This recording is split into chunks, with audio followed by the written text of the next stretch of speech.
Hey, so we are back with a brand new movie on What If Naruto Went Village with Harley Quinn and Poison Ivy for Stay With Together movie, but before we start, be sure to subscribe to our channel and like this video. Now let's begin the story. Snow fell as a Russian train sped down the tracks, carrying a deadly warhead and a large group of men to a set destination, but there was something else going on. On top of the train, a person was casually strolling towards the front while humming a song without a care in the world. This individual was a man garbed in a black suit made of flexible Kevlar, though the shoulder pads, clawed gauntlets, and metal toes of his knee-high boots were made of lightweight silver titanium. The metal belt around his waist was lined with leather pouches, and the buckle was a simple circle with a red X. There were also pouches on his thighs and upper arms, with the ones on the former being a little bigger. Attached to his back was a black cape made of the same Kevlar as the suit. The most eye-catching feature of this ensemble, however, was the black mask helmet made of a polyethylene plastic, and the front was emblazoned with the white face of a skull, complete with expressive wide eyes.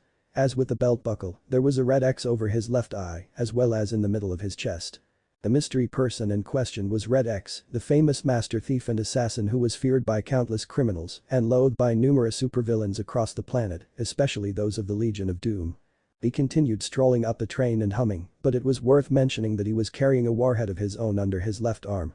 It wasn't long until he arrived at the car the other warhead was being transported in. He knelt down and looked down into the side window before quickly pulling away. Slowly, he looked in again to see the hulking beast and three other Russian guys playing a card game in front of the door leading to the warhead already aboard. "Shit," Red X cursed in a mechanized voice provided by the vocal modifier built into his helmet. He moved away from the window and started thinking. He soon looked to the previous railcar, then an idea popped into his head. The master thief stayed low as he crawled onto the boxcar behind him and crouched near the side of the roof just above the door. Using his free hand, he knocked on it before quickly reaching into a pouch on his belt and pulling out 4 marble-sized metal spheres. The door opened and a Russian man poked his head out to look around for what made the knocking sound. He saw only falling snow, but did not expect 4 small metal balls to come flying into the room and exploding, creating a huge cloud of smoke. The men started coughing as Beast and his card buddies ran into room to see what created the noise. The man with the weapon arm saw all the smoke and demanded, "What is going on?" Another small metal ball flew into the haze-filled room and landed on the floor, where it started releasing a colorless gas with a hiss. "What is ... Beast soon dropped to his knees, then to the floor along with every other guy in the room. The gas sphere released the last of its contents before Red X swooped into the room and retrieved his empty gadget. He looked at the people sleeping on the floor. "Excuse me, fellas." The thief and assassin stepped over the snoozing Russians and made his way into the room where the warhead was being held. He looked at the metal door, then at the 3 locks on either side and above it. Red X nodded a little. "Not a problem." He set his own warhead down, reached into a pouch on the left side of his belt and pulled out a trio of black metal orbs, roughly the size of tennis balls. They were placed on the floor, then the master thief reached into the pouch on his right thigh and brought out a small tablet. He tapped the screen and it turned on to reveal icons for various programs and functions. He tapped on a few and it caused the spheres on the floor to make a beeping sound. Each of the balls gained a small red electronic eye, 3 spindly legs, and a propeller that whirled to life, thus revealing them to be compact drones. Red X touched his screen and his gadgets took to the air, then positioned themselves at each lock. He was about to tap the tablet again when a cell phone-esque ringing went off inside his helmet. The thief and assassin tapped the left side of his helmet and said, "Thank you for calling Domino's. May I take your order?" "X, where are you?" "You should have been back by now," replied a female voice from the tiny speaker near his left ear. "Relax, Mandy. Everything's under control. Just had a small snag, but it's taken care of," replied Red X in a casual tone as he touched his tablet screen. The drones inserted their legs into the keyholes when Mandy replied, "You do know what is at stake here, don't you?" They started to pick the locks as their boss replied, "Of course. But I got this handled. No need to worry. Believe it." The lock's red lights turned green as they gave off a collective chime to signal that the door was now unlocked. Red X opens it and sees the warhead strapped to its carrier as Mandy said, "Don't take this situation lightly, X. You know what could happen if that warhead were to reach its destination." "I know, you don't need to spell it out for me." He unstraps the warhead and takes it from the little room, "But I'm good at stealing. You know that." He pulls out his tablet again and taps the screen to command his drones to fly over to the explosive he just procured, who was the one who snatched the info that led us to busting that arms dealing ring. Mandy sighed, "You, X. And who stole back the stolen art from those smugglers?" The thief pushed his tablet screen. This prompted each of his drones to lower a small cable with a magnetic disc attached to the end. They quickly latched onto the metal warhead. "You did," replied Mandy to Red X's question. The master thief and assassin tapped his screen once more, and this caused the drones to spin their propellers faster and lift the warhead into the air. He guided the trio of flying orbs into the previous room, then out the open door as he asked, "And who was the one that snuck into LexCorp and took the—" Mandy interrupted him, "I get it, X. You made your point. Good. Oh, and the drones have the warhead. You might want to activate your beacon so they can find your location," said Red X. He put away his tablet before picking up the warhead he brought with him and taking it into the holding room. "Why didn't you tell me that before? And waste my time arguing with you?" Mandy asked in an irritated tone. Red X placed his warhead on the carrier and strapped it down, "Just wanted to remind you how badass I am." He left the small room and closed the door, prompting the locks to secure it and turn their red lights back on. "Anyway, I'll see you in a few minutes, Mandy," said the master thief and assassin as he stepped over the sleeping beast and his men. "Very good. Oh, and stop calling me Mandy. It's inappropriate," said the irritated woman before she cut her connection with him. Red X smiled behind his helmet as he walked over to the open door, grabbed the handle on the outside wall, and pulled himself out so he was hanging off by it. He also closed the door to make it appear like nothing ever happened.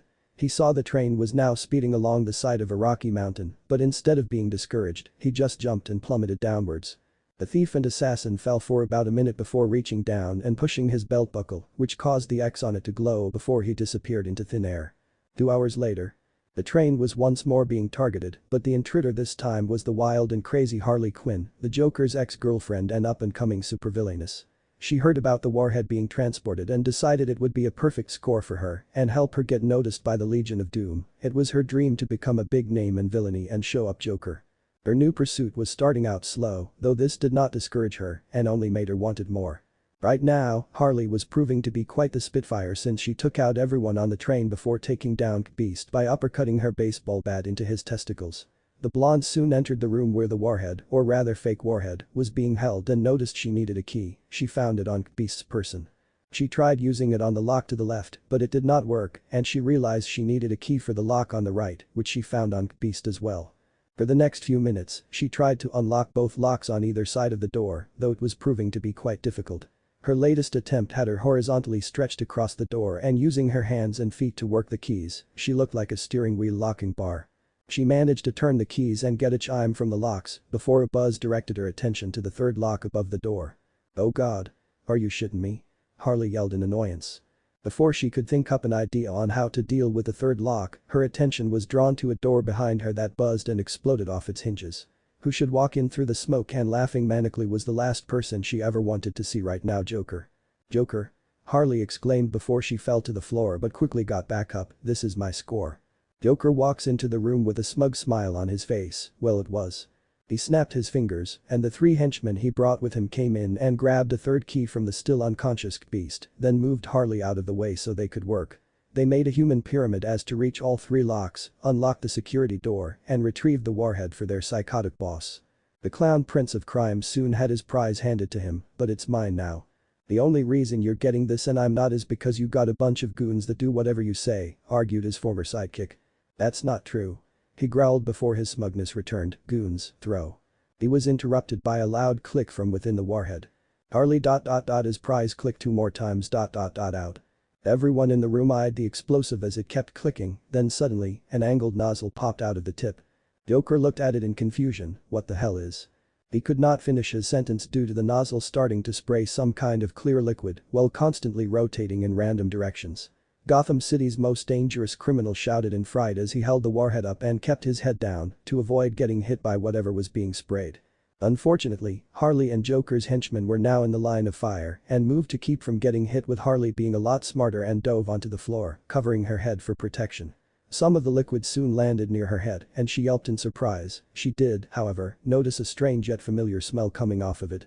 One of Joker's goons got hit in the face by the liquid, then howled in pain, covered his eyes, and fell to the floor while crying, "My eyes. They're on fire." Harley heard that and started wondering what this mysterious liquid was, so curiosity got the better of her and she sniffed the puddle near her. The blonde immediately started coughing as her eyes teared up a bit, but she now knew what this stuff was. "What, the pepper spray?" she coughed. No sooner did she say that did another one of Joker's minions get hit in the face by the now identified pepper spray and was now crying in pain and rolling on the floor. It was not long before the last member of the goon trio was sprayed in the face and cried out, "I can't see. I can't see." He soon staggered into the previous room but tripped over the unconscious beast and stumbled out of the open door, falling off the train and into the snowy valley below with a scream. The nozzle sprayed a few more times before its reserves were emptied and it stopped spinning around. Joker noticed the sudden silence and looked to see the room covered in wet spots from the pepper spray, two of his minions whimpering in pain with the third one missing, and Harley still lying on the floor. He brought the warhead down to eye level. What kind of warhead is this? The sudden ticking sound started coming from the warhead and learning from before, Joker tossed it onto the floor. The ticking grew faster and faster until, without any sort of warning, the false explosive opened up as it let out the honk of a party horn and a blast of confetti. This scared Joker onto his butt. He soon got over the shock to see that from within the warhead came a jack-in-the-box in the form of a chibi red X with happy eyes and giving the deuces. It was bouncing on a spring while Pop Goes the Weasel on xylophone plays. Joker could not believe what he was seeing. Who the hell did this? As if to answer him, the warhead shot out a laminated card that landed face up in front of the clown Prince of Crime as the music stopped playing. He read the card aloud, "This prank brought to you by Red X. Have a nice day." A nanosecond passed when the clown grew very angry and stood back up. What the Red X? Harley heard the name too, Red X. She was ignored as Joker started ranting and pacing. Red X, that prick is back. And he dares to prank me. Me, I am the Joker. I'm the one who pranks. I am the master of haha. I do funny. Me. ... Harley was ignoring him as she crawled towards the card, picked it up, and sat on her knees while looking at the name on the front. Red X ... she said. Her mind soon became flooded with memories she forgot years ago, and they consisted of moments between Red X and her when she was still working at Arkham Asylum as Dr. Harleen Quinzel. She remembered finding him standing in her office one day, the two of them talking, and her taking off his helmet to finally see his real face. There were also memories of them having lunch together out in public, passionately making out on her couch in her office, and naked as they had on the same couch. The entire recollection brought a smile and blush to Harley's face as she held the card to her chest. Oh Red ... She looked at the still ranting Joker before getting up and going to put her socks and shoes back on. That little shit. I'll find him. I'll find him and string him up by his intestines. And parade him through Gotham. Growled the clown Prince of Crime, then he glared at the jack-in-the-box Red X and pulled out his gun. I'll kill him. No one makes a fool out of the Joker. He shoots the little Red X until it was barely recognizable. He turns his attention to Harley, who was getting her second shoe back on. Joker points his gun at her. You. His ex-girlfriend just glares back at him as she ties her laces. Yeah what, dipshit. He walks over to her but kept his gun pointed at her. You knew. You knew, didn't you? Knew what? Harley grabs her bat. Don't playing cute with me, bitch. You knew the warhead was a fake. You're working with Red X, aren't you? Aren't you? Don't deny it.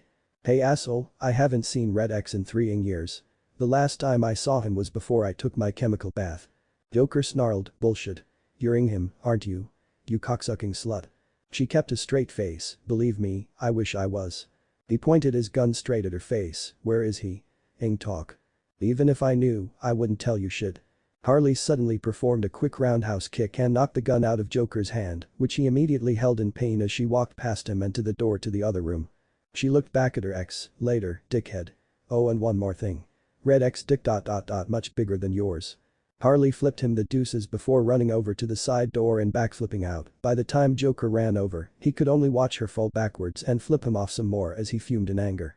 The next morning at Poison Ivy's loft apartment, Pamela Isley, aka Poison Ivy, was sitting in her kitchen and had poured herself a nice mug of hot coffee. She was about to drink it when Harley entered the apartment, covered in dirt and her hair messed up with leaves and a twig in it.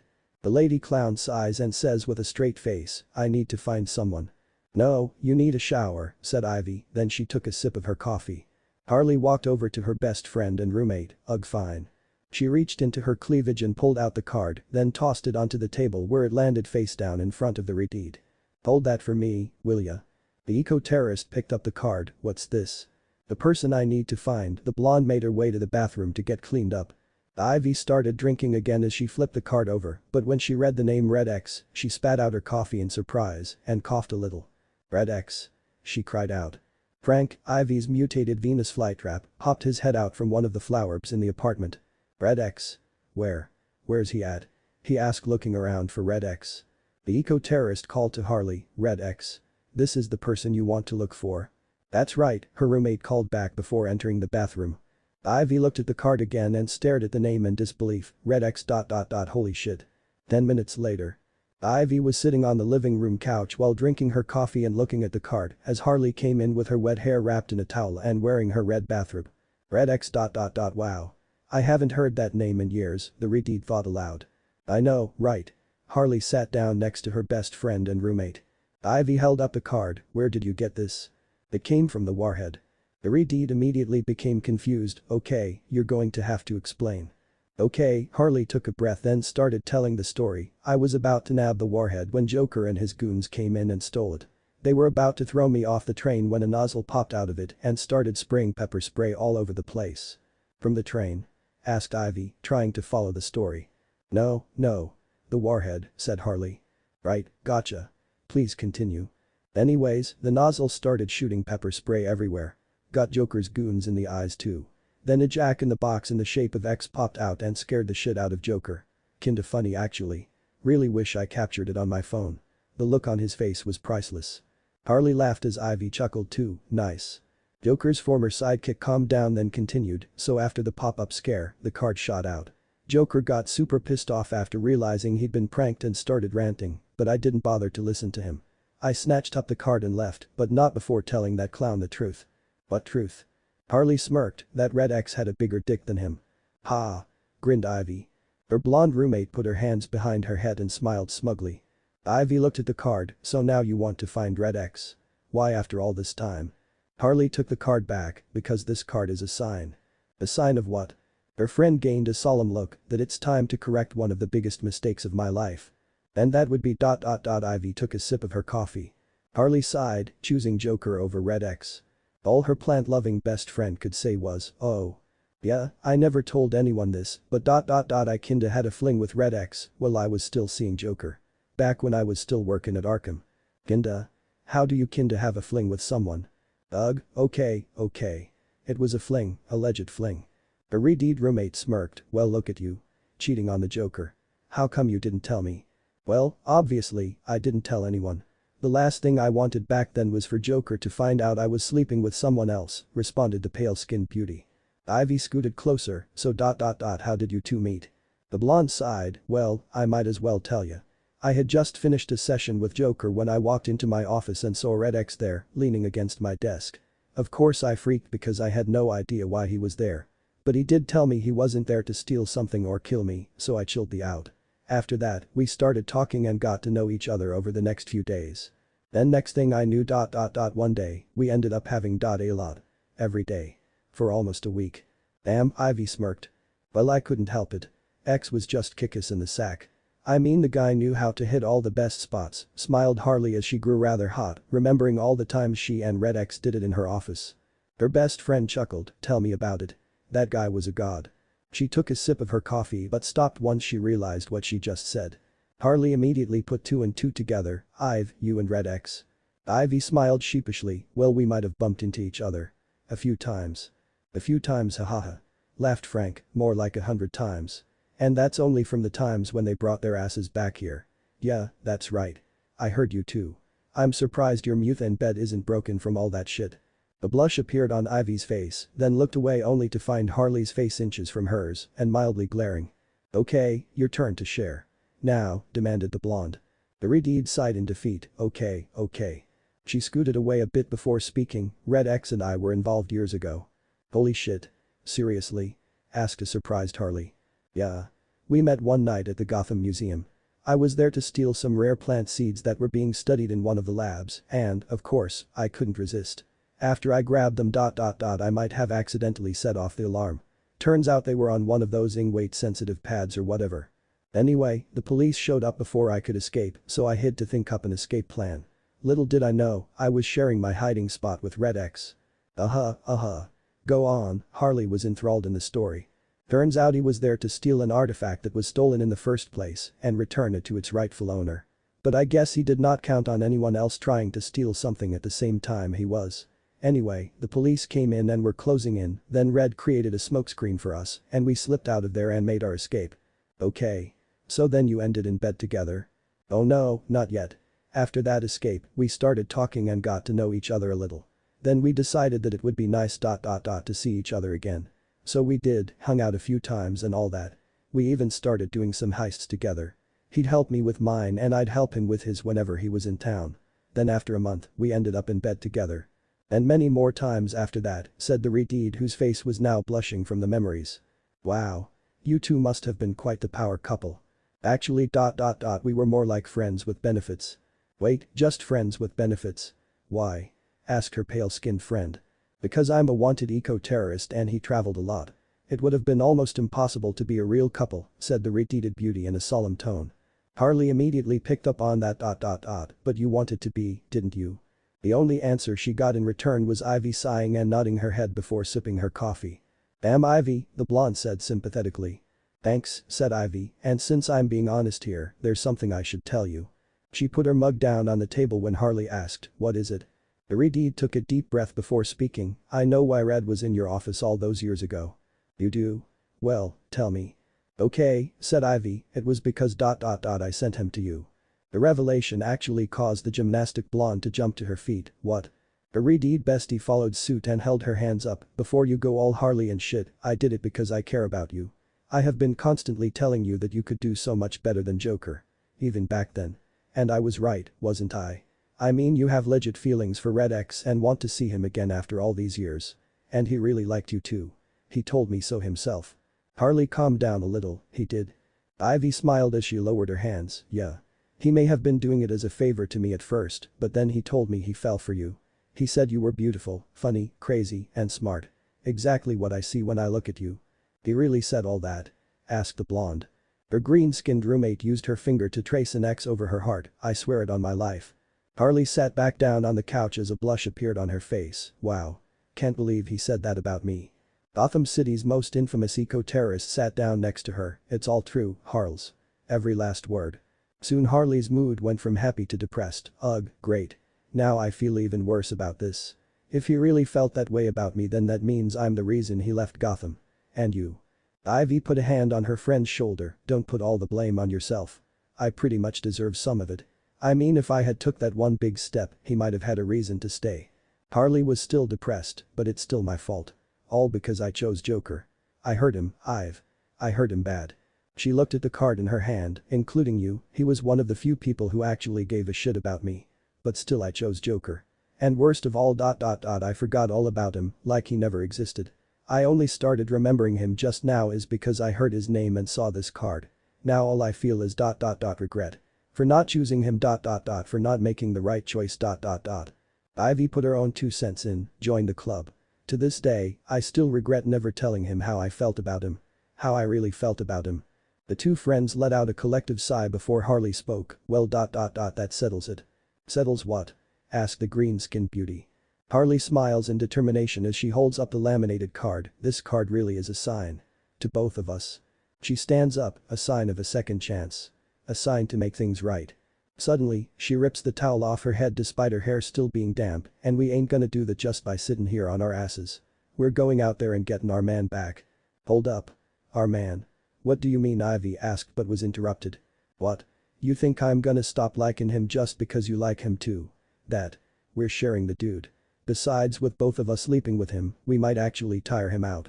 The redeed blushed a bit though she did have to agree with her roommate since she still remembered how Red X was a stamina beast and their times together often ran for hours. There was one time when her legs were so numb that she had to be carried by him for almost a whole day. She smiled as she stood up, alright. Let's find our man. Hell yeah. Cheered the blonde. So where do we start looking? Asked Ivy. Harley replied in a happy tone, no an idea. This immediately brought down their excitement as the pair started thinking up ideas on where Red X might be. Did he have a place here in Gotham? Asked the blonde. A redeed roommate answered, yeah, but it's been cleaned out. First place I checked after he left without a word. Shit. There's gotta be some place.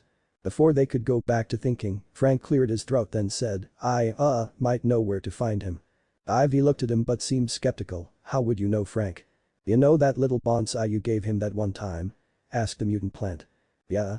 The redeed waited to see where he was going with this. Well, I might have asked him to keep an eye on Red X, watch over him and shit. What? Both ladies screamed. Frank. Why didn't you tell me any of this during the past 3 years? Demanded Ivy as she walked over to him. The guy needed some space. Figured it was good for him. Girls aren't the only ones who need space when they are pissed off or brokenhearted. Guys need it too, argued the Venus flytrap. Frank, growled the retard. Harley came over and glared at Frank. Listen here, eggplant. You are gonna tell us where Red X is and tell us now. The talking plant responded, no. The guy's my boy and I don't snitch on my boys. Plus the dude was messed up after you got through with him. He's stable and happy now. No way am I screwing things up for him now. The blonde was 5 seconds away from ripping Frank from his pot and shoving his head into the garbage disposal. Frank. You are going to tell us where he is or else, threatened Ivy. Or else what? Argued Frank. Or else I'm going to start growing little white petals around your head. You wouldn't dare, he growled softly. Ivy snapped her fingers, causing 2 white daisy petals to pop up behind Frank's head. He raised an eyeball to them, then let out a shrill scream. Alright, I'll talk. But please don't tell him I squealed. I love that boy. Dude brought me steak whenever he visited. And they were the good cuts too. Not the shitty generic stuff. Cried the carnivorous plant. Just tell us where he is, Frank, yelled Ivy. Frank immediately calmed down and grumbled, fine. But don't you dare make me regret this shit. Metropolis, hours later. Night had fallen, but the city was shining and people were out enjoying the nightlife. One man, however, was taking a hot and steamy shower inside his penthouse apartment. He soon finished and stepped out before wrapping a towel around his waist and grabbing a second one to dry his hair with. He wandered over to the sink and when he was done drying, he used a towel to wipe away some of the condensation from the mirror. The face was now staring at him and it belonged to none other than the legendary Naruto Uzumaki, the hero of the Hidden Leaf Village and the savior of his world. One would most certainly ask how a ninja from one dimension ended up in another that was completely different from his. It is quite the long story. After Kagaya was sealed away, Sasuke Uchiha, Naruto's former teammate and friend, chose to become the sole authority over the world, but this idea did not sit well with the shinobi hero. They soon had an epic battle that ended with Naruto besting Sasuke. The only thing left to do was take the traitor home to have him face his crimes against the shinobi nations. The last of the Uchiha clan had other ideas and used his new time-space ninjutsu abilities to create an interdimensional portal, sending Naruto hurtling through time and space. He ended up landing in this world and since then, he had lived an incredible and exciting life one would have to see to believe. It all started when something called the United States government brought him in and asked many questions. He answered them as best as he could though was advised to not tell them everything by his internal partner, but he did mention being a ninja. This revelation made his interrogators interested and curious, and it was not long before they decided to put him through his paces. They put Naruto through grueling obstacle courses and sparring matches and were shocked by his success.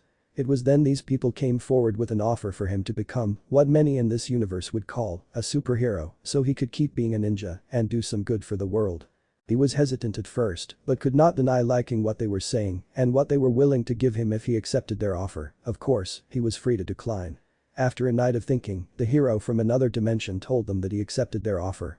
The people were ecstatic and soon gave him high-tech gear and a codename that would be known worldwide and feared by many Red X over the next 10 years. Naruto went on to do many incredible things under his new persona, like taking down criminals and facing off against the worst people he ever met. He even took up the hobby of thievery, though he was not a common thief, since being one would attract the attention of certain heroic individuals. He made it a practice to only steal from criminals and supervillains, then use what he stole to assist local authorities in busting the bad guys. There was one more thing worth mentioning during his time in this new world. Naruto never showed anyone, not even the people he worked for, his more impressive skills like his chakra and jutsu. His inner voice advised him not to out of suspicion of those who hired him, though this was not really a big deal for him.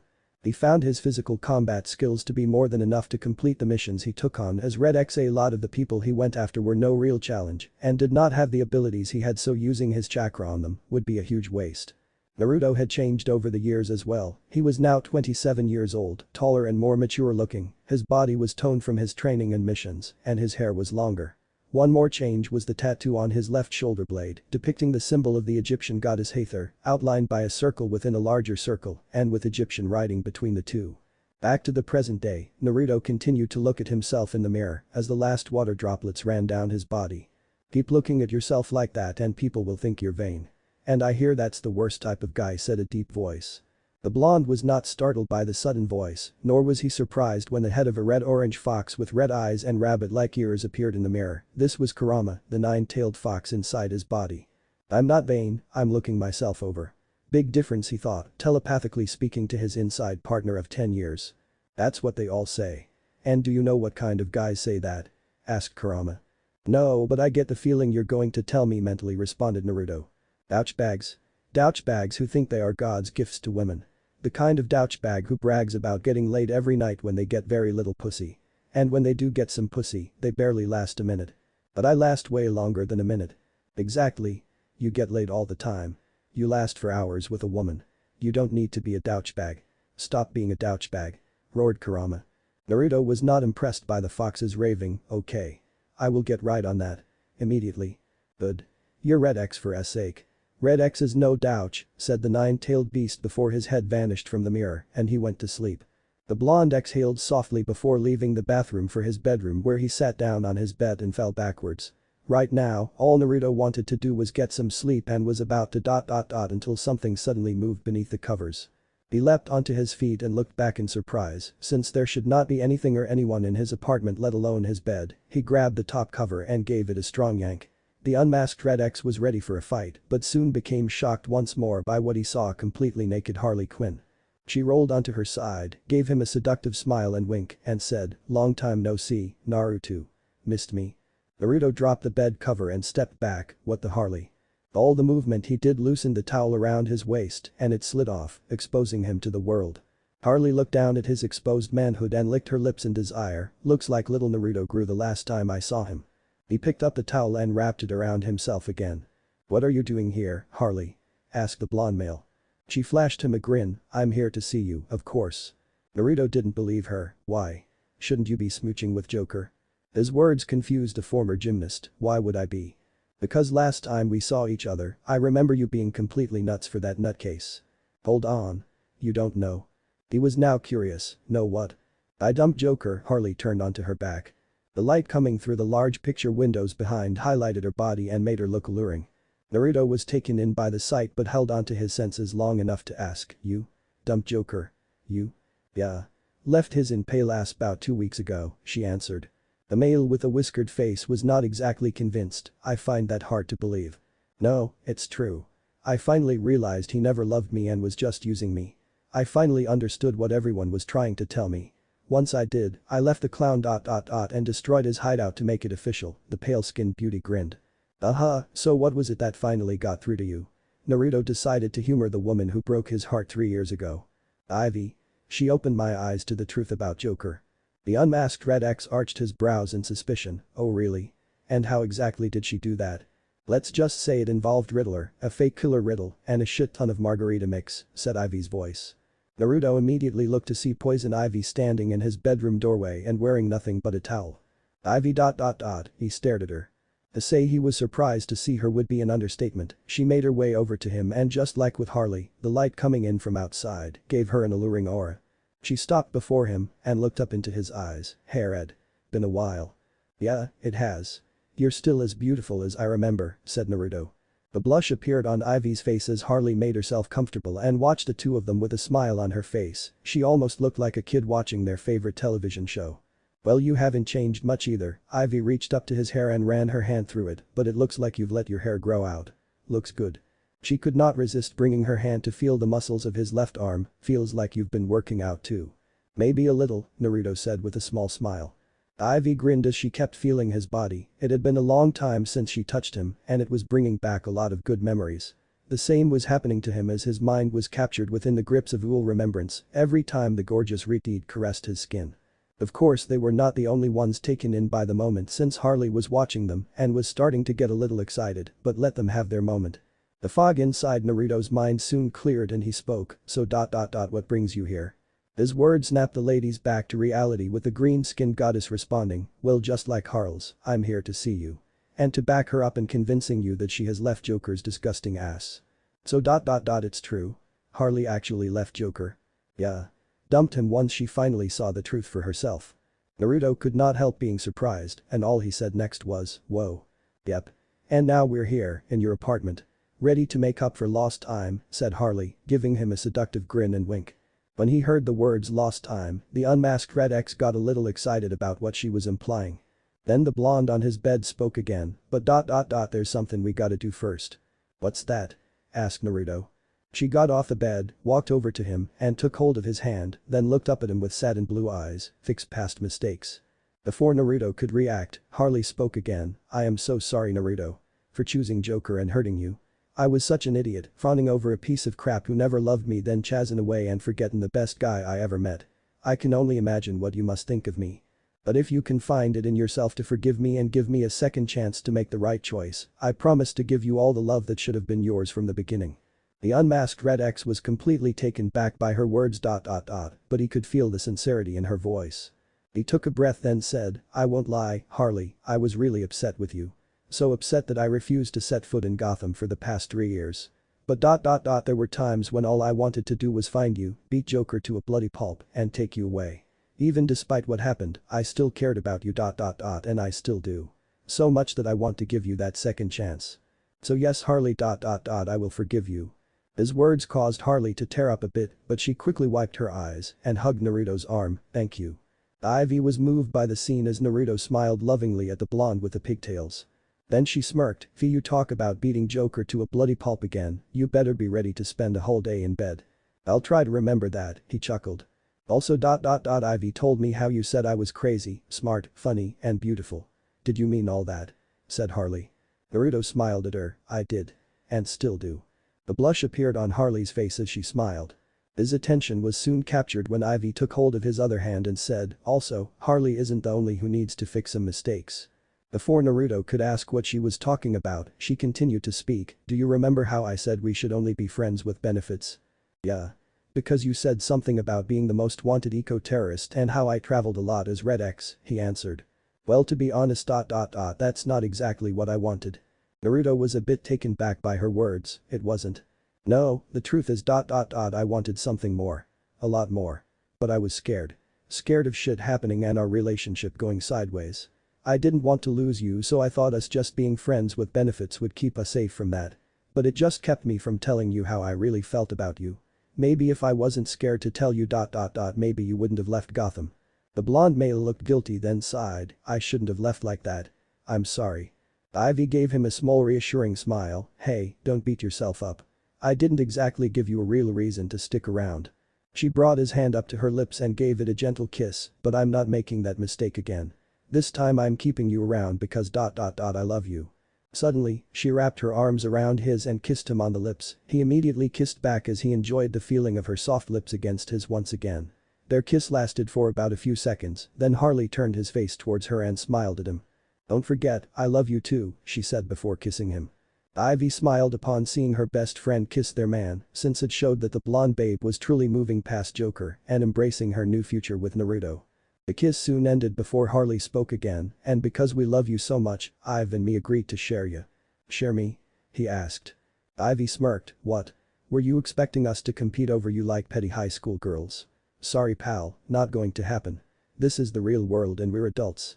Plus with both of us in ya, we might be able to tire you out," said Harley with a smirk of her own. Naruto found her idea intrigued, "Really? You think you two ladies can do that?" "Yeah," responded the blonde babe. "What do you say to that, hotshot?" Ivy asked him. Naruto looked at both of them then spoke, "What do I say? All I can say is challenge accepted." He soon pulled them in close, "Also I love you ladies too. I don't think I ever stopped despite everything that happened. I'll even admit that there were times when I wondered what you two were doing and how you were. I guess that's how you know you're in love. So if you're willing to give this three-way relationship a shot, I will as well." What Naruto said was true for he truly missed them both, despite being hurt by the blonde with the pigtails for choosing the guy who did not deserve someone as amazing as her. There were times when he thought about forgetting her but could never bring himself to do it and went about his life in the meantime, moping would not have changed anything anyway. Now that that's out of the way Harley grabbed hold of Naruto and Ivy's towels, "I say we make this whole thing official." With one quick tug, the Joker's ex yanked them off and left the others completely naked. Naruto and Ivy were surprised but quickly got over it and stared at each other's nude forms. Ivy's eyes soon landed between Naruto's legs and she smiled seductively, "Looks like little Naruto grew some last time I saw him." Harley tossed the towels aside and smiled, "I know, right?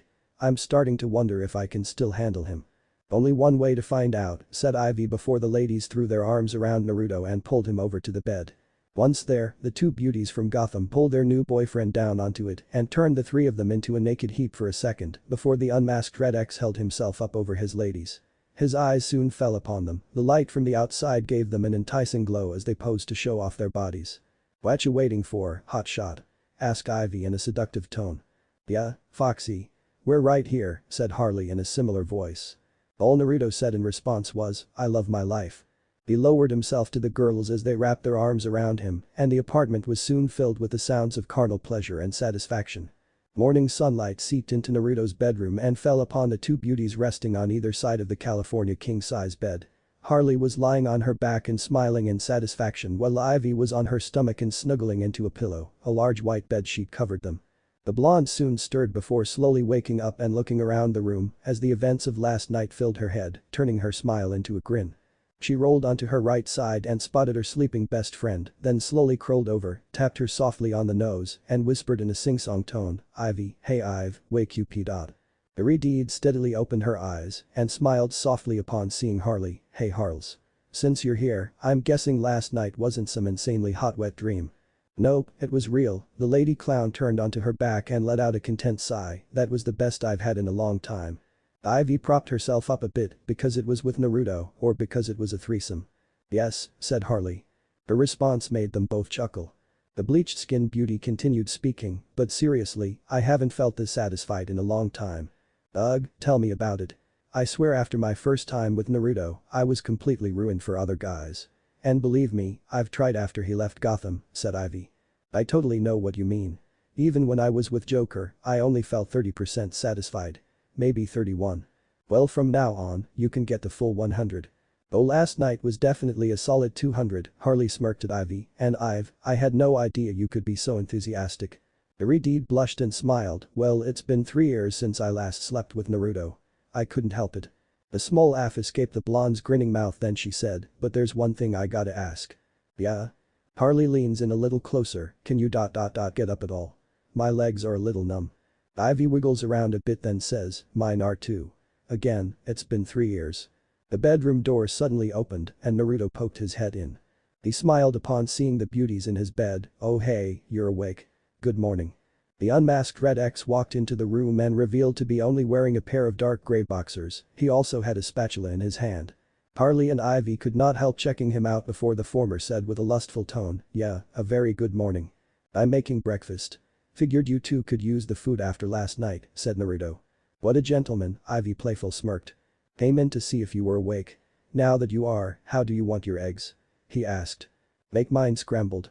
Like my mind," said the pale-skinned lady with a manic grin. "I'll just take mine over easy," said the Reunite. "You got it," he winked, "come on out when you're ready to eat." Harley internally panicked but kept up a seductive front, "Why don't you bring the food to bed?" "Huh? Yeah. We can cuddle and snuggle while we eat. Like in newlyweds on their first morning together." Ivy quickly figured out what Harley was doing and joined in, "Harley's right. Remember all the times we had breakfast in bed after some hot and steamy and how we played with our food? I say we have some more of that." "You guys can't move, can you?" Naruto smirked. "No, we cannot," she answered. "It has been 3 years since we've had your dick," shrugged Harley. The blonde male chuckled, Okay. Breakfast in bed it is. I'll be right back. Feel free to turn on the TV." He exited the room as Ivy found the television remote, then she and Harley got comfortable. Naruto was at the kitchen stove, cooking eggs for him and his ladies. He had just put Harley's scrambled eggs on a plate with bacon, 2 slices of toast, and a side of fruit salad when he heard Kurama's voice, "You let her back in, what the is wrong with you?" "And a good morning to you too, Kurama. Sleep well?" Naruto asked mentally. "Don't you play cute with me? You took that blonde bitch back. Have you learned nothing?" "Calm down, partner," the unmasked Red X put Ivy's over easy eggs on a plate with the same fixings. "Don't you dare tell me to calm down. Did you forget she chose the Joker over you 3 years ago? And now she's claiming everything is different, you actually believe the shit she's spewing from her mouth?" growled the nine-tailed fox. "Yes. Because I can tell Harley's being sincere. Plus it helps that Ivy vouched for her. You should have just let Ivy stay and kick the other one out. At least Ivy never ditched you for a maniac. I've always liked Ivy, she's perfect for you." "Now you're sounding like a doting parent or guardian." Naruto put a couple of fried eggs he made for himself on another fixed plate. "Then you should listen to me. Harley will just hurt you again. She did it once already." The hero from another dimension turned off the stove before putting the plates of food on a tray with 3 mugs of hot coffee. "Kurama, I know you're worried about me. But I'm giving Harley the second chance because I believe she has changed. plus I still care for her. You know this. So I'm doing this whether you want me to or not. He picks up the tray and starts carrying it to the bedroom as Kurama gives a low growl, fine. But don't come crying to me when she hurts you again. Okay, Dad. Do not call me that. The nine-tailed fox went quiet as Naruto made his way into the room containing his two Gotham ladies. So how did you two find me? Naruto asked, putting his dirty plate and utensils with the others on top of the nightstand. He sat between Harley and Ivy on the bed while the trio ate their food and watched the morning news on the wall-mounted television in front of them. All they had left was their coffee. They also took that time to catch up, so Naruto was aware about Harley's new goal of joining the Legion of Doom. He personally did not like the idea of her joining the world's biggest pieces of shit, but he was going to be supportive about it. Ivy sipped some of her drink before answering. Frank said he had your bonsai keep an eye on you these past 3 years. So we had him tell us where to find you. Wait. My little bonsai tree. It's been keeping an eye on me? As in watching me? He asked nervously. That's right, the Redeed smirked, and he had a lot to tell. You've been busy. Very busy. Naruto quickly cleared his throat then said, okay, getting back on track. How did you two get into my apartment? I know for a fact I locked the door. Oh. We just asked the doorman to let us in, replied Ivy. Yep. He just let us in. Very nice of him, said Harley, sipping her coffee. The truth is they did ask the doorman to let them in. After Ivy used her pollen to hypnotize him into leading them to Naruto's apartment and unlocking the door. Okay. But now the million-dollar question, what made you guys want to find me after all this time? Harley decided to take this one. Oh, I found your card. My card? Yeah, shot out of that fake warhead you had on the train the other night. I saw it and decided it was time to look for you. Hold on, how do you know about my fake warhead? She sipped some coffee before answering, I was there to steal it, thought it was real. You stole my warhead. Actually Joker swooped in and stole it before I could, she said in a slightly frustrated tone. So Joker stole my warhead. Oh no, the prank went off and Joker left it on the train. Naruto let out a sigh of relief, oh good. Why's that good? Asked Ivy. Because I had a tracker in that warhead. It's supposed to lead my people to the ones who wanted the real one. The real one? Asked Harley. He looked at his blonde girlfriend, yeah. I snuck onto the train, took the real one, left the fake, and got out of there. Quick and easy. Like a cheap date. Ivy smirked while sipping some coffee. Nah, what I did was a lot more fun, replied Naruto. His words got the Redeed to snort into her drink. The thought soon came to his mind, you know, Harley, Joker might have done you a favor. If you had stolen my little prank, you would have been laughed at by the entire supervillain community and would probably never get into the Legion of Doom. But since Joker stole it, he's probably getting 10 times worse by the Legion. As hilarious as that sounds, it still pisses me off that the only reason Joker even stole it from me in the first place is because he had a crew. Like any real supervillain, said a frustrated Harley. I don't know about that. I mean I get along fine on my own, smiled Ivy. Naruto smirked, I don't know if controlling all of Earth's plants counts as being on your own. Oh can it, hotshot, she grumbled before sipping her coffee. I love you too, Ivy, he planted a kiss on the side of her head. His actions caused her to smile and blush a little. But if I want to be taken seriously as a supervillain, I need a crew, said Harley. Ivy responded, personally I think crews are overrated. You know, it's like, some very successful supervillains work alone. She directed everyone's attention to the television where breaking news of a superhero-supervillain fight just came on. I mean look at this guy. Look at Dr. Psycho. Perfect example. Doesn't work with a crew but is still taking on Wonder Woman. Like a champ. The diminutive and psychotic telepath known as Dr. Psycho waged an epic battle against the statuesque and heroic Wonder Woman on a street in Gotham City, using his powers to throw cars that she repelled with her shield. After knocking away a thrown vehicle, the Amazon stood proud as she asked her foe, still too scared to fight me with your own hands, Psycho. What a grand idea, grinned Psycho as he used his powers to create 2 giant hands of mental energy and began strangling Wonder Woman with them. All she could do was let out some choking sounds that made her nemesis laugh. What's that? Do you really want your last words to be ... Psycho imitates her before cackling. His helpless foe let out a war cry and used her bracelets to reflect the mental energy back at him, sending him rocketing backwards into a lamppost. He fell to the ground, then stood up and held his head, that really hurt, you see bleep T. Wonder Woman looked hurt as the surrounding crowd gasped in shock, and nearby dogs stopped peeing, 2 white doves fell out of the sky, and the world stopped turning. All Dr. Psycho could do was smile and look away nervously.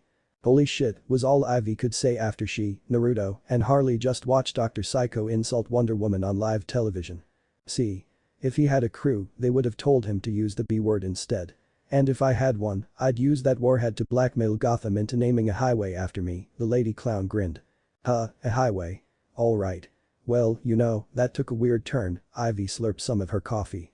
But that does sound kick-ass, said Naruto. Okay, see, right there. You just made yourself infinitely better than Joker just by saying that one sentence. Harley snuggled a little closer to him. Is this what it's like to have a supportive boyfriend? It's nice, very nice. Also, it might be better to get yourself a crew. I mean, you're just starting out, so having someone watch your back would not be a bad idea. I mean, I sometimes work with a crew and it helps out, said the unmasked Red X. You? Work with a crew? Asked his pale-skinned lady, slightly surprised. Yeah, sometimes. I thought you were purely a solo act, said Ivy. Mostly. But on some of my tougher and trickier missions, I go with my team, he explains. Huh. Well, maybe you can give me some tips. What kind of people do you work with? Asked Harley. Naruto was about to answer when a large orb of swirling black smoke suddenly appeared in front of the bed. The ladies were startled, but their boyfriend just set his coffee mug on the nightstand and scooted forward. There's one of them now. He was off the bed when the smoke ball morphed into a gorgeous woman wearing a flowing black robe that revealed the middle of her chest and her bare legs and feet. Her hergless figure, long purple hair, and transparent blue eyes enhanced her natural beauty, though her most noticeable feature was the tattoo in the shape of a stylized goat head above her cleavage. The mystery woman soon laid her eyes upon Naruto and smiled seductively. Master, she said in an alluring Romanian accent. He was about to respond, but the unknown beauty wrapped her arms around his, started passionately kissing him, and pushed him back onto the bed. Harley and Ivy were surprised, then the former glared at this unnamed newcomer. What the hell, bitch? Get off our boyfriend. Her words caught the lady in black's attention and caused her to stop kissing Naruto before replying, your boyfriend. He's my master. We don't give a if he's your god. Get off him now.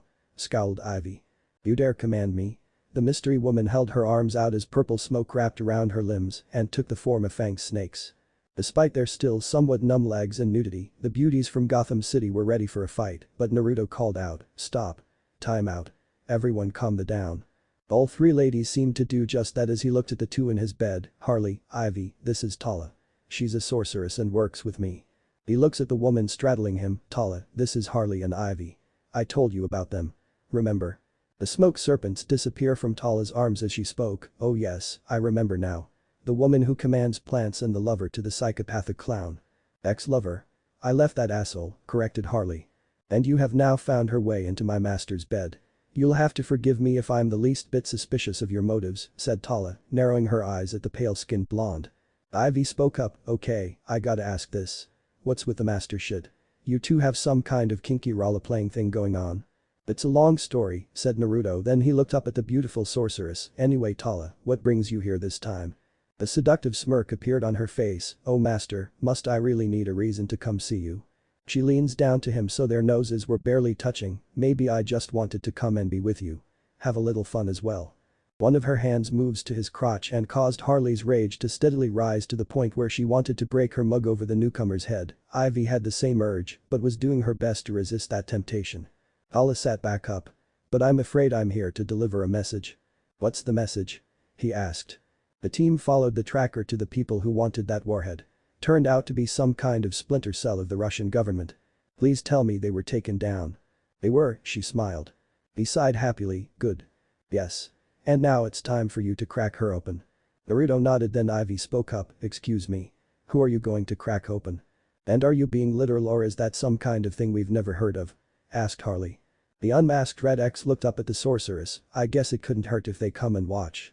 The pout appeared on Tala's face. Must they? I like it when it's just you and me. Este circa Temple Nostru special singer. Harley leans over to Ivy and whispers, yep, definitely a thing. Naruto pats Tala on the hip, come on, let me up. Better get to it. She hummed in disappointment before getting off of him, then her master stood up and made his way out of the bedroom. The sorceress snapped her fingers and the closet door suddenly opened. Two large t-shirts flew out and landed on the lady still in bed. Put those on and follow me. That is if you can even walk right now, she said.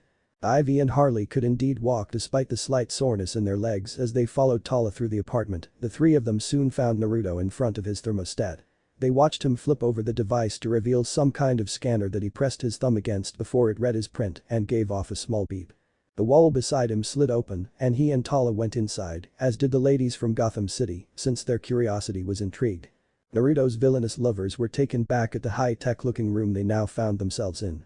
There was a large workbench with different equipment and computers on the left side, tools and weapons lining a wall on the right, and a work table in the middle of the area. Lastly, at the far end was a huge glass case containing a mannequin dressed in the red X suit. Harley looked around, holy shit. This is sweet. Just one of the many perks of being Red X, said Naruto, crouching down beside the work table. He reaches underneath and pulls out the warhead he stole the other night, then puts it on top of the table. Harley grins at seeing the explosive device. You still have it? The hope of blackmailing Gotham City into naming a highway after her had returned. Yeah, but not for long. Naruto walks over to the wall holding the tools and takes down a large bar with a four-pronged claw on one end and a turning wheel on the other. He takes the claw part and locks the prongs into the small holes on the warhead, then gives it a strong twist and opens the explosive device up. He sets the tool down and finishes the job by unscrewing the tip by hand. Why are you opening it up?" asked Harley. Naruto takes the cone off to reveal a small handle, because of this. He grabs it and slowly pulls out a large cylindrical vial filled with bright red fluid. His bleached-skinned babe comes over and looks at it as he puts it on the table. What is that? Xenothium. It's what powers my belt, answered her boyfriend. Ah, dude. You're still using that stuff. Yells Ivy. The Joker's former sidekick looks at her. Ive, you know what this stuff is? It's some kind of experimental formula the government's been trying to turn into a new source of clean energy for the past decade or so. The only downside is it makes things explode. Harley quickly backs away from the container. What? Naruto groans a little. Ivy, we've been over this. Xenothium doesn't make stuff explode. It only overloads stuff that cannot handle the charge it produces. Iridid frowned. How is that any different from what I just said? Because what I said doesn't make xenothium sound like some kind of liquid dynamite. It's still just as dangerous if not worse. Finally. Someone agrees with me, said Tala. Naruto groaned again. Come on, Tala. Not this again.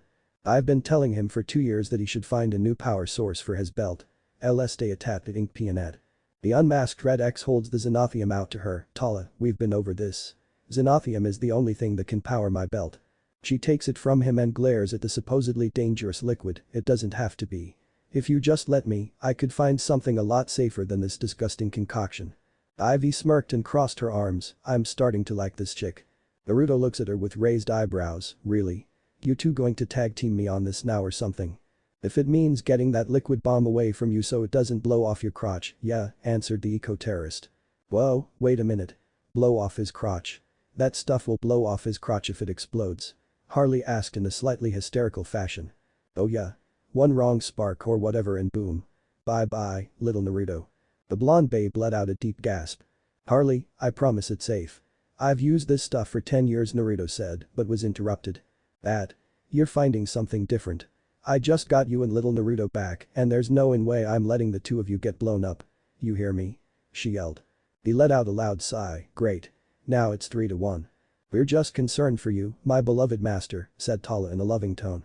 Ivy chimed in, and it's what you get for having 3 ladies in your life who give a shit about you. Damn straight. Added Harley. The poor guy was trapped and he saw only one way out. He sighs in defeat. Okay. I'll give it some thought. Fair enough. It is a deal, Tala smiled as the other 2 ladies agreed. Her master spoke again. Okay. Now ... would you please return the xenothium to headquarters? Yes, master, she gently pecked him on the lips. See you later. Naruto smiled a little, then the sorceress looked at Harley and Ivy. Ladies. She turned into a wisp of black smoke and disappeared with the xenothium. The only guy in the room let out another sigh. Something tells me I'm going to be one of those whipped guys in this relationship. Suck it up, hotshot. You're outnumbered, said Ivy. Harley chimed, yeah.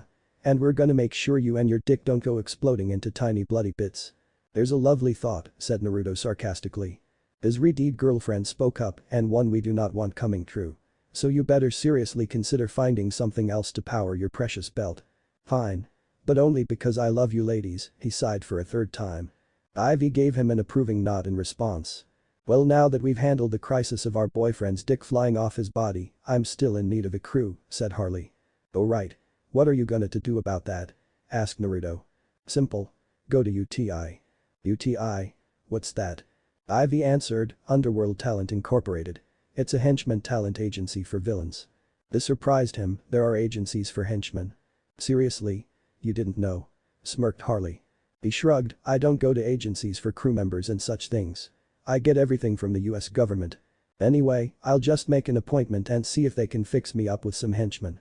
But I better clean myself up first. The blonde with the bleached skin looks at Naruto, you mind if I use your shower, Foxy? He placed the claw tool back on the wall, no, help yourself. Want to jump in with me? Yeah sure, said Ivy. The ladies started leaving the room when she called back to Naruto with a smirk, you coming, hotshot? He looked at her and smirked, of course. The thief and assassin soon followed his two beauties from Gotham City into the shower for a little clean fun.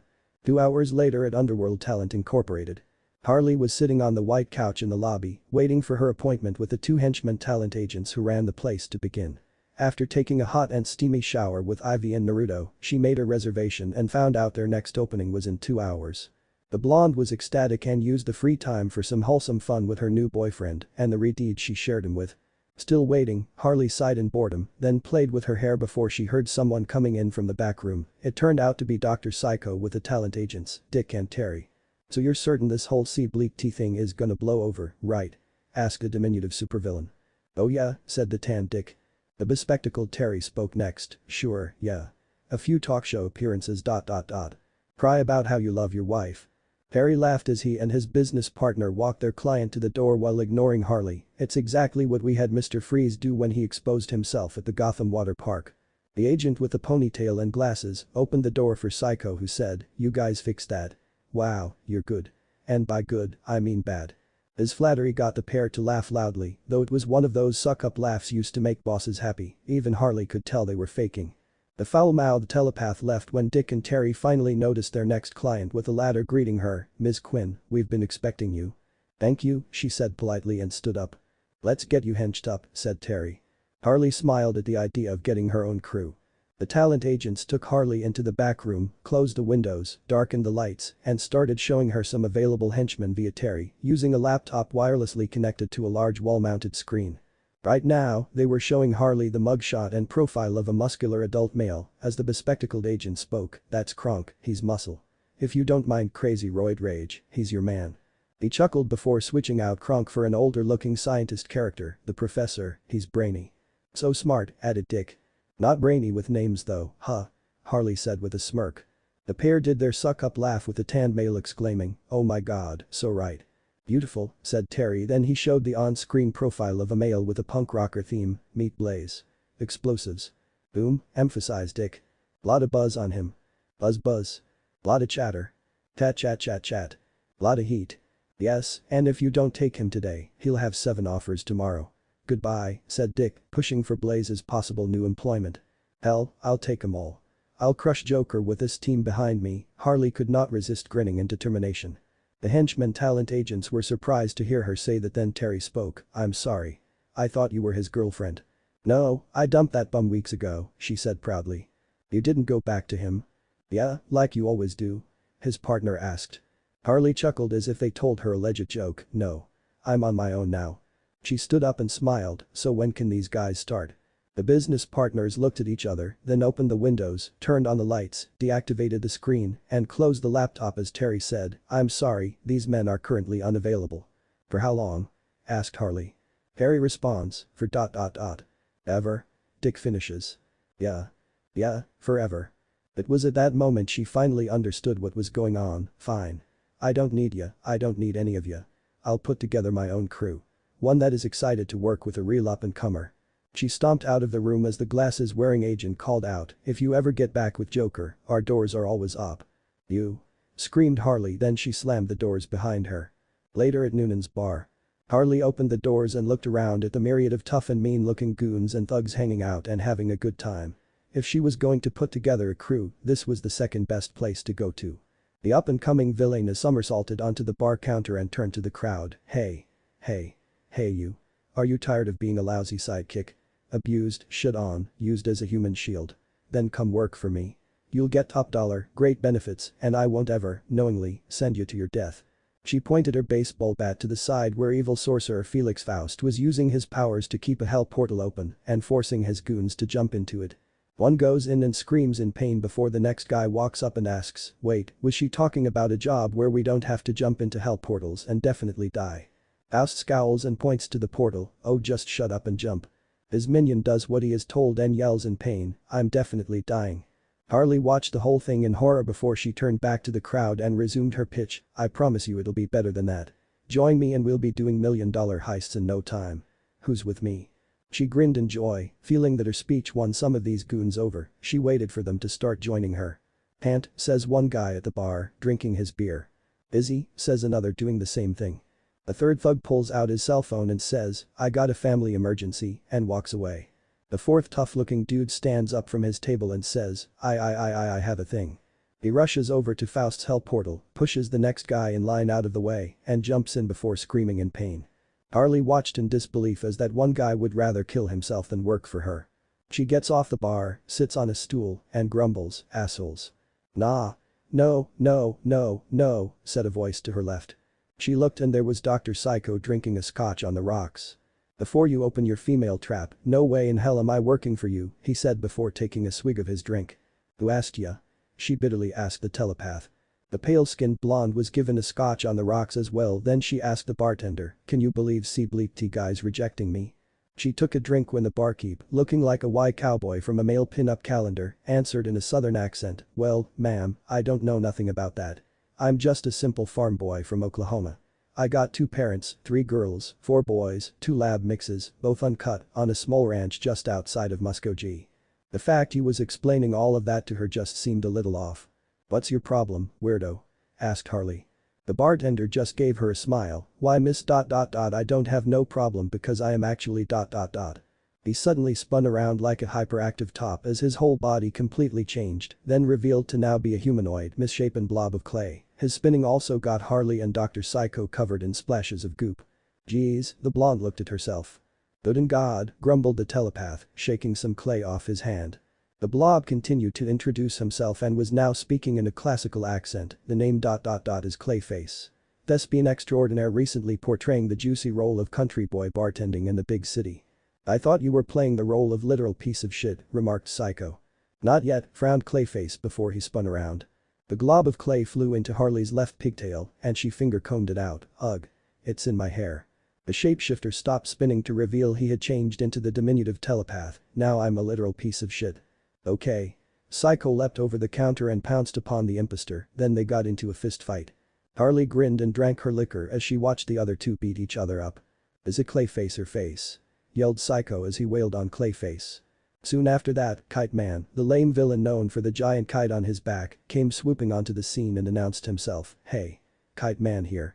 He tried to walk in, but his kite got snagged on the doorway, so he retracted it for a second before entering and jumping onto the closest stable. Thinking about doing a caper, gang. Not sure what, might steal something, might kidnap somebody. I don't know, depending on the weather. But Kite will be involved. Who's in? A random guy in the bar calls out, I'm in. Another shouts, let's do this. Those two along with 5 others, excitedly follow Kite Man out of the bar. Harley was stunned, I do not believe this. Poison Ivy's apartment. And then they all ran off with that loser Kite Man, Harley ranted aloud as she paced back and forth in the living room. Ivy was misting her plants, but when she heard about what happened at the bar, she looked at her best friend. Seriously? They went with Kite Man? The guy with the kite on his back? She asked in disbelief. I know, right?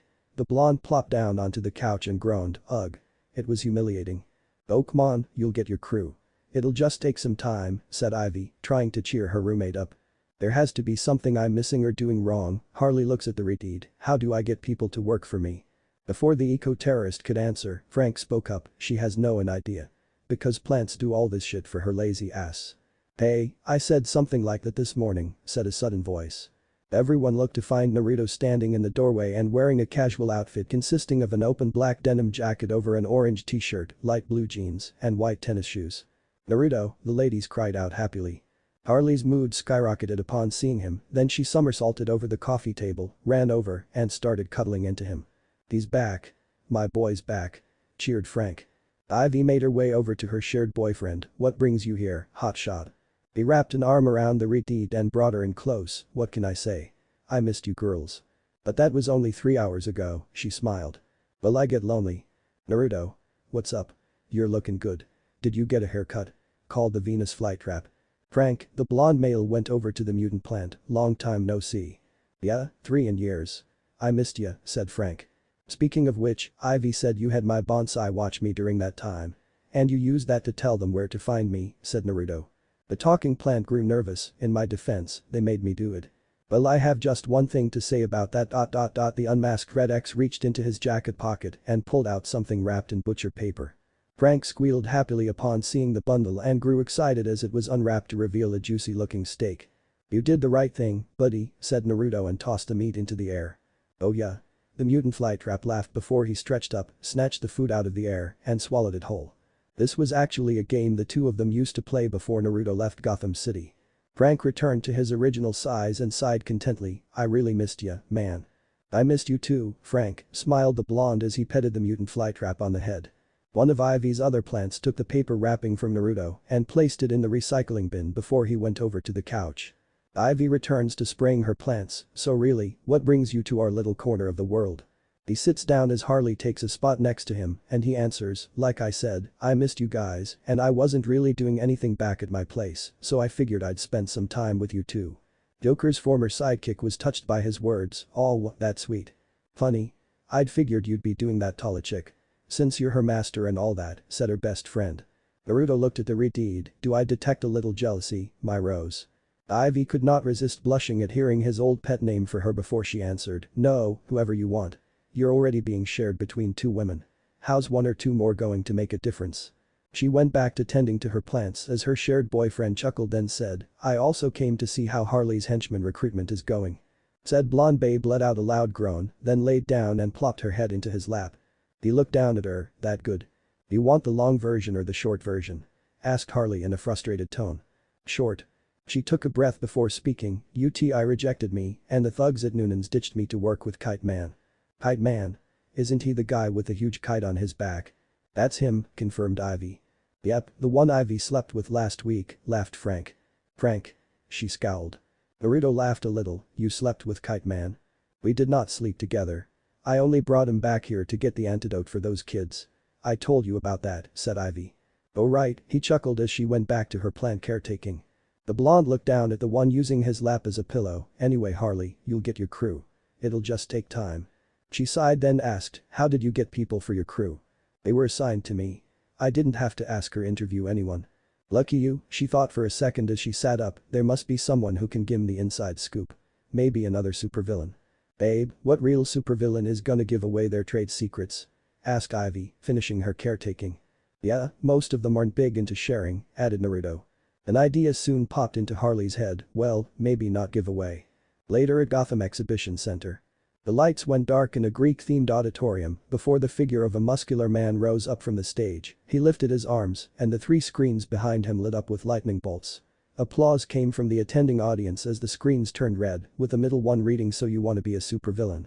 The spotlight from above revealed the mystery person to be Maxi Zeus, a supervillain known for adopting the mythology of Greece for his evil deeds. And for thinking he's actually the deity he is named after. He steps forward, I am Maxi Zeus.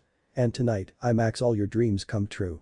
Cheers and applause roared from the crowd, and among them was an excited Harley sitting in between a bored-looking Ivy and an uninterested Naruto. Honestly, they did not want to be here, but they wanted to be supportive of their friend and lover, even if it meant listening to a total jackass. This guy's such a douche, grumbled the redeed. Oh I'm sorry, but none of the charming villains with great personalities were holding seminars today, replied the pale-skinned babe in a sarcastic tone. This guy's not even a real supervillain, he's just some delusional wit who thinks he's Zeus. He doesn't even shoot lightning bolts or anything, groaned the only guy of the trio. SHHH, said his blonde girlfriend before continuing to listen to the villainous speaker. Joker. Riddler. Two-Face, Maxi pointed to pictures of each villain on the screen behind him, then they turned into a large question mark, what do they have that you don't? The penis? Ivy called out in a heckling fashion. Naruto could not resist joining in, grasps on reality. The crew. Answered the speaking supervillain as the word crew appeared on the screen behind him, a villain goes it alone, but a supervillain needs henchmen. When I robbed the 1996 Olympics. Another round of cheers and applause came from the audience and made Maxi chuckle, oh thank you very much, just lovely. Fun times. He continued his tale, my crew helped me steal those medals. And now I literally sleep on a pile of gold. Back in the cheering crowd, Harley was listening to his every word. Eyes, you hear that? Sleeps on gold. She said excitedly. Honestly, with the amount of coke this guy does, I doubt he's sleeping on anything, Ivy chuckled. On the other side was a bored Naruto pretending to jerk himself off, then finish with a raspberry sound before sarcastically saying, wow, one act of villainy from over 20 years ago. I can totally see why this guy's such a big deal. This asshole would not survive 5 minutes in our world, growled Kurama from inside his partner's head. Tell me about it. This guy actually makes me miss Orochimaru and all the other real bad guys I faced when I was younger, thought Naruto. Maxi continued to speak, so how does one recruit goons? The screen behind him changed to a blank presentation slide with a heading Goon Guide as he started listing off ideas that appeared as a bulleted list through a henchman agency. Or from popular villain. Harley raising her hand and calling out "oh" repeatedly interrupted him. He pointed to her, yes, the juggalo in the third row. She stood up so she could be heard, Mr. Zeus, I tried those things and they didn't work. You can't let rejection stop you. Think about the big boys. Darkseid. Luther. Maxi, he briefly flexed his muscles before turning towards the crowd, are we quitters? They gave off a collective no. Neither are you. Maxi winked at Harley. She smiled in inspiration, then Ivy stood up and said, okay, I'm out. Right behind ya, Naruto did the same before turning to his blonde lover, see you back at home. He pecked her cheek, leapt over his seat and followed Ivy out of the auditorium. Harley opened the door to Maxi Zeus's dressing room and found him sitting on his couch but was surprised to see him propping one of his bare legs on a nearby rolling chair and flexing his toes. Oh sorry. Didn't know you were busy, she closed the door in embarrassment. No, come in, he said, and she did. Just letting my legs breath, he kicks the chair over and she sits. You were so inspiring. If you don't mind, I got a couple questions, she says. Maxi takes off his other Greek sandal, and I've got one big answer. He claps his hands twice and his stereo starts to play what many would call in the mood music as the lights around his vanity mirror change their color from white to a dark pink. While this was going on, the man with the god delusion lies on his side, reaches for the rope connected to the curtains above him, gives it a yank to reveal a painting of his naked upper body, and poses seductively. Harley's attention was drawn to the piece of interesting art, wow. It's like one of those paintings, you know, where the eyes follow you except, no, it's just your greased up nipples. Just between us ... I painted it. SHHH, he said as he sat up. Weird. So hey, I was wondering if you'd just give me some pointers.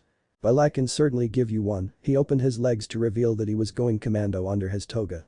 Harley was disgusted. Ah, got it. So you're just a creepy dick. I'm not in you. She got up and made her way to the door as Maxi scowled, clapped his hands which made his room return to normal, and stood up. Oh. Really? You were laughed out of UTI. The former sidekick was out of the room when she heard that and stopped in her tracks, remembering how those assholes rejected her. She turned back to the face the pretentious dick as he said, yeah. Word gets around. You'll never get a crew. Because no bad guy will ever work for a woman. My 2 cents. He smirks, sits back down, and flashes her as if to mock her.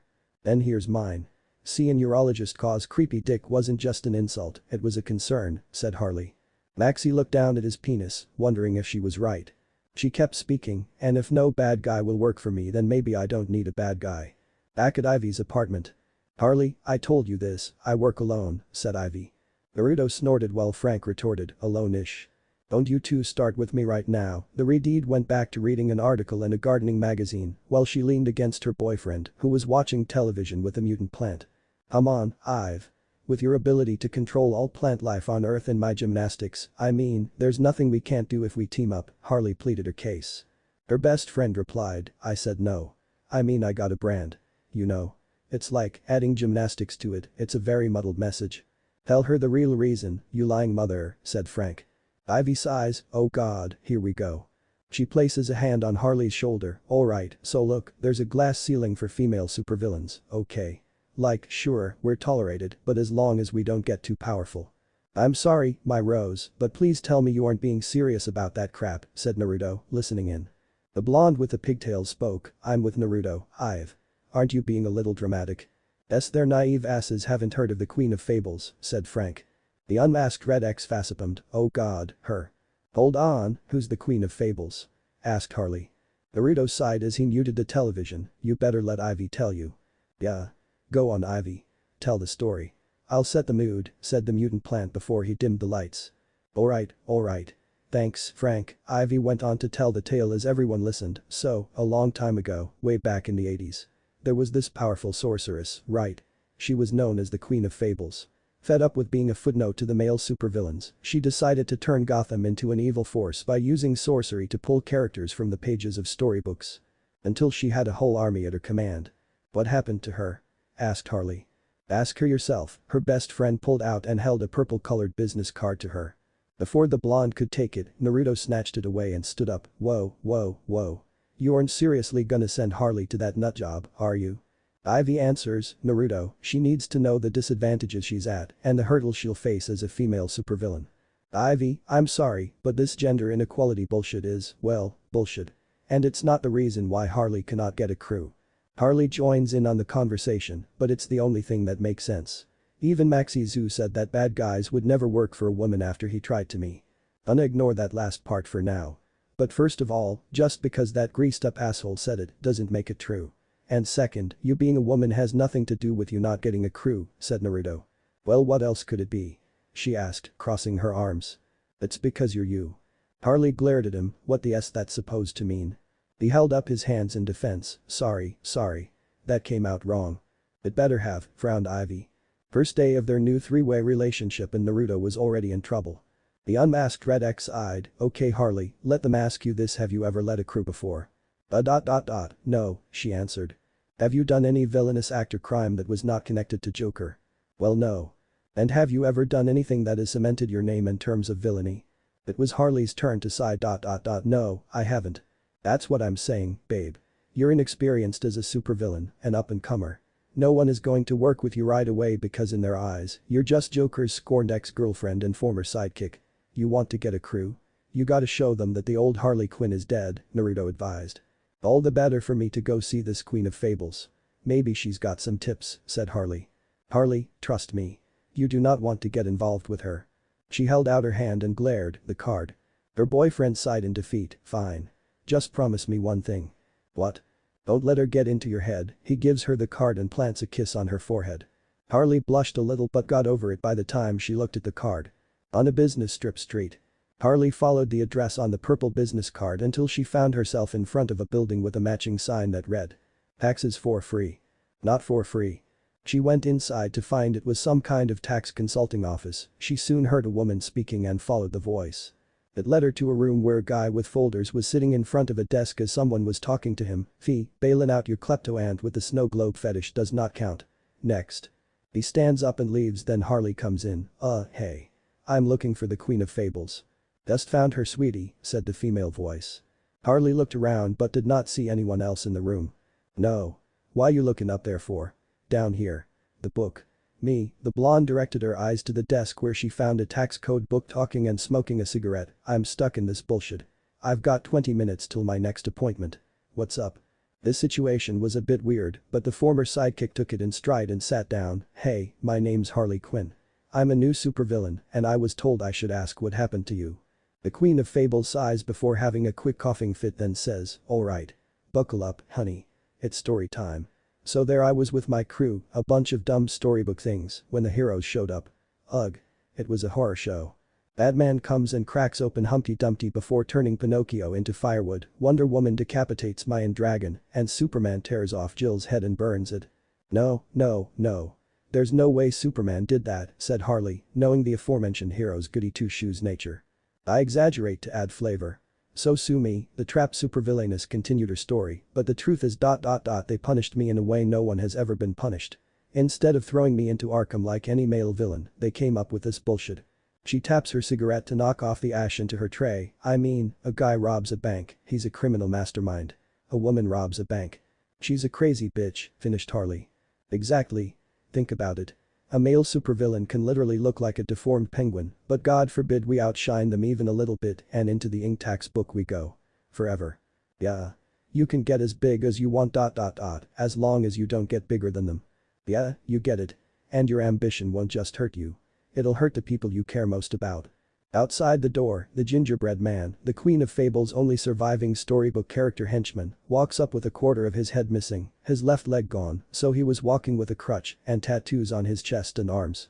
Birthday cake for the boss at 4, he called into the office of his former boss.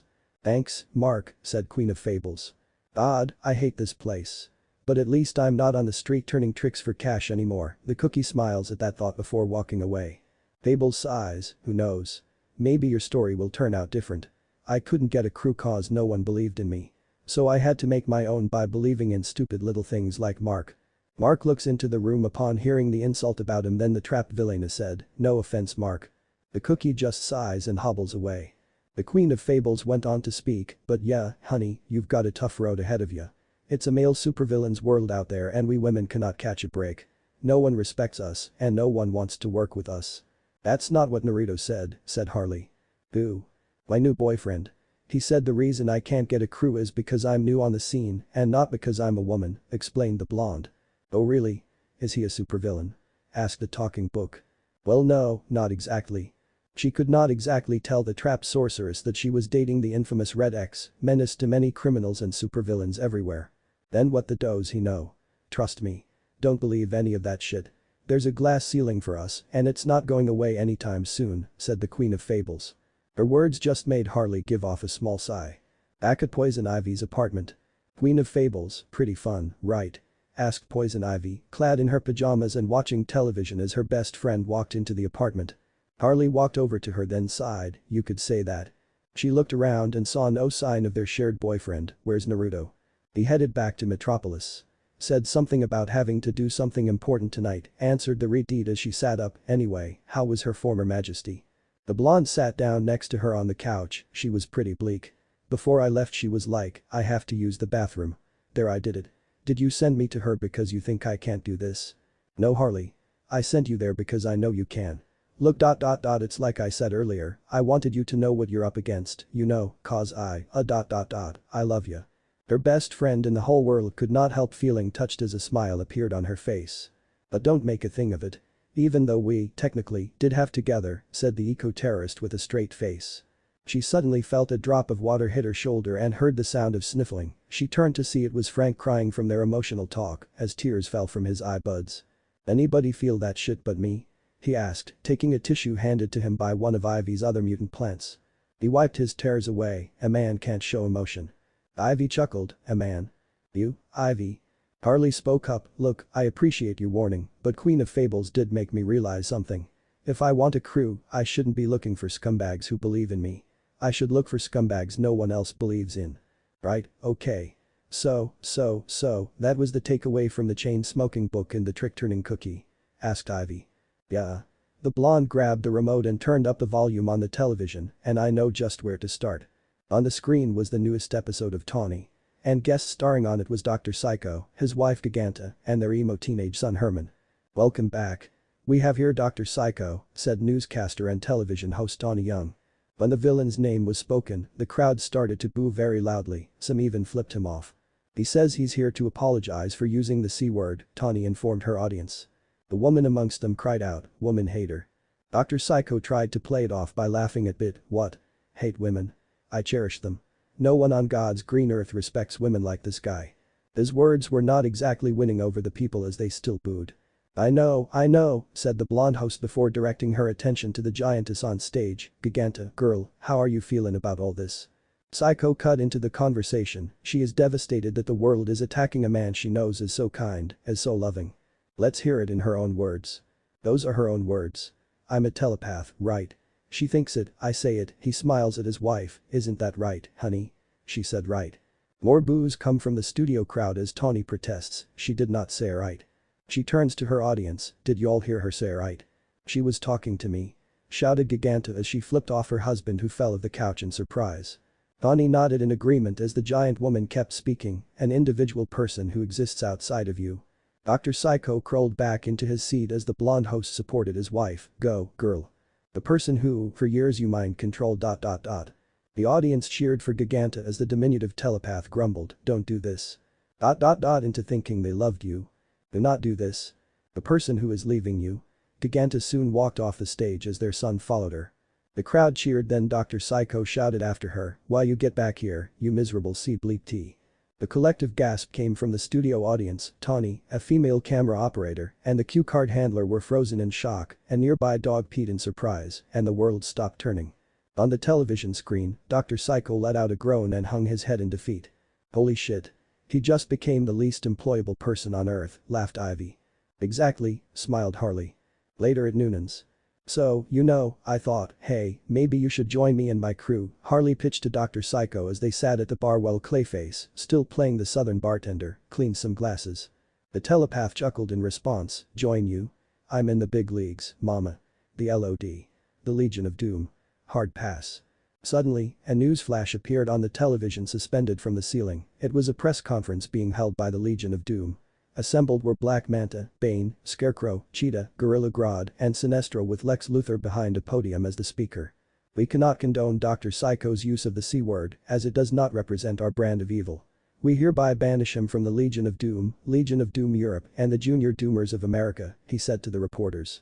The idea of hitting rock bottom crept into Dr. Psycho's mind, so he did the only thing he could do now.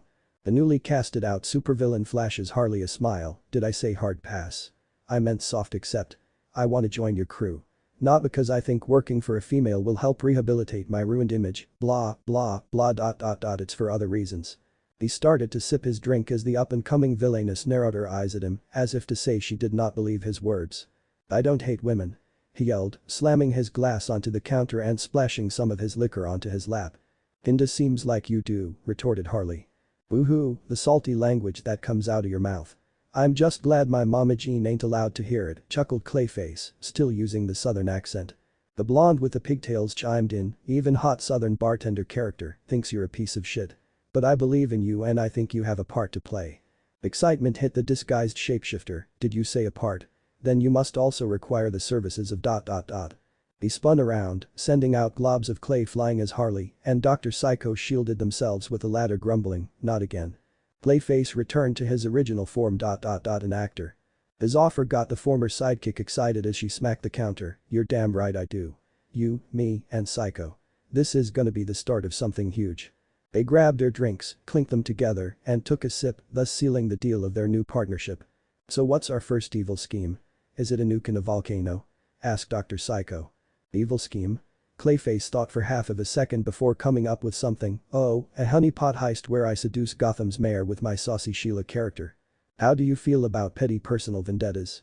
Harley grinned mischievously. Later at Maxi Zeus's residence. Harley and her new crewmate stared at the marble statue of Maxi Zeus sitting on a Greek throne as his open legs displayed his genitalia.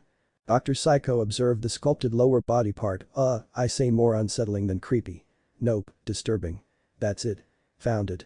The blonde pointed her bat at the statue, alright, we're gonna steal this asshole's gold medals and anything else we can get our hands on. Like the saying goes. Hell hath no fury like a woman scorned, chimed in Clayface. Oh. I was gonna say the prick has it comin', but yeah, I like your fancy way better. So what's the plan? Asked a voice that surprised them. They looked to see Naruto decked out in his Red X gear coming around from behind the statue, then he leaned up against it. Ah, it's Red X. We're dead. He's gonna kill us and piss on our corpses. Dr. Psycho cried out in fear, running to the back of Clayface for protection. Jesus, Psycho, calm down, said Harley, then she grinned and sashayed over to her boyfriend, hey boo. Hey beautiful, said Red X. Once she reached him, a section of his helmet slid open to reveal his mouth and the blonde with the bat immediately started French kissing him passionately. She moaned and put her arms around his before jumping up and wrapping her legs around him, he held her up as they made out. Dr. Psycho and Clayface watched the whole scene and could not help feeling both confused and uncomfortable. Harley finally broke the kiss and looked at Red X with hungry eyes, pull down those pants and let me suck your dick. She hopped down and was about to search for his fly when her telepathic teammate cleared his throat loudly, excuse me ... but what the is going on here? Oh right, forgot you guys were here, the pale-skinned babe chuckled nervously as her boyfriend's mouth covered itself back up. She cleared her throat before speaking, X, meet my new crew, Dr. Psycho and Clayface. Psycho, Clayface, meet my boyfriend, Red X. How you doin'? Red X gave them a greeting wave. Clayface returned the gesture, a pleasure. Your boyfriend? You're Red X. When did this happen? Shouted a surprised Dr. Psycho. Last night. Me and Poison Ivy had one hell of a threesome with him and decided to both date him, she answered casually. The telepath facepalmed, oh god. Harley looked back at Red X, so sweetie, what brings you here? I've said you had something important to do. I did and I do. It's here, he answered. Here? Yeah, I'm after those gold medals just like you guys. Ah shit. He's gonna take the medals then slit our throats. I knew it. we're going to die," cried Dr. Psycho. "I'm not going to kill you. I listened to your conversation and got the sense this is some kind of revenge against Maxi. I want in." "You want in? Why?" "Yes. What could you possibly gain from this venture?" asked Clayface. Red X narrowed his eyes. "My reasons are my own." This scared Harley's new crewmates, but she gasped and smiled. "Oh my god, this is about earlier. You're here to get back at him for trying to me." "What? No. I'm a master thief and I steal from other supervillains. It's part of my gimmick or whatever." He tried to play it off, but what he said was an obvious lie. Harley hugged his left arm. "Oh, my hero." Under his helmet, a huge blush crept upon Naruto's face. Yeah, this is all sweet and shit, but can we please get this show on the road?" grumbled Dr. Psycho. The blonde with the pigtails reluctantly let go of her boyfriend, then said, "Right. Everyone, follow me." She led the group over to one of the large bushes in front of the main house, and they all ducked down behind it for cover. "Alright, here's the plan. Me, X, and Psycho will go in through the back, find his loot, and clean him out. Clayface, you go knock on the door, pretend to be the mailman, and distract him," explained the crew leader. "What do we know about this mailman? What are his dreams? His fears? His raison d'etre?" asked the shapeshifter. While he spoke, Harley went over to the mailbox, grabbed the envelopes from inside, and rejoined the guys. "Who gives a shit? You're just a mailman," she answered him. Clayface gave a huge smile. "Brilliant. That's what the world sees. Just a mailman. But yes, we know better, don't we?" The other three looked at each other as he began constructing the backstory of his new character. He was a horribly neglected little boy, and he grew up in a cage. The only time he heard rumblings from the outside world was when the mailman came, which is why he spent his whole life dreaming of being one. "Yeah, no. None of that. You're just a mailman. Deliver the mail." Harley shoves the mail into his hands before she and Red X made their way towards the house. "Oh. She demands perfection, doesn't she?" Clayface said excitedly as his short-statured companion groaned, "And she'll get it. My mind is a whirl with a delicious new character you'll soon meet." "I can't even," groaned Dr. Psycho. He went to join the others while the actor Blob spun to change into his new role. The hand grabs the lion-shaped door knocker and gives it a few knocks before the door opens to reveal Maxi Zeus. "Who dares disturb a living god after 9 p.m?" demanded the false deity. The mailman holds out some envelopes to him. "Here's your mail Dad." The postal worker takes off his hat to reveal his face, showing that he looked similar to the supervillain except younger. This confused the already delusional man. "Dad. Years ago, you met my ma in a piano bar and knew you must have her. Damn what your parents thought. She might have been from the wrong side of the tracks, but she was on the right side of your heart." Around the corner, Harley, Dr. Psycho, and Red X watched what was happening while making sure to stay out of sight of Maxi Zeus. "What is he doing?" the former sidekick asked. "Don't ask me, he's with you," answered her boyfriend. "I'm done." Dr. Psycho facepalmed at the antics of the disguised Clayface. "It's really you?" asked a fake god, possibly buying the story. His equally fake son just smiled as Zeus said, I thought I'd lost you forever after piano bar Janet said she took care of it." "Oh, she tried. But it didn't take," responded the mailman. "Of course it didn't. For you are half god." Maxi embraced his long-lost son who hugged him back. Back with the other three, Harley, Red X, and Dr. Psycho made it to the back door. "So, who do you need me to mind control to open the door?" the telepath asked sinisterly. No one. Just squeeze in the crawl space, get into the house, and open it from the inside," answered the pale-skinned beauty as she opened the little door to the aforementioned area. Her new crewmate scowled. "Are you shitting me? I'm a genius telepath, why you wasting me on this? Why not your boyfriend? Isn't that like his specialty?" "Don't look at me. She's in charge," said Red X. "Yeah, and you're the only thing small enough to fit," she added. "Got it," the telepath said in defeat before crawling into the small space. "Son of a bitch." There were some thuds and bumps before he cried out, "Arg. My eyelashes just touched a dead raccoon."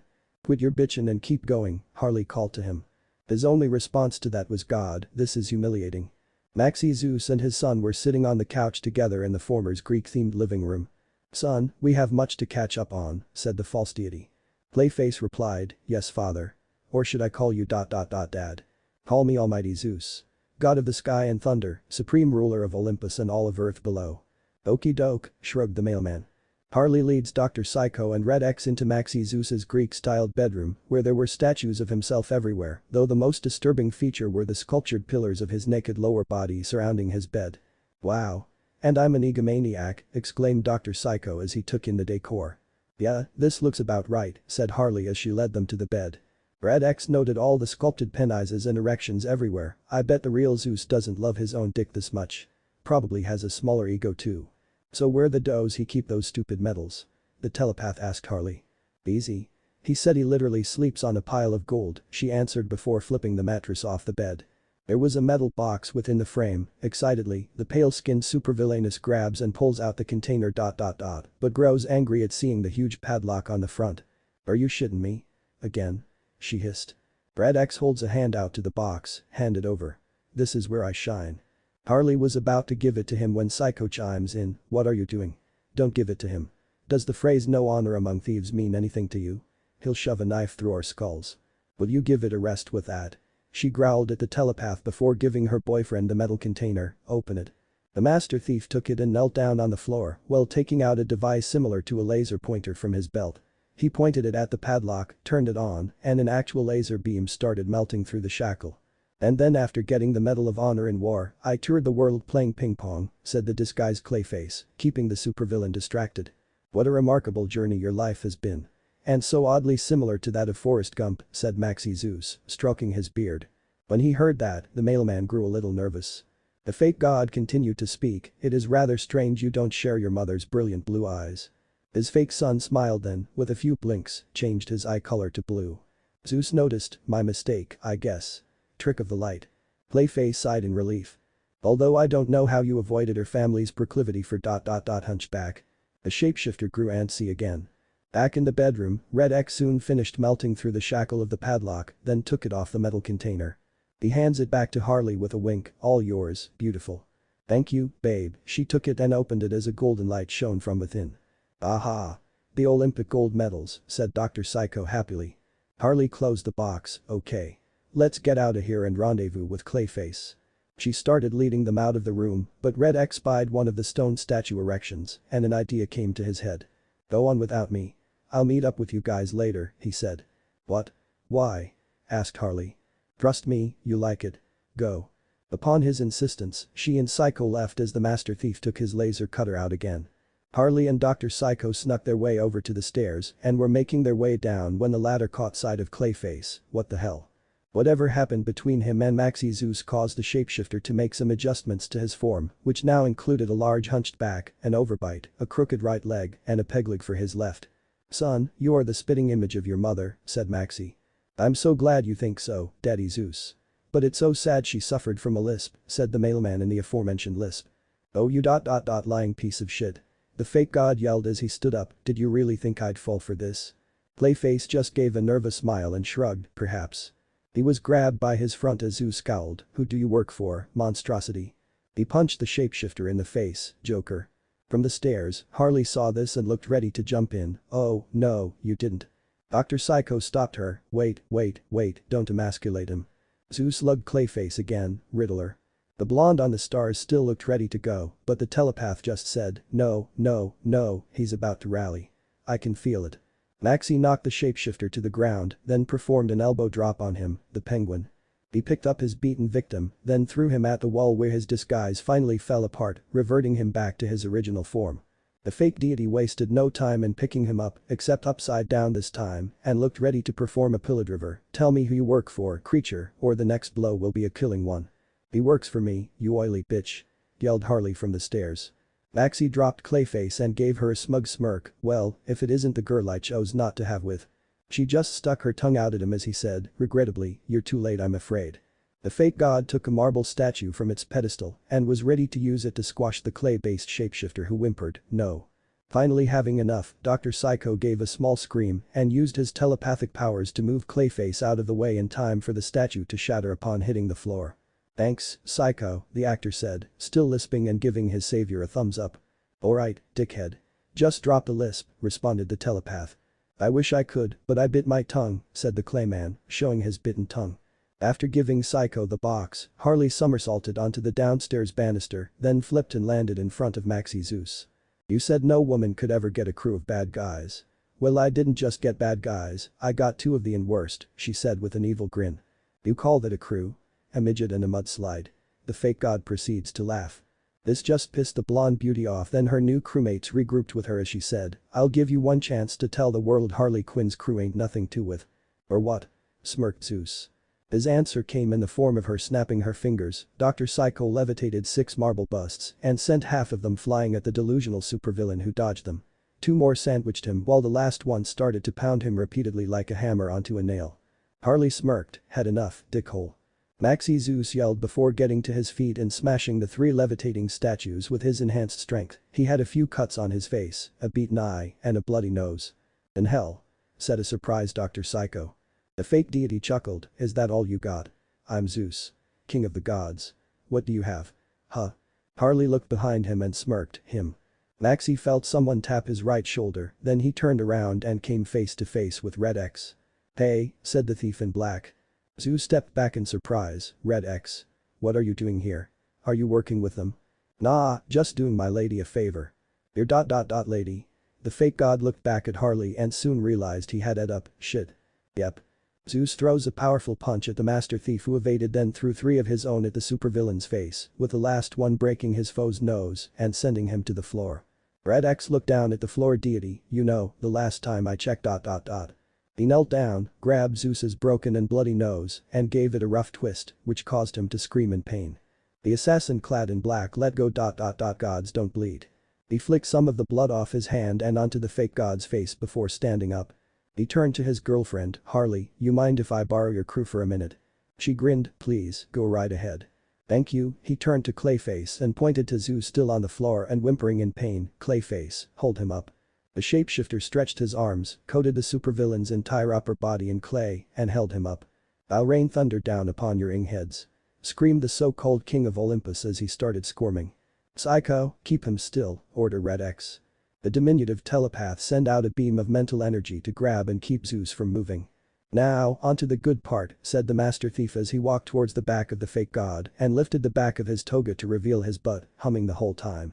"What do you think you're doing, X?" demanded Maxi. "Just relax, you might enjoy this." The disguised Naruto pulled out the stone penis from earlier, then looked at Harley's crew members, "Bend him." The blonde with the pigtails grinned, "Oh, I like where this is going." "Me too," cackled Dr. Psycho as he and Clayface put Zeus in the requested position. This finally got the so-called god nervous as he looked back at Red X. "WHWH, what are you going to do?" "Something I learned down in Mexico called El Anolorando." The thief and assassin pulled out a bottle of hot sauce, which had the words "extra spicy" on the label. Maxi Zeus grew terrified as Harley laughed, "Yes. This is better than I could ever have imagined." Her boyfriend poured hot sauce onto the stone penis as the god panicked, "Whoa, Red X, surely we can make a deal. A deal with almighty Zeus can make all your pleasures come true." Nah, Red X plunged the hot sauce covered fake erection into the butthole of the supervillain who screamed at the sudden intrusion. "Oh yes. Give it to him, babe. Give it to him hard," cheered Harley as her crewmates were doing their best to keep Maxi in place while trying to hold in their laughter. "Oh, for the love of Olympus. Pull it out. It burns," cried the false god. "What's wrong? You seem to love your dick." "I just thought I'd give you the joy of having it inside you," said Red X as he kept pushing and twisting the spicy fake genitalia. His actions made Zeus yell and whimper in pain as the hot sauce was doing its job. "Man, you're a tight one, aren't ya?" grunted the master thief while still inserting the stone dick into the false deity's ass. "I think I need a little help." He looked at Harley, "Babe, think you could give me a hand?" His girlfriend grinned excitedly, "Hell yeah. Psycho, Clayface, turn that dickhead around." "You got it," said the telepath. "As you wish," replied Clayface. Her crew turned the supervillain around so his bare butt was facing her and she could see the stone penis still sticking out. She chuckled and was getting ready to go up to bat when Maxi looked back at her. "Wait, Quinn, we can work something out. I'll tell the world your crew ain't nothing to with. I'll tell the world." "Oh, I know you will," smirked the up-and-coming supervillainess before giving her bat a powerful swing. She hit the stone penis though the impact rocketed Zeus out of Clayface and Dr. Psycho's combined hold and sent him through the door into the other room. A sigh of satisfaction escaped Harley's lips. "That was awesome." "Oh, we aren't done yet. I found these in his bedroom. Figured I could put them to good use." Red X pulled out some unknown items. "Holy shit, I love you so much right now." His girlfriend grinned evilly upon seeing what he had. The next morning in front of Maxi Zeus's house. Connie Young was standing in front of the camera, reporting the breaking news about Maxi Zeus, who was unconscious and hogtied upon the lap of the statue of him sitting on a throne. Leather cuffs bound his hands and ankles, he had a ball gag in his mouth and the end of the stone penis was barely poking out of his butt. Motivational speaker and self-proclaimed supervillain Maxi Zeus was found this morning, beaten and apparently ewely assaulted, said the reporter. Maxi let out a groan and caught Tawny's attention, then she made her way over to him while beckoning her camera operator. Oh. Follow me, follow me. She came up to the beaten god, Mr. Zeus, how did this happen? Who did this terrible thing to you? He tried to answer, but all he could do was moan due to his mouth being plugged up. Oh. Right. Let me try and ... Tawny reached up to the gag and managed to get it off, got it. Thank you, he said, genuinely grateful. So do you know who did this to you? She put the microphone to his lips. He gave a small grunt of pain before speaking, all I can say is ... Harley Quinn's crew ain't nothing to with. Tawny resumed her report, sounds like Harley Quinn, former girlfriend of the Joker, is striking out on her own. At Ivy's apartment, she, Harley, and Naruto were watching Tawny's report, he was still in his gear, except his helmet was on the coffee table. Holying shit, Harls. You did it. I would not have seen that coming, said the redeed, impressed by the efforts of her best friend. Oh, you should have seen her. She was great. Ran that crew like a pro, praised a master thief before giving his blonde girlfriend a kiss to the temple. She blushed, well I did have a little help ... but I was pretty good wasn't right. Hell yeah, you were, he smiled. Tawny resumed speaking, it's been 30 long years since a female villain had a crew. When the Queen of Fables tried to smash through that glass ceiling but was imprisoned in the US tax code by the Justice League. Cause their bitches. Cried out the Queen of Fables, watching the news in her office, but I'll be damned. Harley's actually going for it. She was not the only one watching as the Joker was too and was not happy at what he was hearing. One thing's for sure, the Joker's ex may soon become his biggest competitor. Her report abruptly ended after Joker crushed his drinking glass and shot his television. Well Harls, congratulations. You're doing it. I mean, I know gold medals aren't a nuclear warhead, but it's a good start, praised Ivy. Thanks, smiled Harley. So what are you gonna do with those medals? Melt them down and sell them off. Suggested the redeed. Oh I already did something with them. Really? What? The blonde pointed to Naruto, traded them to Foxy. Ivy arched her brow at their shared boyfriend, seriously. Trust me, it's better than you think, he smirked back at her. Before the eco-terrorist could question him further, Tawny received some sudden information, hold on everyone, word from the newsroom. The International Olympic Committee has just announced that the stolen medals from 1996 have been found and returned. What? No. No. Cried out Maxi Zeus. Harley and Naruto started laughing at the supervillain's misery though Ivy just said, I don't get it. Her blonde boyfriend calms down, I've met a lot of supervillains and criminals in my line of work and I have learned many things. One of them is you can hurt a bad guy's body many times and they'll bounce back. Where you really want to hit them ... is in their pride. The redeed was connecting the pieces with a grin, so by returning the medals ... Maxi Zeus lost the heist that made him a supervillain in the first place, Naruto smirked. Ha. That's awesome, praised Ivy. Ain't he cute when he's being kickish? Harley grinned before kissing his cheek. He smiled, I have my moments. Something soon clicked in Ivy's mind, hold on, you said traded. You gave Naruto the medals. So what did he give you? The warhead he stole. That thing. But didn't he disarm it and make it useless? Naruto answered, yeah, we know it's useless ... but Gotham doesn't know. Harley giggled, yep. Ivy smirked at her best friend, what did you do? I used a warhead to blackmail the city. Once again, Tawny came on with another newsflash, hey, y'all, it's me again. This just in. We take you live to a high-speed chase on the abruptly renamed Harley Quinn Highway. As the footage of the chase came on, the green-skinned eco-terrorist was stunned, I'll be damned. Totally worth it. So. Awesome, added Naruto. Right. Harley stood up, I say we celebrate. Celebrate? How? Asked her best friend. The blonde with the pigtails answered by grabbing her and their boyfriend's wrists before pulling them off the couch to the bedroom. Her companions were surprised but did not resist as she dragged them to her room for one hot celebration. The clock on the nightstand had just turned over to 9:16 a.m. when Naruto stirred in his bed and slowly opened his eyes. With a subtle moan, he rolled onto his left side before a bare and slender arm draped itself over him. Soon the content face of Tala comes up, rests against his, and nuzzles him in a loving manner. She plants a gentle kiss on his skin, good morning, my beloved master. Morning, Tala. Sleep well? He asked. Of course. I always do after one of our ... nights of passion, she lets out a sigh of satisfaction, you were wonderful last night. As always. Thanks, he looks at his clock and reads the time, but I better get up. The unmasked Red X was about to do that when his beautiful servant got a hold on him and snuggled into him. "Must you? I adore cuddling with you. Stay with me." He chuckles, then gently takes her arm off of him. "As great as that sounds, I can't spend the whole day in bed." Naruto gets out of bed, exposing his nude form to the world when his bedmate said, "Of course you can. Especially with the right motivation." He looked back to see her take the covers off and reveal her own naked body. No matter how many times he saw it, it was still one of the most beautiful bodies he had ever seen. The blonde smiled, "Tempting, very tempting. Even if that were true, you still have to get to headquarters. I may have time off right now, but you have important work to do." She pouts, "It's so boring without you there." He smiles, I know. You've told me many times. Still, your work is very important. You can't exactly ditch." Naruto goes into the bathroom, grabs a washcloth and wets it in the sink, then wipes his face before drying off. He opens his eyes to see, in the mirror, Tala behind him and wrapping her arms around him. She presses her body against his, "I Dacaputia. Amputia Petrus tots iot imprundat." He feels her plant a kiss on his shoulder, then he smiles, "Tala, you have to go." She kisses his shoulder again, "I don't want to." A smirk appears on Naruto's face, "Are you trying to defy your master? Maybe you should punish me," the sorceress nibbled on his right earlobe. The unmasked Red X could not help but find her affectionate actions pleasing and charming. She had been like this ever since they met 2 years ago.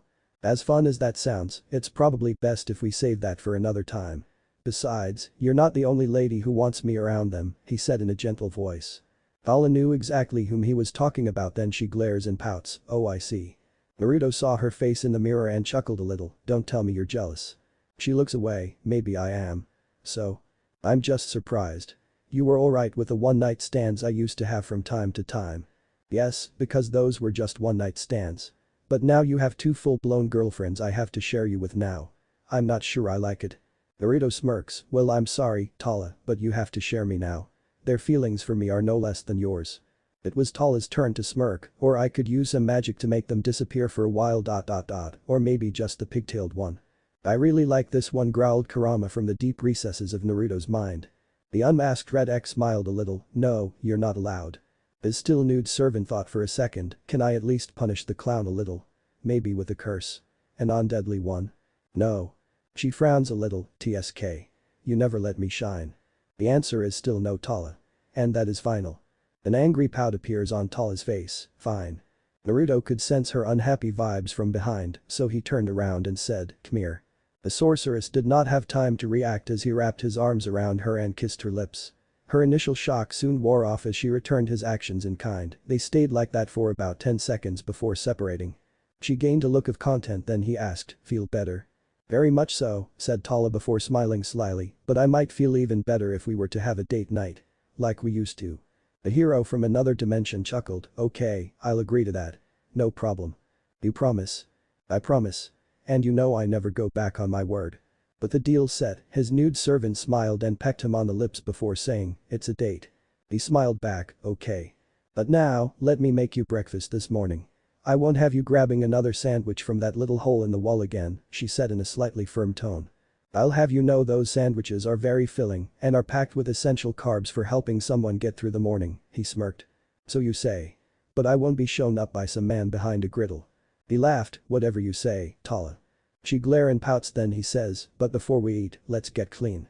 He then leads her into the shower, turns on the water, and resumes kissing her as the water hits them, not bothered by the fact it was still cold. Poison Ivy's apartment. "Listen up. We got our names out there. People know not to with us and I got my highway. But now it's time to up our game," said Harley, placing a map of downtown Gotham City on the coffee table she and her crew surrounded. It has been a couple of days since they beat the crap out of Maxi Zeus and stole his medals, and now the crew was ready to do more. Dr. Psycho gives an evil smirk as he looks at the map. "Downtown, huh? Got something big in mind?" "You damn right. And if it goes well, we'll be stinkin' rich." "Liking it so far." Clayface asks, "What will our newest grand scheme be?" "A jewel heist," Harley announces proudly. "Ah, a classic. And one that never gets old no matter how many times it is done.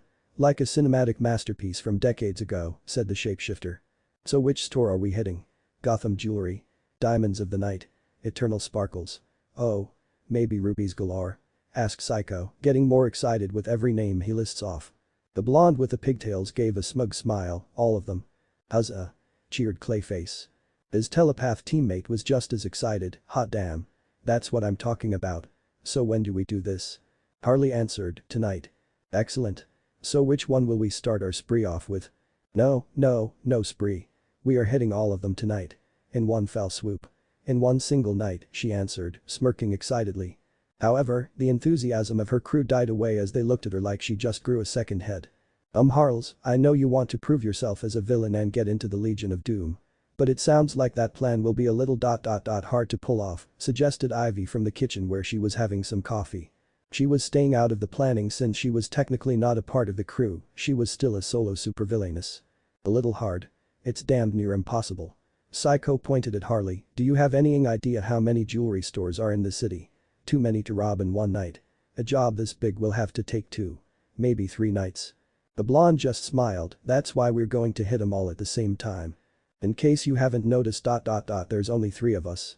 Shouted the telepath. I may be a master of disguise as well as an unmatched actor, but even I cannot take on the role of an entire army, said Clayface.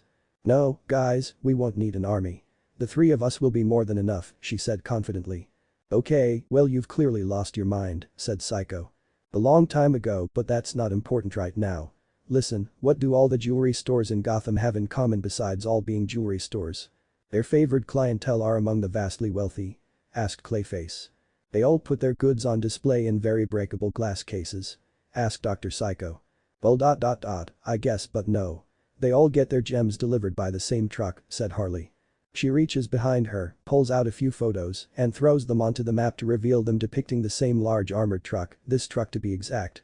Her crewmates look at the pictures then she continues, this armored truck comes in every month and delivers jewels to every jewelry store in the city on the same day. And why does it look like something loaned out from the US military? Asked Psycho. Because this is Gotham duh. I mean there's a supervillain around every goddamn corner. Harley looked back at the pictures, this truck is decked out with heavy armor plating, thick all-terrain wheels, and bulletproof glass. And you want to rob this behemoth? Asked Clayface. She answers, yes. Other villains have tried and failed. They all had to settle for waiting for it to make its deliveries before going for the jewels. We pull this off, the Legion will definitely notice us. It was at this point that Ivy got a text alert on her cell phone, she checked it, then smirked after reading the message and replied to it. Afterwards, she got up and opened the closest window before returning to the kitchen to drink her coffee. Psycho decided to chime in, please tell me you have a plan for this. Of course I do. Here's the plot. Harley was soon interrupted by someone flying in through the window and into the apartment. The unknown person soon announced, you're all about to die. This scared the villainous crew enough to shout in fear and for Harley to grab her baseball bat, but she soon realized who the intruder was and glared, X. It was indeed the infamous Red X, and he was laughing, gotcha. Damn it, babe, you nearly scared the crap out of me. Yelled the blonde with the pigtails. Same here, you and Psycho. Shouted Dr. Psycho. Clayface glared and crossed his arms, agreed. And none of it would have been possible if not for my partner in crime Poison Ivy, the master thief adds happily. Harley gasps then points her bat at her best friend and says in a hushed voice, traitor. Ivy just smiles and shrugs her shoulders, he texted me and asked if the window was open. Of course I had to open it. I didn't want my window broken. Again. That was 3 years ago and I said I was sorry. I even paid for a new window, remember? Red returned to being proud of himself, still, this hilarious prank was a success. Oh well, you know what else is funny? This. Harley drops her bat, somersaults onto his back, and wraps her legs around him while getting him into a chokehold. All Red X could do was make some choking sounds as the blonde on his back smirked, oh yeah, now we're having fun. This is fun, right? Using her weight, she makes them fall backwards onto the floor where the assassin in black wriggles around in her hold. Don't break him, Harles. We still need him for said Ivy before taking a sip of coffee. Right, Ive, responded the Joker's ex. Red X was about to grab her arms, but, with her gymnast flexibility, Harley used her legs to hold his limbs back. She grinned, say uncle. Say it. Okay. Uncle, he gargled. A smug smirk appeared on her face, then she released her boyfriend and stood proud like the champion of a wrestling match. Whoa, yeah. I defeated Big Bad Red X new world champ, right here, announced the bleached-skinned blonde. She started doing a small victory dance, but did not notice Red X standing up and looming behind her. Let's see if you can defend your title, he grabbed her from behind and threw them back onto the ground. Before she knew what happened, Harley was on her stomach with both of her arms pinned behind her back and her boyfriend straddling her to keep her down. No fair, growled Harley as she wriggled. "What's wrong, baby? I thought you liked me coming in from behind," teased the thief in black. "Only during." She struggled some more when Dr. Psycho loudly cleared his throat. "As captivating as your bedroom antics might be, can we get back to this plan you claim to have?" "Oh. Right." Harley looks at Red X. "Babe, you think you can let me up?" "Huh? Oh, yeah. Sure," he says, then gets off of her and helps her up. She got to her feet before rolling her shoulders a little and giving him a flirtatious smirk. "We'll finish this later." He watched her return to her crew while thinking to himself, bet it'll be a different kind of wrestling match though. "So what plan is Psycho talking about?" asks Red X, joining the others. His blonde girlfriend was about to answer, but the aforementioned telepath interrupted. "Don't tell him. He'll jack our loot. It's what he does." "Relax, Doc, I'm not gonna jack your loot unless I have to." "See? Calm down, Psycho," glared Harley. Her boyfriend noticed the map and the pictures of the armored truck on the coffee table and put two and two together, planning some kind of jewelry heist. The blonde with the pigtails smiled. "Damn right. And a badass one at that. And that's all you're gonna hear. So why don't you run along and let us villains try and earn a living," sneered Dr. Psycho. "Jesus, fine. Plan away. Pretend I'm not even here," grumbled Red X. "Or you could just leave. And maybe go die in a ditch somewhere," added the telepath. "Psycho!" shouted Harley. The masked hero from another dimension joined Ivy in the kitchen. He sat down next to her as she sipped her coffee. "He's a real ball of fire, isn't he?" His green-skinned girlfriend responded. "I'd say he's more like the ball of shit that you'd put in the bag before lighting it on fire." "Not a fan." The disguised Naruto chuckled. "You could guess why. Anyway, want some coffee?" "Sure." His eyes did the infamous eye smile Kakashi would often do. Ivy grabs the coffee pitcher. "Grab a mug." Back with the trio in the living room, Harley was explaining the plan bubbling in her noggin. "As I was saying, this is how it'll go. The truck always comes in through the Vincefinkel Bridge entrance. We'll wait there. When the truck stops at the multi-way intersection, Clayface and I will take out the driver. Then Psycho, you'll use your powers to open the back and make the jewels do that floating thing.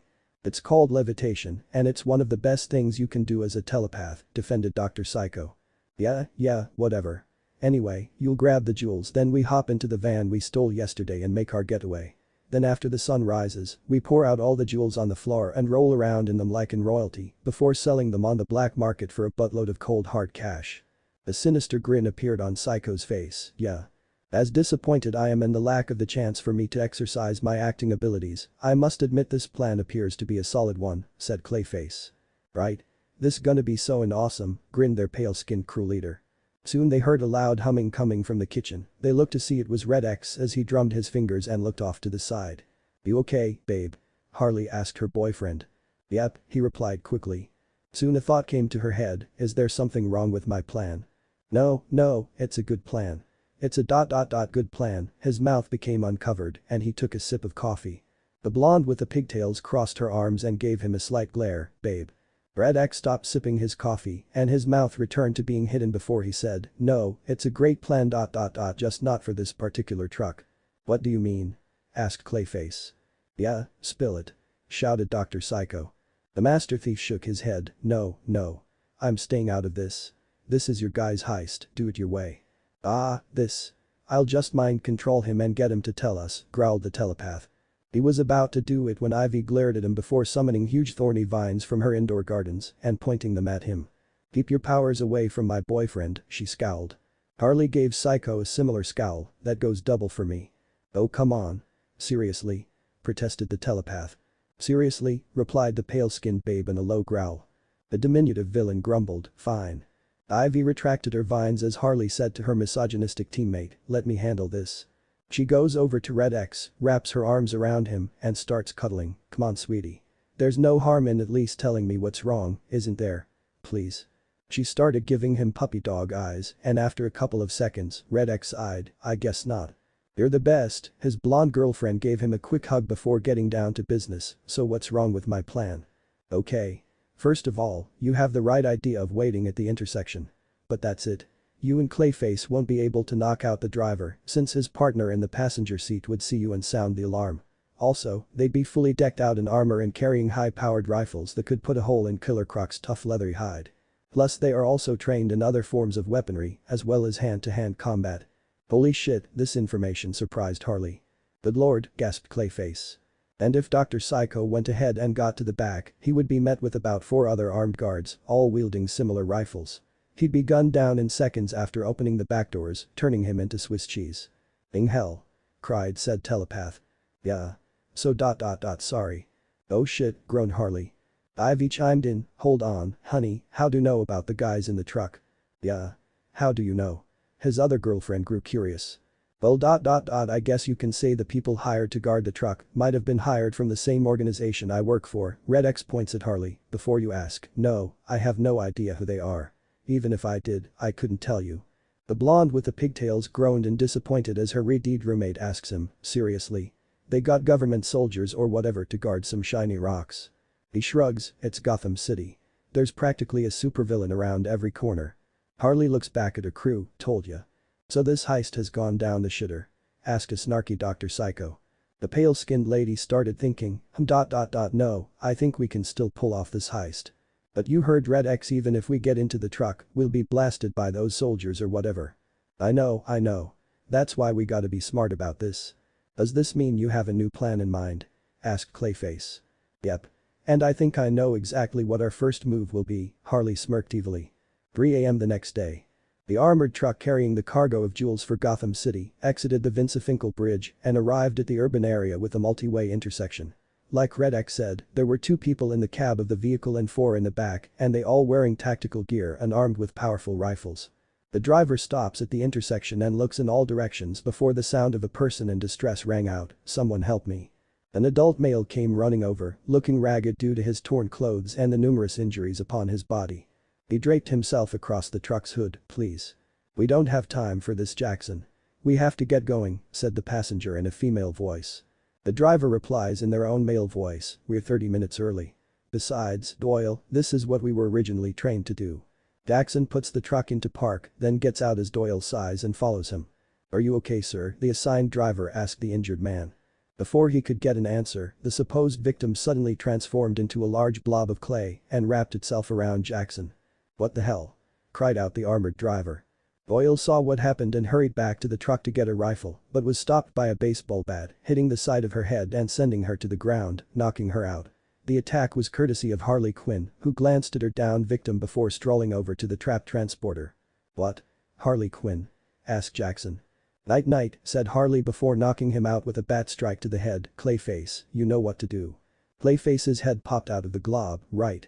There was a knock at the back door of the truck and an armored guard looks through one of the narrow windows to see it was Jackson.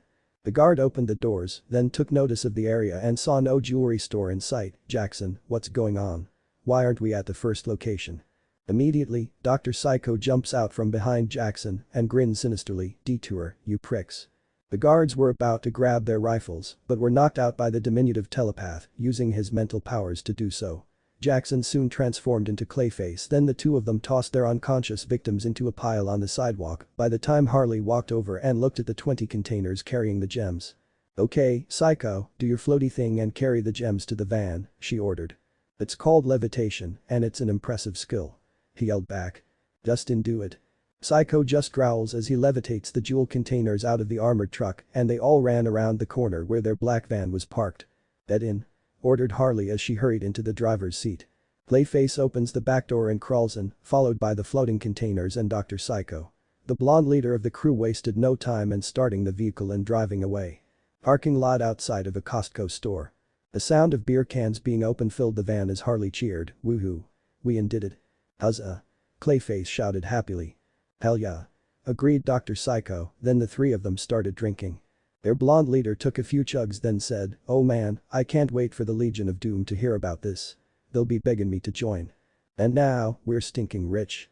There's gotta be thousands of dollars worth of gems in these things. Maybe even a solid million," grinned Dr. Psycho. "Hell yeah. Psycho, crack one of those open. Let's see what kind of rocks we got," she grinned. The telepath chuckled eagerly as he grabbed one of the containers and opened it. Only to hear a small metallic click followed by seeing a pinless grenade taped to the bottom. "It's in grenade," he cried out, then used his powers to open the back door and throw the container out into the parking lot where it exploded. Harley cried out, "What was that?" "The grenade, I just said that." The blonde was incredibly surprised, "Seriously? The booby trap? How devious," said Clayface. "Someone planted it to blow us to hell." shouted Psycho. It was then a thought came to all of their minds and they looked at the remaining containers. "You don't think?" the shapeshifter asked his crewmates. The remaining 19 containers were soon laid out on the ground of the parking lot with the crew looking at them. "Okay, Psycho, open them then chuck away any with grenades," ordered Harley. "Yeah, no shit," replied Psycho. She looks at Clayface. "Clayface, give us cover." "Right away," he says before transforming into a wall. "Cover? Why the did you tell him to give us cover?" the telepath shouted. You always need cover during bomb disposal." Harley gets behind Clayface. "Okay, Psycho. Get to it." The telepath grumbled, then began using his powers to check the containers one at a time. Every one he checked had a grenade, so he had to chuck them into the air to avoid an explosive death. He finished checking and tossed the last one when he yelled out, "For S sake. Are you kidding me? No jewels, not one," shouted Harley upon seeing the final result. "How can this be?" asked Clayface, reverting to his original form. Soon the blaring of police sirens could be heard in the distance and they sounded like they were getting closer. "Can we finish this conversation after getting out of here?" suggested Dr. Psycho. "Good idea. Let's go," said Harley before they all climbed into the van. Harley wasted no time in turning the vehicle on and driving them out of the area before the police showed up to investigate the series of explosions. She started beating on the rim of the steering wheel. Shit. Shit. Shit. What the happened? I planned everything out perfectly." Clayface chimed in, "There's only one explanation: someone beat us to the jewels." "No shit, Sherlock," shouted Dr. Psycho. "Taking the jewels but leaving bombs. Quite an inspiring and interesting twist. But who did it? Who could have beaten us to the jewels?" "We were the only ones going after the truck," growled Harley. "I actually might have a pretty good idea on who did this," Psycho glared. "Poison Ivy's apartment." "You in piece of horseshit. Where are the jewels?" shouted Dr. Psycho, pointing at the accused. "Wait. What?" asked a confused Red X. "Don't you play cute with us. Tell us where our jewels are or I'll rip the answer from your skull." Painfully. Harley decided to step in. "Calm down, Psycho." He glares at her. "Don't tell me to calm down. He's the only one who could have taken them. He knew about our plan, he knew how to beat us to them. Listen here, you maniacal troll. Red doesn't have your jewels, he couldn't possibly have the time to do so. He's been with me the whole time up until now," said Ivy, who was sitting next to her boyfriend on the couch. "And how could you possibly know that?" the telepath growled. "Because we were having the whole time," she answered. It was true, the two of them were going at it like rabbits since they had the apartment to themselves and were not going to waste the opportunity. They had just finished when Harley and her crew came home and right now, Red X was wearing only his helmet and his boxers while Ivy was only in her dark green bathrobe. Frank pops his head out from one of the indoor gardens and calls out, "Yeah, they were." "Frank." the eco-terrorist shouted before he laughed and slunk back into his cover. The diminutive villain did not believe them, a likely story. "How do we know you two aren't in cahoots with each other so you can split the jewels 50-50? Ivy did not exactly like that accusation. "I don't steal jewels, jackass. Not my style." "Neither do I. Unless they're already stolen," said Red X. Harley spoke up, "Exactly." Dr. Psycho glared at her again. "You're seriously going to defend him after he just tried to blow us up?" "What?" shouted the master thief, surprised at this news. "Harley, what is he talking about?" asked the retard. The blonde with the bleached skin started explaining, instead of jewels in the boxes, there were grenades. Rigged to blow after the pin was pulled out by opening the lids apparently. "That's right. And Harley told us about you and that fake warhead. So the only one who could have done it was you."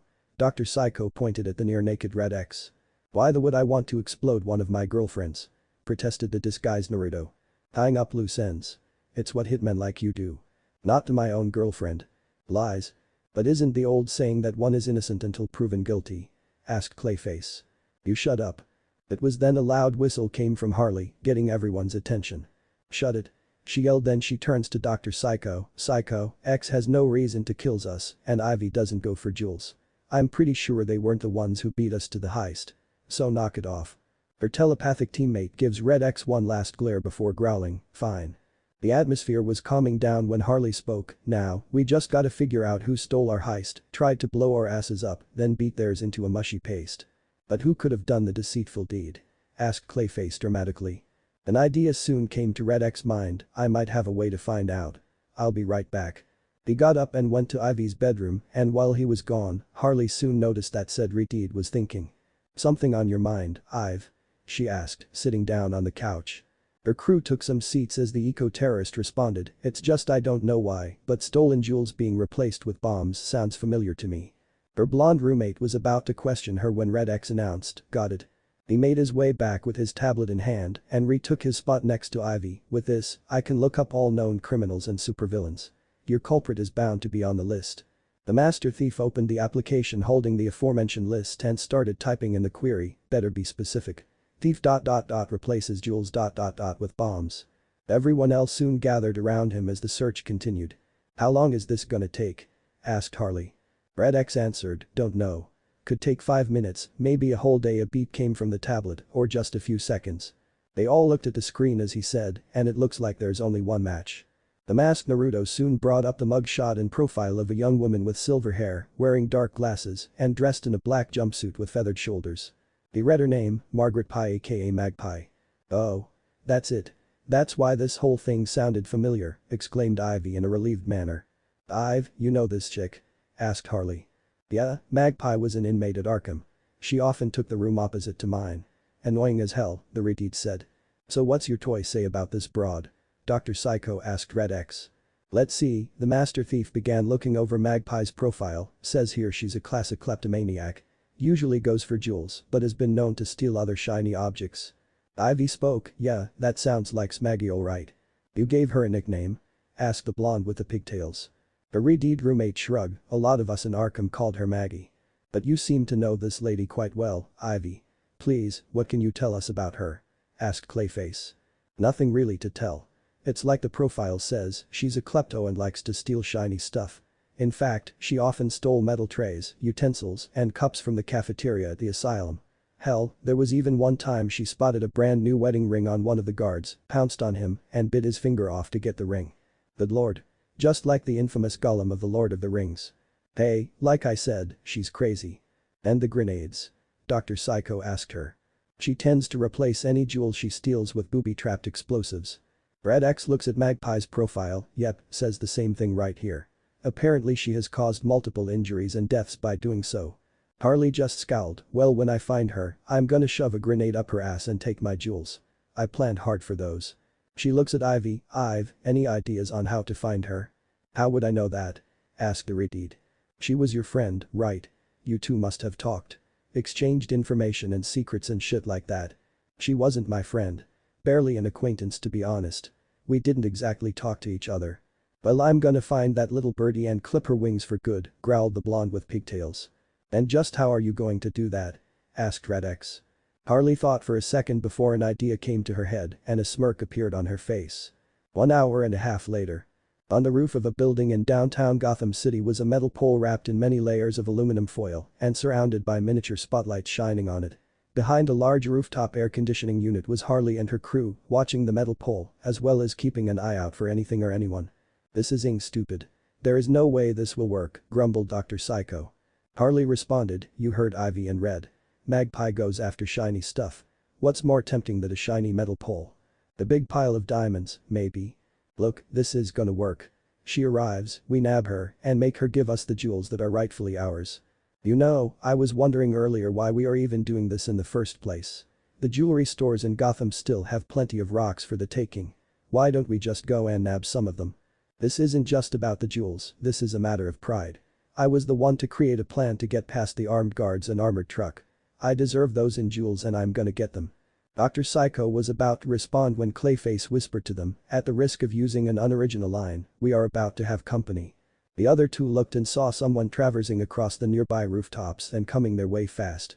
It was not long before the mysterious person was one rooftop away, then did a daredevil leap onto theirs and landed with the grace of an expert gymnast. Harley could not help being impressed and whispered aloud, "Nice technique." Dr. Psycho hissed at her, "Her technique? That's gotta be Magpie." "Oh shit, right. Let's go." They all walked out from behind their cover. The mystery person walked over to the foil-covered pole and grinned at it, "Shiny, shiny." They were about to touch it when Harley called out them, "Hey. You Magpie." The unknown newcomer turned towards Harley and her crew, then stepped into the light and revealed them to indeed be the infamous Magpie. She, however, was wearing an outfit consisting of a black bustier top with a feathered collar, matching hot pants, thigh-high boots, and arm-length fingerless gloves. Clayface spoke, "Huh, she looks different from her picture." Magpie glared at them and spoke in a silky voice, "What's this? 3 little rats here to take my prize." Harley pointed her baseball bat at her, "You took ours first, you feathered bitch. Gives us the gems." The bird-themed thief scowled, "Never. The shinies are mine." Dr. Psycho smirked, "Give me the word, Harley, and I'll get this Lady Gaga impersonator to sing. Maybe turn her brain into a scrambled egg while I'm at it." He was getting a mental beam ready when the blonde answered, "No. She's mine." With her bat ready, Harley started marching over to Magpie as she bared her teeth like a mad dog. "I sense an one-on-one showdown about to occur. A classic yet exciting scene," grinned Clayface. The diminutive telepath just crossed his arms and grumbled, "Whatever." Harley glared at the thief in black, "Listen here, you chicken bitch. You are gonna give me my jewels or I'm gonna beat the shit out of you until you do." "You're welcome to try, you circus porn star reject," glared Magpie. Dr. Psycho whistled at the insult as his shape-shifting colleague said, "Oh snap." Joker's ex felt her rage rise, then with a war cry, she somersaulted over to the bird-themed thief and brought her baseball bat down upon her. Magpie held her forearm up to block the attack and the blunt weapon hit hard. Though she showed no pain and simply smirked. This shocked Harley a little, but she immediately got over it before swinging her bat into Magpie's exposed side. Her foe still showed no pain. The blonde was slugged in the face and knocked away. Harley glared at Magpie, who still had the smug smirk on her face, and beckoned her over. The beauty with the bleached skin called her bluff and charged right for her with her bat at the ready, while the bird-themed thief did the same. As they got closer, Magpie reared her right arm back as her nails extended into claws. The two ladies met with Harley swinging her weapon, but her foe ducked, scratched her left thigh, and jumped back. The blonde looked at the 5 shallow cuts and smirked, "PFFT. Is that all you got? I've taken deeper cuts from butter knives." All Magpie did was return the smirk as her nails retracted to their normal shape. "Bite her. Earn." Harley felt a little dizzy as her body started to go numb and she fell over. "Holy crap." Cried out Dr. Psycho as he and Clayface watched the whole thing. The bird-themed thief grinned as she went over to the foil on the pole, "Now, my shiny." "Better," ordered the diminutive telepath before he and the shapeshifter ran for her. Magpie, however, was too quick and she grabbed the foil, ran, and leapt off the rooftop onto another one. "She has eluded us," stated the shapeshifter. "And seriously?" She took the foil. The telepath was in disbelief of it. Their attention was soon captured by a groan and gurgle from the downed Harley. Back at Poison Ivy's apartment. Harley was lying on the couch with her eyes rolling up into her head and her tongue hanging out of her mouth as Dr. Psycho, Clayface, and a fully clothed Red X looked down at her. "This is a first. A woman's making that face and I'm not the cause of it," said the master thief. "You want to take her into the back for the next hour or so?" asked Psycho. The disguised Naruto was disgusted by that question. "What the hell kind of person do you think I am? So is that a yes or a no?" Red X eyed and shook his head, then asked them, "How did this happen?" Clayface answered and pointed to the claw marks on Harley's thigh. Magpie scratched poor Harley. "Then she went down like a ton of bricks," finished Dr. Psycho. The master thief thought for a second, obviously some kind of poison. The fully clothed Poison Ivy came over with a syringe full of light blue liquid in her hand. "Yep, and this should fix her up." She lifted Harley's left arm, stuck the needle in, injected her, and stepped back. It was not long before the blonde with the bleached skin blinked her eyes and withdrew her tongue back into her mouth. She was soon moving more, then sat up and asked in a groggy voice, "Worthy as Magpie?" "Forget her." "What happened?" asked Ivy. "That bitch cheap shot me." "What?" Red X answered, "She got scratched and got poisoned." "Yeah," the pale-skinned babe pointed at the redeed, "You didn't tell us she had poisonous claws or whatever." Ivy was confused, "Poisonous claws?" "Yes, one scratch and Harley was defeated," answered Clayface. "Well, you're lucky you got her to me in time." "Why's that?" asked Dr. Psycho. Ivy answered, "That poison was derived from the cure plant. If left unchecked, Harley would have died from suffocation due to her lungs being paralyzed." "What?" screamed Harley as the others were shocked from the news. "Yeah, really nasty stuff. And you never told me she uses that stuff." "She didn't. She must have just started using the poison. It must have been really recent because there was nothing like that in her profile," said Red X. "Then how do you explain the retractable nails and able to take a hit from a baseball bat?" asked Dr. Psycho. "Okay, now I know she never had either of those last time I saw her years ago," said Ivy. "Could be some kind of genetic modification. Or sudden mutation," said the master thief in black. Harley growled, "Who gives a what it is? I want my jewels." "Harles, those jewels are gone. You're not getting them." "I mean Magpie took you down with just a mere scratch," Ivy pointed out. "I don't care. I'm getting those rocks one way or another. I worked for those, I planned for those. "They're mine," the blonde said in a determined tone as she stood up. "And what's the plan this time? Another pole wrapped in foil?" Psycho asked sarcastically. The bleached-skinned babe picked up her baseball bat and started walking towards the door. "We're taking the fight to her. We're gonna find her hideout, smash it up, and take back our gems." "Excellent. A reverse of plans. Another classic albeit predictable move," smirked Clayface. Harley grinned sadistically. "Damn right. Once I'm done with her, Magpie will be nothing but meat pulp and feathers." "Okay, you. And how exactly are you going to find her?" asked Ivy, stepping in front of her roommate. "From what I can guess, she's somewhere in Gotham." "That's a start. And if she's a bird, that means she nests. Maybe somewhere up high. Like a tower or something." "Harley, just because her theme is being a bird doesn't mean she takes it to the next level." "Why not? Batman has the Batcave, Joker has a funhouse, and Riddler has his Sphinx. Why can't Magpie have a nest or something?" "Not all superheroes and supervillains go that extra mile," chimed Dr. Psycho. Ivy spoke up. "Exactly. I mean, you don't see me living in a flower shop or garden. You literally have plants all over the place. You're clearly committed to your gimmick." Harley pointed to all the plants in the apartment. "And not being committed to one's act is a crime in itself," Clayface added. "Exactly. Thank you, Clayface." Psycho frowned at the shapeshifter. "Now you're just being a suck-up." Ivy sighed. "X, can you please help me here?" She did not get a response. "X? Babe." A second lack of response made everyone look to find Red X sitting on the couch, watching his tablet and doing the occasional scroll. "X, what are you doing?" asked Harley. "Looking for Magpie," he replied casually, still looking at his tablet. "What? Really? How?" Everyone gathered around as the master thief answered. "Eagle cams. Gotham City started putting them on almost every high-rise building when bald eagles started showing up and nesting. Some kind of conservation act when it was still a threatened species. But the cameras are still there and active, so I figured since you guys said that Magpie traveled by rooftop, you could find her and her hideout." Harley grinned excitedly as she stood behind him. "I think so," he said. The blonde with the pigtails wrapped her arms around his and planted a kiss on the left side of his helmet. "You're the mother and best. Hold on to that thought till I find her place." Red X scrolled through a video that showed Magpie. "Why are you even helping us? It's not like you get anything out of it."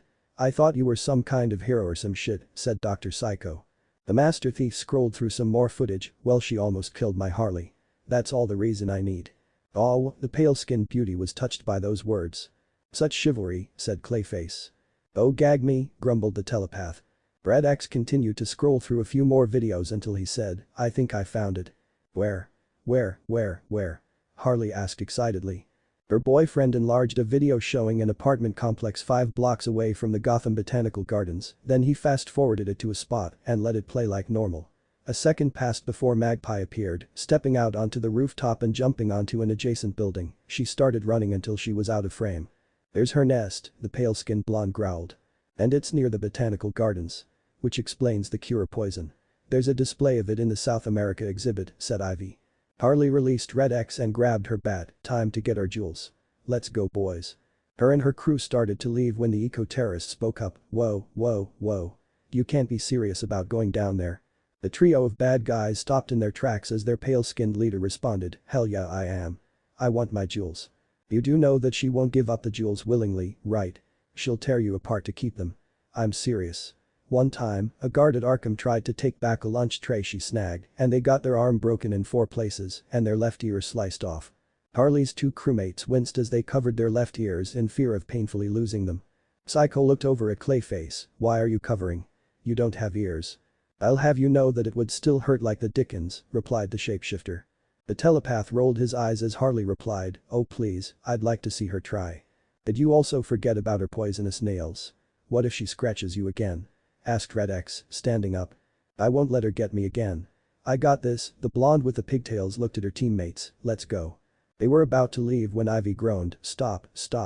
Her words worked in stopping them again, then she sighed. "If you're serious about this, you're going to do it prepared this time." "What you got in mind, Ivy?" asked her master thief boyfriend. The eco-terrorist glared at her best friend and pointed at the couch. "Harley, couch. Sit. Now." Harley widened her eyes in shock and held up hands in surrender. "Okay." She did what she was told, then the reteed said, "Stay there. I'll be right back." Ivy looked at Red X. "Make sure she doesn't leave." He gives the reteed a salute. "Yes ma'am." His nature-loving lover goes to her room, then his pale-skinned girlfriend asks him, "What would you do if I leave before she comes back?" He narrows his eyes at her, "No. For a whole week." "I'll be good," Harley says in a small voice. 2 hours later outside Magpie's apartment complex. "We're here," said Harley as she and her crew crossed the street to the front of the building. "Okay. So we found where she lives, but how do we find her?" asks Dr. Psycho. "I could go undercover and search every room. I even have the perfect character for such an occasion." Clayface transforms into a handsome male janitor. Meet Jake, a simple common man who only had one dream: to become a janitor. His father raised him due to his mother leaving when he was still so young, and his father was too a janitor. They lived a hard. "Yeah, no, we don't need a character, Clayface." "Thank you," said the leader of the trio. The shapeshifter transformed back into his original form and pouted. "Then how are we gonna find her?" asked the telepath. "Follow me." The pale-skinned beauty led them inside into the lobby of the building where the front desk was with a female concierge behind it. The trio walked up to her and she said, "Hello. Can I help you?" Harley leaned on the table. "Hi, we're looking for Magpie. Can you tell us which apartment is hers?" "Seriously?" asked the diminutive villain in a deadpan voice. He was shushed as the building employee looked through her computer and said, "I'm sorry, but Ms. Magpie has requested to not have visitors unless we are told otherwise." "Gee, I wonder why," Dr. Psycho asked sarcastically. His blonde boss just said, "Oh, that's okay. We'll just go and Psycho, read her mind." With a shout, the telepath connected his mind with the concierge's via mental energy beam and read her thoughts. He soon found what they were looking for: Magpies in room 716. The lady concierge was released from his hold as Clayface crossed his arms and frowned. HMPH, Jake would have done it with more finesse and character. Harley walked up to her and smirked, "You've been working too hard, take a break." Before she knew what happened, the concierge was knocked out due to a punch to the face, then fell to the floor. "Now for Magpie," said pale-skinned blonde. On the 7th floor, Harley and her crew were standing in front of the door to Magpie's apartment. "Think she's out?" asked Psycho. The blonde babe answered, "Only one way to find out." She held up her baseball bat and swung it into the door, breaking the lock and knocking it open.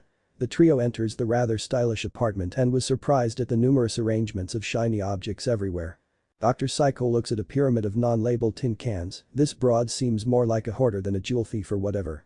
Well, her profile did say that Magpie likes the shiny stuff. Harley looks at a crate full of empty wine bottles. Clayface was admiring some exquisite crystal figures on a shelf, but at least she has good taste. "Okay, focus. We need to find those gems. Since she hasn't come in yet, chances are that Magpie's out, but no clue when she'll be back. Let's get to work, search everywhere. Go." With that, the team split up with Harley taking the kitchen and looking through the cabinets and cupboards, though all she found were stashes of glassware, metal cookingware, and utensils. She then started looking into the drawers and was in awe at what she found in their jewelry. There were rings, laces, bracelets, earrings, cufflinks, brooches, pendants, and tiaras. Harley smirked, "Don't mind if I do." She started putting some stuff on and made sure it looked good on her. Clayface took the lid off the tank of the toilet and found plastic bags filled with coins. "I dread to think the kind of wishes that go into this well." He puts the lid back on and moves onto the medicine cabinet. The shapeshifter opens it to find many glass bottles of perfume, then he takes one, gives it a spray, and sniffs the air. He smiles, "Oh, lovely fragrance." It was not long before Clayface moved onto the cupboard under the sink and took a look inside to find stashes of keys, clear plastic bottles, metal bottle caps, and Christmas light bulbs. Nope, he started to think, perhaps if I were to get into the mind of Ms. Magpie, I could succeed at this scavenger hunt. The shapeshifter transformed into Magpie and thought aloud, "Now where would I put gemstones in this room?" An idea soon came to his mind and he opened up the clothes hamper. Aha. The only things in there were some dirty clothes. Maybe not, Clayface returned to his original form. In Magpie's bedroom, Dr. Psycho used his mental powers to pull out the dozen metal boxes underneath the bed. He opens them up and lets out a quick scream upon seeing them full of grenades. He calms down upon seeing they still had their pins. Holy shit. So this is her bomb stash. Maybe we'll take some with us, he grinned at the thought. The telepath moved onto the nightstand and opened it to find it full of ball bearings and marbles. Nothing good here, he closes it before moving onto the dresser. Psycho starts going through every drawer to only find clothes with the last one holding panties. He smirked as he picked up one made of black lace. Didn't think she was the type. The underwear was returned to its proper place when Clayface came in. "Have you found the object of our pursuit, Psycho?" His telepath closed the drawer. "No, but I did find a shitload of grenades." "You?" "Alas, I have come up empty-handed," answered the shapeshifter. Well, the only place I haven't looked yet is the closet. So they gotta be in there. Come on. The pair went over to the closet, opened it up, and found many clothes as well as countless large containers. The jewels have to be in these, said Psycho. They pulled one out, opened it and found it full of gemstones and jewelry. Jackpot. Cheered the telepath. Well done. Agreed his shape-shifting teammate. The diminutive villain wasted no time in calling out to their boss, Harley. We've found them. In here. The Clayface immediately opened up the other containers, which were also filled with gems and jewelry, before Harley came running in. You found them. Ha ha. Right here, boss lady, he looked at her. Why the hell do you look like a jewelry store vomited all over you? The bleached-skinned beauty was practically covered from head to toe with jewelry ranging from a couple of tiaras in her hair to gold bands around her ankles. She struck a pose. The dumb birdie bitch had them in the kitchen. Figured I'd take a few for my troubles. It did not take her long to notice the jewels. Oh yeah. Check out what I also found, Psycho pointed at the grenades. Nice, she turned to Clayface. What did you find, Clayface? Unfortunately, nothing of interest. Except maybe some bags of coins. And some rather exquisite perfume, he answered. You know what? Grab 'em. We'll add them to our haul here. She wants to steal my stuff, I'll steal hers, Harley grinned. They carried some of their haul out into the living room and set it down in front of a window facing the street outside. Harley opens it and looks out, then Psycho asks, what now? She smirks at Clayface. Clayface, think you can give us a slide? He grins proudly, ha ha, give me a challenge. The shapeshifter goes over to the window and transforms into a slide that reaches from there to the sidewalk below. Harley smirks, there we go. Alright, let's just get going, said the telepath, then the both of them started loading and sliding the loot down the Clayface slide. It took some time, but Harley and Dr. Psycho managed to get all of their newly acquired ill-gotten gains out of the apartment before they used the slide to exit the dwelling. Clayface reverts to his normal form as Harley cheers, we did it. Her two crewmates shouted in joy. Okay, let's get the van and load this stuff. The pale-skinned blonde was suddenly knocked to the ground from behind. She got a bloody nose from the impact. She looked behind her to see Magpie on her back, snarling like a lion. My shinies, she growled, elongating the nails on her left hand into claws. The bird-themed thief was ready to attack, but Dr. Psycho used his mental powers to toss her off their boss. Harley stood up, wiped off the blood, and smirked, what's the matter, Maggie? Don't like people stealing your stuff. Now that you mentioned it, the nails on Magpie's other hand extended, I hate it. Psycho was readying a mental energy beam, and Clayface transformed his hands into spiked balls, but their blonde boss spoke up, no, she and I have unfinished business. Are you positive this time? Asked the shapeshifter. Yeah, she stepped forward, you and me, Magpie. Let's rumble. It was not long before Magpie charged forward with a yell as Harley readied her baseball bat for a swing and smirked, bring it, bitch. The two villainesses immediately became enthralled in combat, with Magpie trying to get a couple of swipes in and Harley swinging her bat, hoping to land a hit. She managed to do so on Magpie's right thigh, but the kleptomaniac simply smirked and took the attack. Seriously, are you half Superman or something? Complained the pale-skinned babe. Magpie retaliated with a roundhouse kick that Harley barely avoided before she was forced to use her bat to block some swipes to her face. They were quickly followed by a kick to the stomach that made the blonde double over and let her open to receive another to the face. She returned to a standing position. The bird-themed thief grinned sadistically, gotcha. She scratched Harley on her right thigh and jumped back so her poison could take effect. Magpie smirked, now to watch you die. All that happened was Harley smirking back at her, nice try. The kleptomaniac was shocked, what? Magpie wasted no time in charging forward and headbutting her blonde enemy in the face, then scratched her left forearm, her upper chest, her right side, and her right cheek. The lady in black stepped back to see if her poison would work like it should be doing, but Harley just stood up like normal and smirked. Why? Snarled Magpie. My friend Ivy gave me a little something to counter your cure poison, she's kind of a genius about poisons and shit like that. So scratch all you want, it won't make a difference, the bleached skin beauty casually said. The kleptomaniac bird let out a shout and, again, ran towards Harley, who got baseball bat ready. The two women became enthralled in combat once more. The aspiring supervillainess let loose many powerful swings that could break bone, but her foe in black took the hits and retaliated with swiping with her claw-like nails. Off to the sides, Dr. Psycho and Clayface watched the whole thing as the telepath said, some intense catfight. Indeed, replied the shapeshifter. If we had some mud, we could probably make a little money on the side. He gets an idea and looks at his crewmate, hey, turn into a mud puddle and get underneath those two. Absolutely not. Why not? Such a role is beneath me and my talents. I have my dignity.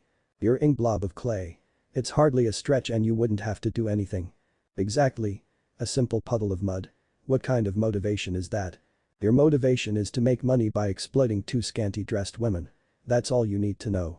HMPH, such basic character. Come back to me when you have something stronger. Clayface turns away from him. For s sake. Shouted Dr. Psycho.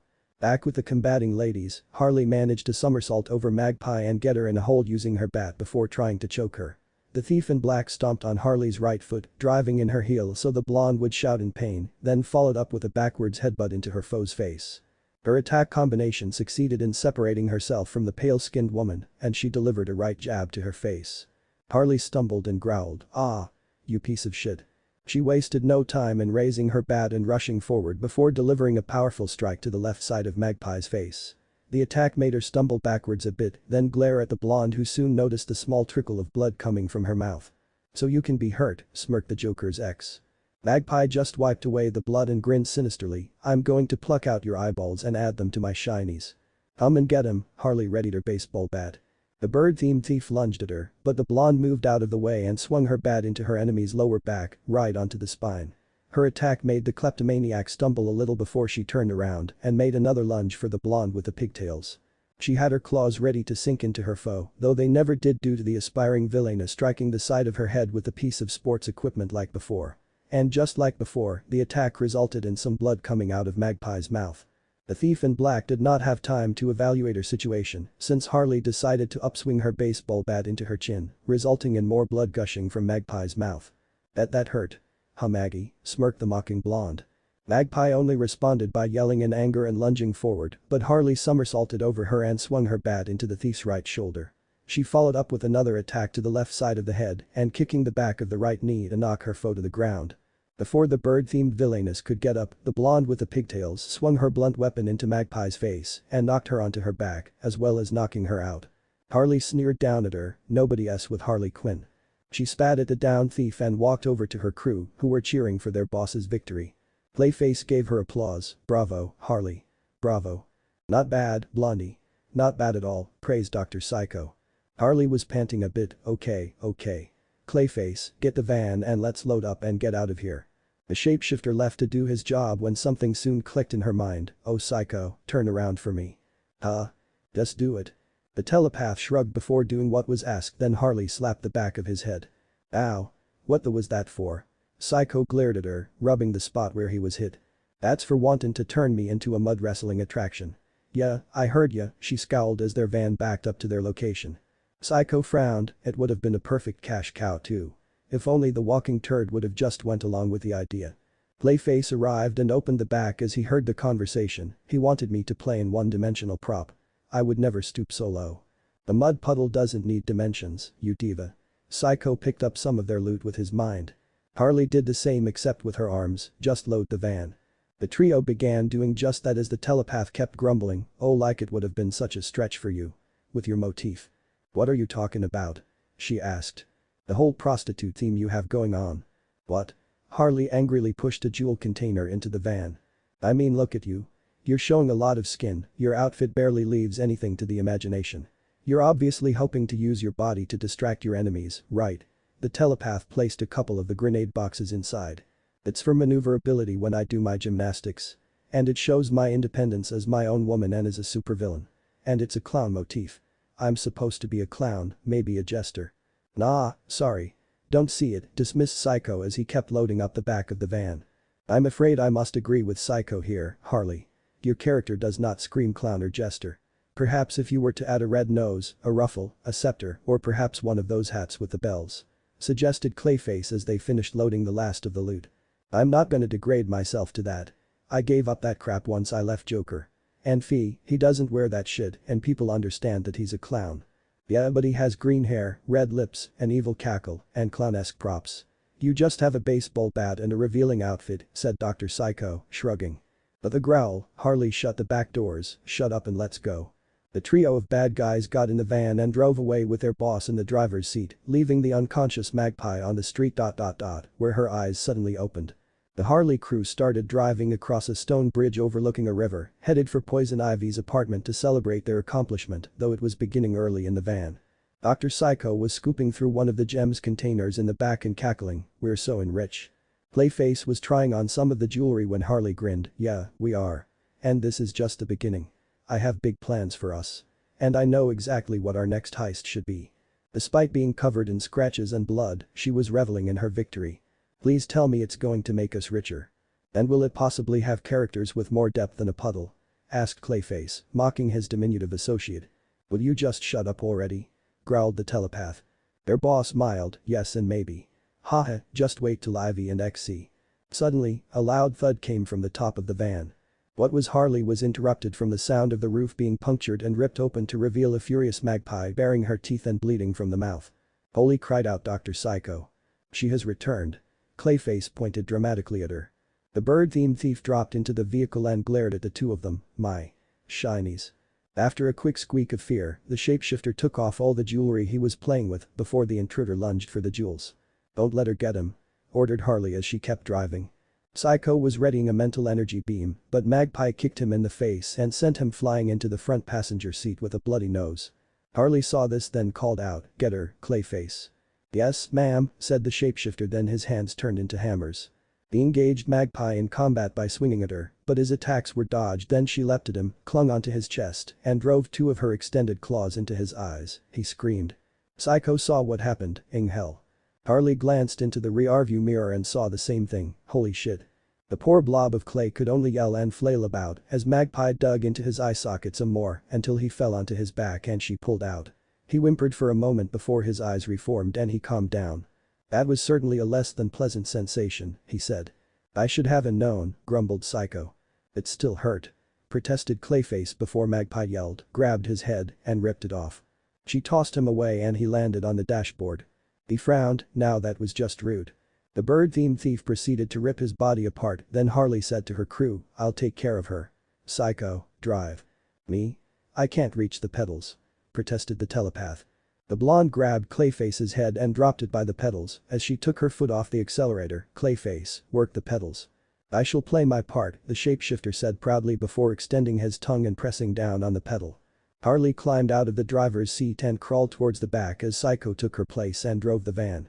She made it to her destination to find Magpie still ripping Clayface's body to pieces, but stopped upon seeing her.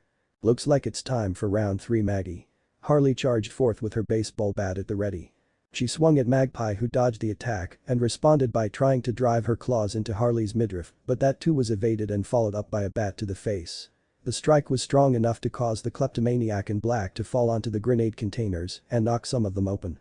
She looked down and saw the explosives before grinning and grabbing one. Harley made her way over as she readied her bat and smirked, "Bye-bye, pretty bird." She was about to swing when Magpie held up the grenade, then pulled the pin out and dropped it back with the others, grinning in a deranged manner the whole time. Harley's eyes grew to the size of dinner plates. "Grenade. Abandoned van." Immediately after saying that, Harley ran and jumped out of the van with Dr. Psycho, doing the same, followed by Clayface, whose reformed body grabbed his head and leapt for it. The ditched vehicle veered off to the right and crashed through the bridge's railing and plummeted into the river. Still inside the van, Magpie scooped up some of her gems and gazed at them lovingly, "Shiny, shiny." The vehicle soon crashed into the water and started to sink. Then the grenade went off and blew up the other explosives, destroying everything in a cloud of fire. Harley and her crew rushed over and saw the burning van disappear into river. "Good Lord," Clayface exclaimed in a hushed voice. Psycho said, "I guess this means we need a new van." The trio of bad guys heard something land behind them and they looked to see it was a silver ring with a 1/2 carat diamond. Harley goes over and picks it up. She sighs, "Shit." Later, back at Poison Ivy's apartment. Sitting on the couch to the right of Harley, Red X pours some iodine on a cotton ball and starts to gently wipe it against a scratch on her right cheek. She hisses from the burning and stinging. "Easy, Harley. I got ya," he said, still cleaning her wound. His blonde girlfriend sighs, "Thanks." She and her crew sat around the coffee table where their single piece of loot laid. "Surely it must be worth something," suggested Clayface. Dr. Psycho responded with a snarl, "Arguing stupid, look at it. It's a single ring with a tiny diamond. Even if we cash it in, it's probably only worth less than $400. Chump change." Harley picks up the ring and frowns at it, "A single ring. All that work. And that's all we got to show for our efforts." She drops it back onto the coffee table as Red X dresses the scratch on her cheek with a gauze pad and some medical tape. The blonde with the pigtails groans, this was a disaster. Maybe I should have just had us rob the stores themselves and saved ourselves the trouble. Ivy comes over with a tray of medical supplies and sits to Harley's left. Hey, come on, Harls. It was a really good effort. Things just went sideways. She starts to clean up a scratch on her roommate's left forearm as their shared boyfriend added, Ivy's right. Magpie was just an unexpected surprise. You did great. Harley could not help smiling from his words, thanks Ow. Sorry, said Ivy, applying some iodine onto the scratch. Speaking of that batshit crazy bird, you think she's gone for good? Asked Psycho. The eco-terrorist dresses her friend's wound, no clue.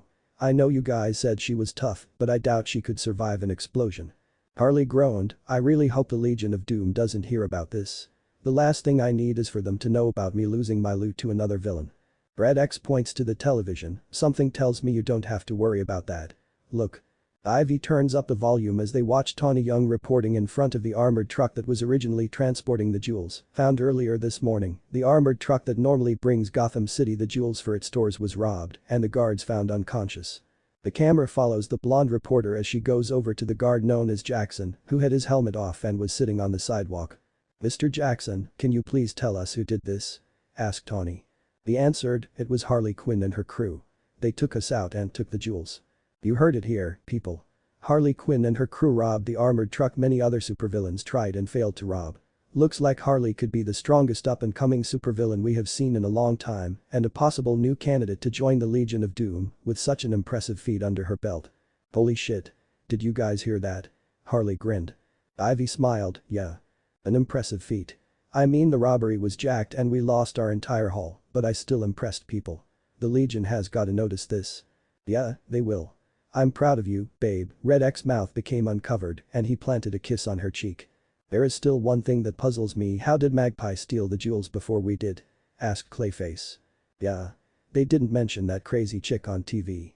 How the hell did she beat us to the punch? Asked Dr. Psycho. Red X recovered his mouth then answered, I actually looked into that on some of the footage from last night. Turns out Magpie snuck into the Archie Goodwin International Airport where the jewels were being held and snuck them out. She must have swapped them for the grenades while she was there too. Makes sense, said the telepath. Agreed, said the shapeshifter. It was then something came to Haley's mind and she looked to her shared boyfriend, hey babe, last time you swooped in and helped us. But not this time. How come? Psycho crossed his arms and growled, yeah. We could have used the extra muscle. And protection. Like a shit ton of it. Red X ignored the angry short person and answered his blonde girlfriend, well Harley, I felt it was best to let you do this on your own. There will be times when I cannot be around so I thought you should handle things. And look what happened. You took down one of Gotham's most notorious thieves and got one step closer to the Legion of Doom. I knew you would do great. The bleached-skinned babe was touched, oh babe. Oh gag me, the diminutive villain grumbled before standing up, anyway, I better get going. Gotta start moving my shit out of the house. Huh? Asked Harley. After the divorce was finalized, began to kick me out, gained full custody of our kid and is selling the place. Now I gotta get my stuff before that bitch throws it away. Psycho starts making his way out when Clayface called out, I will walk out with you. I have some business to attend to as well. You too? Their blonde boss asked. Yes. I need to ask my landlord for an extension on my rent. I quit my bartending job to join the crew, answered the blob of clay. He and his cohort walked towards the door when Harley got an idea and stood up, that. You two are moving into here. Wait what? Asked Ivy. Joker had his crew live in his funhouse, so my crew is gonna do the same in my apartment, grinned the blonde with the pigtails. Excuse me, your apartment? Harley sat back down and turned to her best friend, please Ive, please. They're my crew. It's only right. She started giving the puppy dog eyes to the redhead who caved in after 1 second, fine. The trio of bad guys cheered then the pale-skinned blonde stood up again, alright, now on to our next heist. I'm thinking bank robbery, a big one. And if we do everything right, we could walk away with $1 million or more ow. Poison Ivy whistled as she cleaned the glass top of her coffee table while her mutant plants vacuumed the rug, scrubbed the floor, and generally tidied up the apartment. They were not the only ones as Naruto, in his red X gear, except his helmet was on a nearby table, was pitching in too by cleaning the windows, he soon finished the last one. Ivy fluffed a pillow when her boyfriend looked around and said, I know your whole thing is controlling plants, but you have some serious cleaning skills. He walks over to her, I wish I had a fraction of it years ago. Oh yeah, your legit bachelor pad. You were so embarrassed, it was so cute, Ivy chuckled, recalling the first time she saw his apartment and the mess it was. He could not resist blushing a bit, yeah. His green-skinned girlfriend placed a pillow on the couch, then she felt him wrap his arms around her waist and place his chin on her shoulder. She leaned back into him. You know. If you ever decide to retire from being a supervillain eco-terrorist and choose to, you'd make someone one hell of a wife, he smiled a little. His suggestion intrigued her. Oh really? She turned around, wrapped her arms around him, and smirked, and whom would I be married to? Oh I don't know. Maybe some lucky person who knows just how incredible you are. Naruto leans in to kiss her, but she backs her head away. We shouldn't. The others might be back soon. By Rose, Harley and her crew are robbing a bank. I'm sure they'll be gone for a while. We won't be disturbed. He captures her lips in a passionate kiss that she immediately returned, and they soon find themselves lying on the couch as their hands started wandering over each other's bodies. Things would have gotten more heated if not for Harley and her crew coming in, cheering and carrying in the spoils of their endeavors. Naruto was forced to get off of Ivy and vault over the couch. She realized what just happened, then groaned and stood up. Harley came over with a huge duffel bag full of money and an even bigger grin on her face, who has two hands covered in unwashable ink. This girl. We just made that bank our bitch. Dr. Psycho and Clayface join her in the living room as she joyfully drops the bag onto the coffee table, smashing it in half. Dude. That was in a Gucci coffee table. Yelled Ivy. And you just cleaned it too, said Naruto, leaning over the couch and now wearing his helmet. Sorry. But hey. She pulls out a stack of cash, now you can buy a bunch of them. The bleached-skinned blonde started mirthfully throwing money at Ivy and chanting Gutch. You know you can just hand me some money, you don't have to make it rain, said her repeat best friend. Yet it's quite the enticing sight, said the master thief in black. It's Noguchi. Harley threw the rest of the stack into the air. Ivy sighed, I'm going to go make some nettles tea. She went into the kitchen as her blonde roommate kept speaking, oh man, this was our best heist yet. And we hit the perfect tone. Like, okay, everyone in the bank was super scared of us, but like not so much that they weren't also delighted when I just cartwheeled out. Brad Xi smiled and applauded his girlfriend, nice, very nice. Harley turned and gave him a quick bow, thank you. And I'm sure everybody on the news is talking about it. I hope we didn't miss too much of the coverage, said Clayface as he grabbed a remote and turned on the television. What came on the screen was the Channel 6 news, and it featured a male reporter on the street saying, Batman stops Joker from robbing the credit union. Credit union? That's just a poor person bank. We robbed a real one with a vault and money and predatory lending practices. Protested Dr. Psycho. Harley came over, no, the news probably did us first. Here, try Channel 7. Clayface switches to the next channel which was, unfortunately, reporting the same story with a reporter saying, and Batman foils. She groans and takes the remote, just let me look. The aspiring supervillainess looks through a couple of different channels, but they too were recapping the story about Batman and Joker, much to her disappointment. We were the most compelling story, so they're probably saving us for last, said the shapeshifter, trying to keep the others' hopes up. Harley turned the television to Channel 5 where a blonde anchorwoman was speaking, and now our last and most compelling story. Enter, us. Clayface pulls out his cell phone and gets ready to take a selfie for his social media. Turn up the volume. Shouts Psycho excitedly. It's about damn time, growls Harley. Ivy brings her tea and rejoins the group along with Red X, then they all watch the news report. The cardboard box of baby ferrets has finally been returned to their rightful owners, tells the newswoman and shows a picture of white baby ferrets in a cardboard box.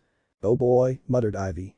With an angry shout, Harley throws the remote at the screen and shatters it. You have been here 2 weeks and you have destroyed 9 TVs, said the repeat. The blonde sighed, sorry. I'm just pissed. Why aren't they talking about us? She sat next to Clayface as he said, it should be our faces on that screen. We should be those ferrets. They were cute though, chuckled Red X. You guys, realize you're committing serious felonies, right? You actually don't want people to know who you are, said Ivy to the group of bad guys. Harley got to thinking, or. Her best friend sat down beside her, no, or. I just gave you great advice. But there's only one thing stopping us from being front page news, no one's trying to stop us. Of course. Shouts Clayface, then he transforms his hands into miniature statues of the Dark Knight and the clown prince of crime, Joker has Batman, and suddenly a simple crime becomes a thrilling narrative between two titans. Exactly. We need a nemesis. Lex Luthor has Superman, Sinestro has Green Lantern, Psycho has his own inability to refrain from using the C-word. My nemesis is Wonder Woman, that cubic okay, I see what you're saying, said Psycho. That's it then. I need a nemesis. great advice, Ive, thanked Harley. Ivy tries to protest, no, that's 100% not. And I know exactly how to do it. I just need my laptop, the blonde goes to do just that. The eco-terrorist sighed and facepalmed as did her shared boyfriend. This is gonna end in a mess, isn't it? He asked. She replied, yep. One day later. Harley was on her laptop computer in the living room with Dr. Psycho, who was reading a magazine and eating chips on the couch, while Clayface was on a stool behind her, having a bowl of cereal. The whole place was a mess. Red X was trying to tidy up the kitchen a bit because Ivy asked him, and he felt sorry for her, since she now had to deal with two new messy roommates. Alrighty, so our profile page on Find a Nemesis has been up for a day, and we have ... 0 messages, Harley groaned at seeing the results. An angry Poison Ivy entered the room, Clayface. She points a hairbrush covered in gunk at him, did you use my hairbush? Some of the muck falls onto the countertop, slithers over to the shapeshifter, and melds into his body before he looked away, no. Red X walks into the living room, holding up a pair of wet boxers, and why were these in the kitchen sink? Well, I had to soak them somewhere, argued Psycho. The master thief drops the damp garment onto the floor, dude, the laundromat's right down the street. Hey, the sink was closer, the telepath goes back to eating chips and reading his magazine. What the hell? You guys are messing up my apartment. Ivy shouts at her two new roommates, throwing her now ruined hairbrush to the floor. Your apartment? Shouted a voice from outside the front door. It slid open to reveal Cy Boardman, Ivy's elderly and wheelchair-bound landlord with a cybernetic right arm and left leg. It's my apartment. And if your dirty circus freak friends keep messing it up, I'm kicking you out. You know the rules, no pets, no noise, no commies, no D. The eco-terrorist shuts the door on him. I don't know if he was gonna get racist there, but it felt like that's where it was headed. I thought robots were supposed to be helpful, said Clayface as he took his cereal and bowl to the couch. Right. Agreed Harley. She remembered meeting the old man for the first time when she officially moved in with Ivy, and it was something worth forgetting. He's not a robot, he's a disabled person, sighed the redhead as Dr. Psycho walked past her to get to the kitchen. The cranky one too, added Red X. Ivy looks at Clayface lounging on the couch, anyway, you stained all my carpeting.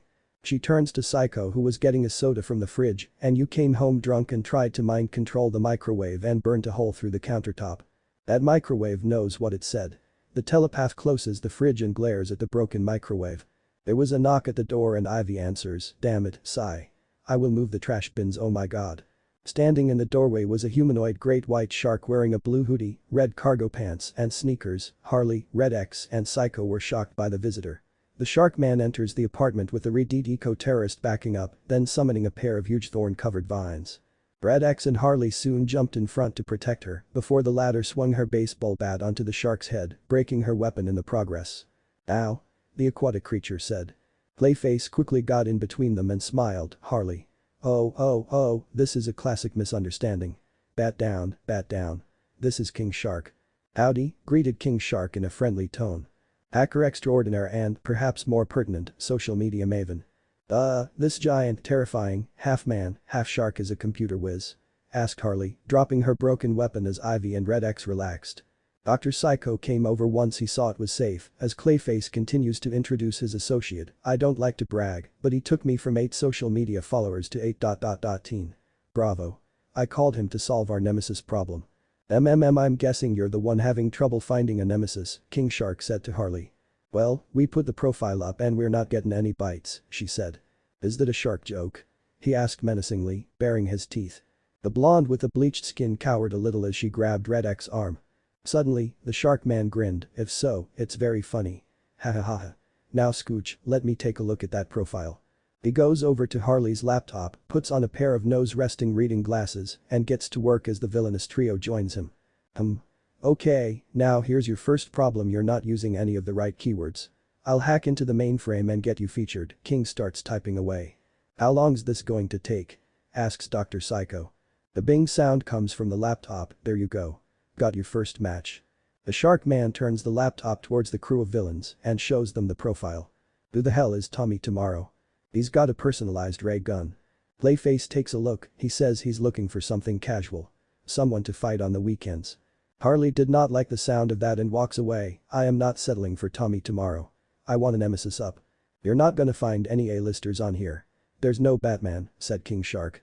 This gave her an idea, or ... we get Batman. Ivy heard that idea, Batman. You have fought him countless times and every time, you end up at Arkham.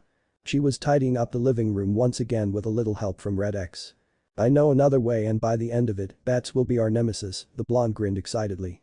I don't know, said Psycho. Clayface agreed with him, unlikely. Yes, yes, yes, yes, yes, her grin got a little bigger. Well, whatever it is you plan on doing, you're gonna have to do it without me. I actually should be going, said Red X, putting down the trash bin he was putting garbage into. Okay, would wait. You're leaving. But it's not even 9, complained the lady clown. Her master thief boyfriend started making his way towards the door. Sorry, but I got a mission. I gotta leave in the morning. Oh, pouted Harley. Ivy goes over to him, well, be careful and do your job right. She gives him a hug, then leans in close and whispers, take me with you. Please. Harley soon comes over and gives him a hug too, I'll miss you. Red X chuckles a little, I'll be back tomorrow. You'll barely notice I'm gone. He reluctantly separates from his girlfriends, and when I get back, there's some good news I have to tell you. Okay, said his redeemed lover. The babe with the bleached skin gave him a little wave, missin' you already, X. The master thief goes over to the door, see ya. He nods to Harley's crew, Psycho, Clayface, later. He glances at King Shark, nice meeting ya. You too, the shark man grins. Red X finally leaves. Was that really Red X? Asked a humanoid aquatic creature. Indeed, answered the shapeshifter. Wow. Just watch your back around him, added the paranoid telepath. He turns to his blonde boss, so Harley, what was this plan you were mentioning? Harley responds with a mischievous grin. On the streets of Gotham City. The world-renowned Batmobile sped down the road, but instead of the Caped Crusader behind the wheel, it was a cackling Harley Quinn as she drove the vehicle through a fruit cart and a fire hydrant. All the chaos she caused attracted the attention of 4 police patrol cars, and they gave chase. She took notice of them on the screen on the Batmobile's dashboard. The blonde with the bleached skin decided it was time to have a little fun, so she pushed a button on the left side of the console, but it just turned on the windshield wipers. She tried the button below it, yet it only made the headlights blink a few times. Harley started to catch on and pushed a button on the right side of the console, and out from the back of the Batmobile fell out a cluster of tire spikes that took out one of her pursuers. Ha! She pressed another button. This one released the Batmobile's parachute that draped over another patrol car and caused it to drive off the road, leaving only 2 cars left. The Batman's face appeared on the dashboard screen, you've crossed the line, Quinn. You're going to Arkham for goo. Harley turned off the screen before driving into a construction site. She smirks at the unfinished building in the middle of the area, then pushed a red button on the steering wheel that caused the driver's side paneling to open up. 4 small rockets immediately flew out and sent themselves straight towards the incomplete project, exploding upon impact and making iron girders rain down. They landed behind her and cut off the police's chase, thus allowing her to escape into a nearby service tunnel. Yeah. Cheered Harley upon seeing she was in the clear. Harley drove the Batmobile towards a meat processing plant located in the outskirts of a downtown business district. The building's loading doors opened to reveal Dr. Psycho and Clayface waiting inside.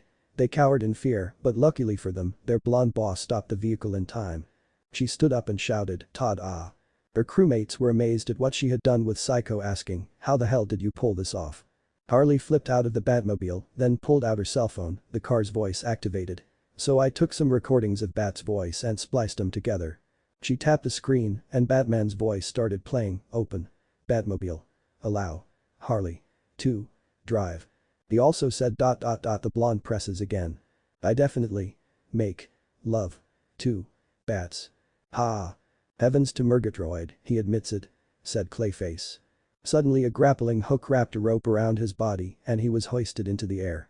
Dr. Psycho grins, ha ha. The signature grappler. The Bat hath arrived death. Success. Ha ha. Cheered the shapeshifter as he hung and slowly spun around in the air like a pinata at a party. Stop talking, I gotta make an evil first impression. Shit. I shoulda thought of an opening line. Harley soon posed like an experienced supervillain. Good after Doom. Pleasure to beat ya. A shadowy figure with glowing white eyes landed on one of the ceiling rafters and glared down at the supervillains that were excited to fight the Dark Knight. However, that excitement went away when the unknown person stood up and they turned out to be Robin the Boy Wonder. What the? Shouted Harley. Not so fast, losers. He yelled at them. Oh, come on, groaned Psycho. Robin, what are you doing here? Where's Batman? Asked the annoyed blonde. You think Batman has time to deal with you gittersnips? Robin jumps down from his perch, you're lucky I even showed up. Oh, was Batman too busy doing this? She touched her phone screen and held it up. I definitely make love to bats, the recording said again. Shut up and battle me, Nards, demanded the kid in the costume. Dr. Psycho facepalmed, oh god, last week I was in the Ing Legion of Doom, and now this is my life. We're not battling a 12-year-old from the Inren Fair, said Harley. I was raised by an elite group of assassins from birth. And you're a clown. And an old one at that. What are you? 30. Robin insulted back at her. Shocked at being called old, she could only watch as the costumed pre-teenager dropped down and tried to sweep her legs, but ended up kicking her in her left calf. Ow. You little shit. Harley flipped over him, grabbed him, and hung him up by the seat of his pants on a meat hook. Hey. What are you doing? Put me down. The boy wonder wriggled about like a worm used for fishing bait. Tell Batman we're coming for him, growled the blonde, and she was about to leave when she glared back at him, and FYI. I'm only 26. But that said, Harley and Dr. Psycho started to walk away and were soon joined by Clayface, who managed to ooze out of his confinement and left Robin there to hang. The following morning. Well Tawny, then Harley said, I'm coming for you. Course then we had a huge battle, said Robin, retelling the events of last night to Tawny and her live studio audience. Hummed Tawny as she listened to his tall tale. Tons of punching. Some lasers, lot of lasers. Boy, stop it. The blonde was enjoying the story. When I beat her butt, that's when she asked me to be her nemesis. Now she and the audience were stunned and impressed with the latter soon bursting into applause. Your first nemesis at just 12 years old. Now, are you a little sweet potato pie? 'Cause I could just eat you up. The television reporter grinned. Yeah, I'm a little sweet potato pie, the boy wonder battered his eyes in a cute fashion. Oh. He's just so cute. She squealed. The special guest just looked at the camera and gave a smirk. At the apartment, the Harley crew, Ivy and King Shark were watching the show. Ah. I gotta tell ya, I think he's adorable, said the green-skinned retard. Harley was certainly not charmed by the boy and bared her teeth like a mad dog then, with a yell, brought her baseball bat down onto the glass top of Ivy's new coffee table, smashing it to pieces. You know what, this one's on me. I shoulda known that this was gonna put you in a smashy mood, the eco-terrorist went to go get a broom. Robin's lying. Why would I fight a kid? I want a nemesis with some hair on their chest. Shouted Harley. Well that rules out Batman, Ivy chuckles, Catwoman says he waxes everything. She and one of her mutant plants start cleaning up the mess as her blonde best friend speaks again, you know what? It's gonna be fine. Maybe this story will run one news cycle and be gone.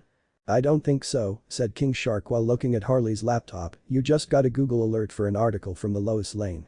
And the headline is ... never mind. Let me see that. Harley takes her computer and reads the headline aloud, Harley Quinn fights child, sets evil women's movement back decades. She gasps deeply, then Clayface says, well, the headline is clickbait, but I bet the article itself is more positive. Really? You think that? Asked Ivy sarcastically. Ah shit. It's behind a paywall, Harley growls, then turns to her crewmates, does anyone have a login for the Daily Planet? Dr. Psycho answers, nope, I already burned through my 5 free articles. I can't subscribe to another thing. My inbox is already swollen, said Clayface as he got up and went into the kitchen to get himself a snack. Well I'm not paying $7.99 a month to see shit like this. Cried out Harley, tossing her laptop into the air. King Shark caught it as the sadistic telepath suggested aloud, let's just kill her. His blonde boss started thinking again, or. No. No more or, interrupted Ivy as she was getting ready to clean some more. Or we kidnap her and make her retract the article. You can't with Lois Lane, people. What if Superman comes? Great. Then I'll have the most powerful nemesis in the world.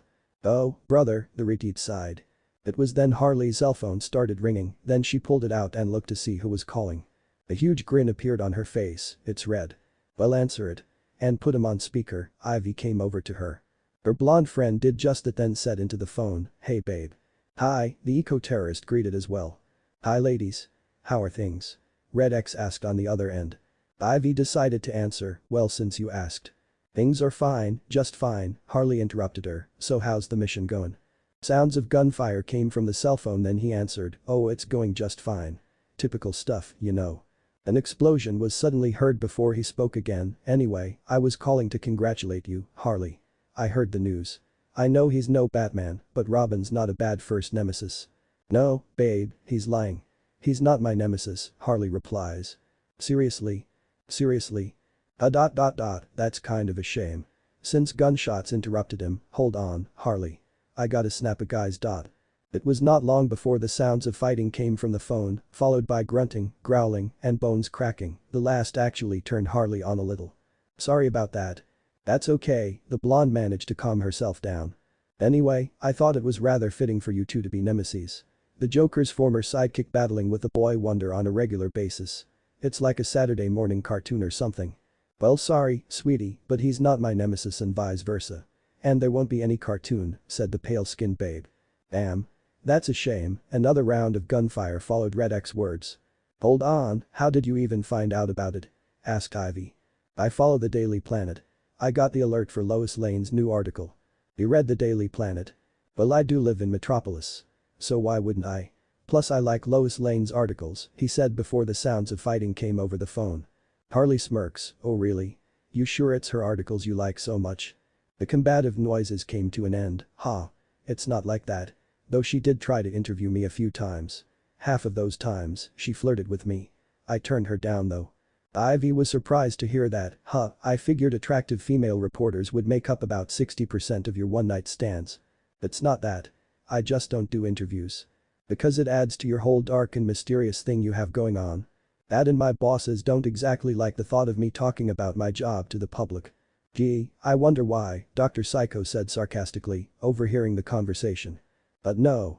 There's nothing going on with me and Lois Lane." Harley smirked. "Well good. 'Cause she and I are gonna have a little talk." "The talk?" Ivy spoke up. "She's gonna try and make Superman her nemesis." "Seriously, Harley?" "Yep. I'll have the perfect nemesis in no time," Harley announced proudly.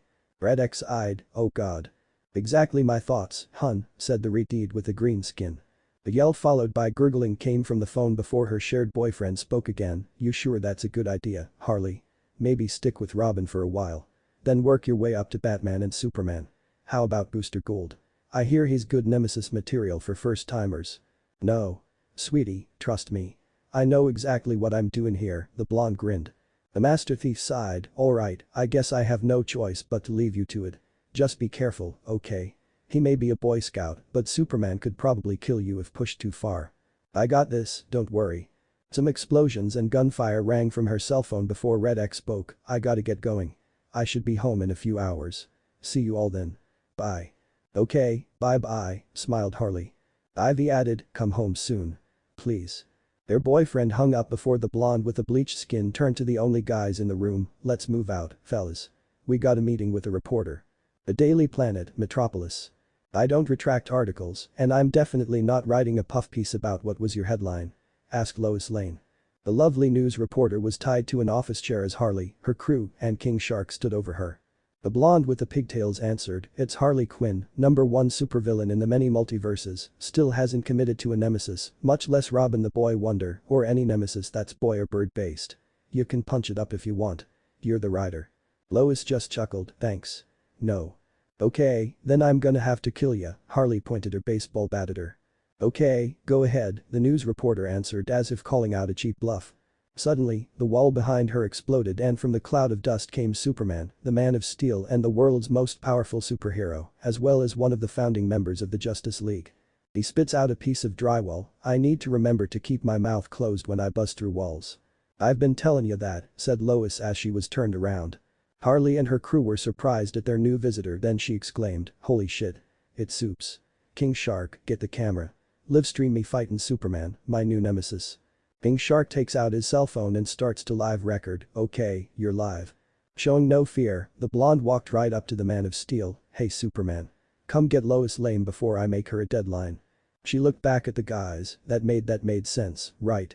Superman looked over at Lois. "Is she mad about the paywall too? $7.99 is an ambitious price point. And it doesn't include the crossword, which is Riddick." "You gonna fight me or what?" asked Harley, getting mad at being ignored. The superhero in the blue tights simply chuckled then said, "Everybody duck." Soon the wall next to him exploded and in flew Robin on a hoverboard and he pointed at the lady clown. "You were ill-advised to think you could get away from me, Harley Quinn." Lois went "Oh. Oh god," groaned Harley. "Again?" shouted Dr. Psycho.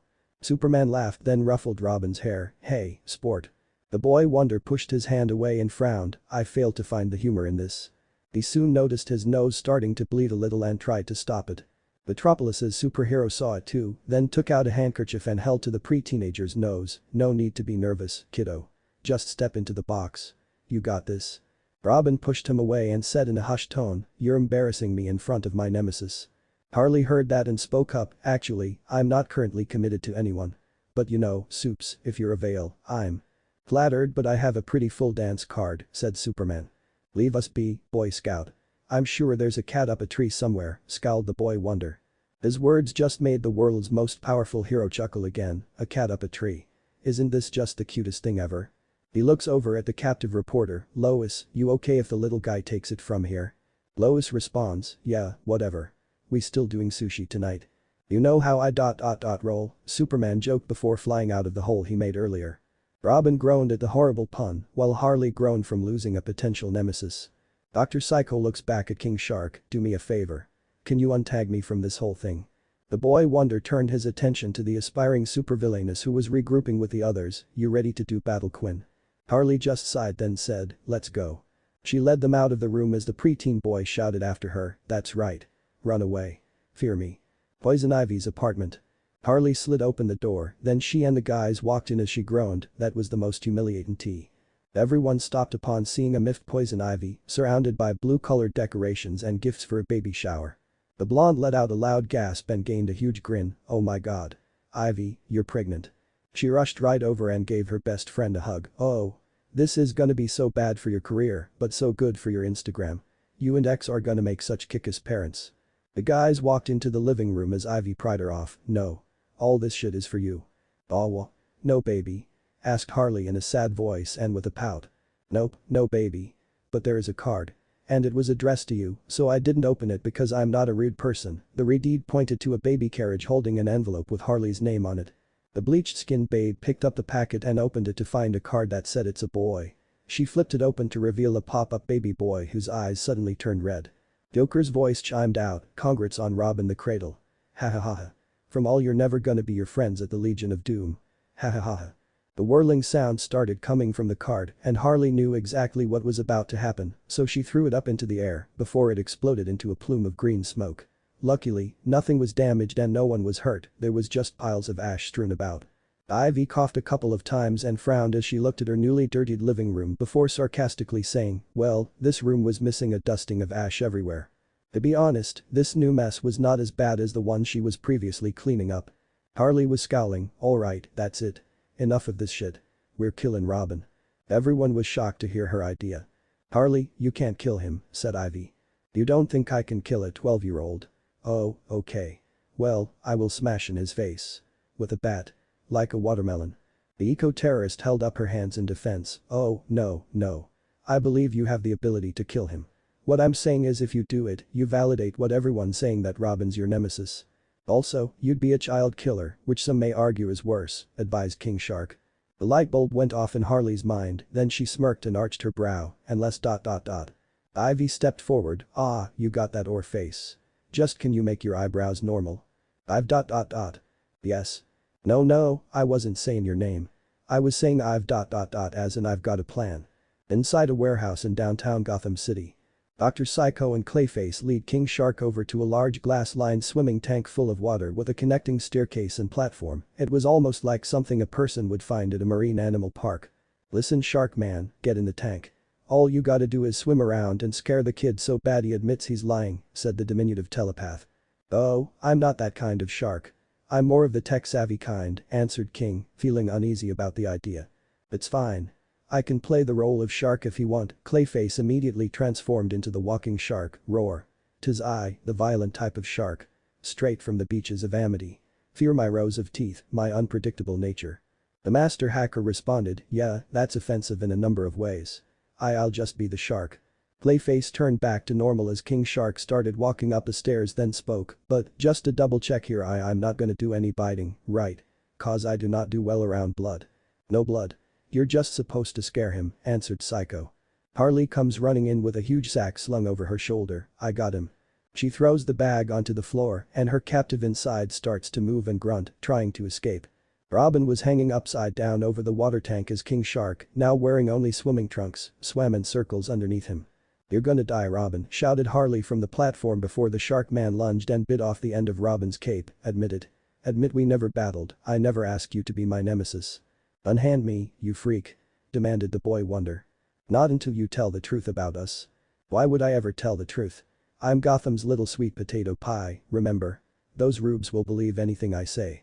Soon the sound of a crowd booing rang through the air, then a large curtain dropped and lights came on to reveal a studio audience, Tawny, and the set of her show. There was even an audio clip of a man yelling "busted."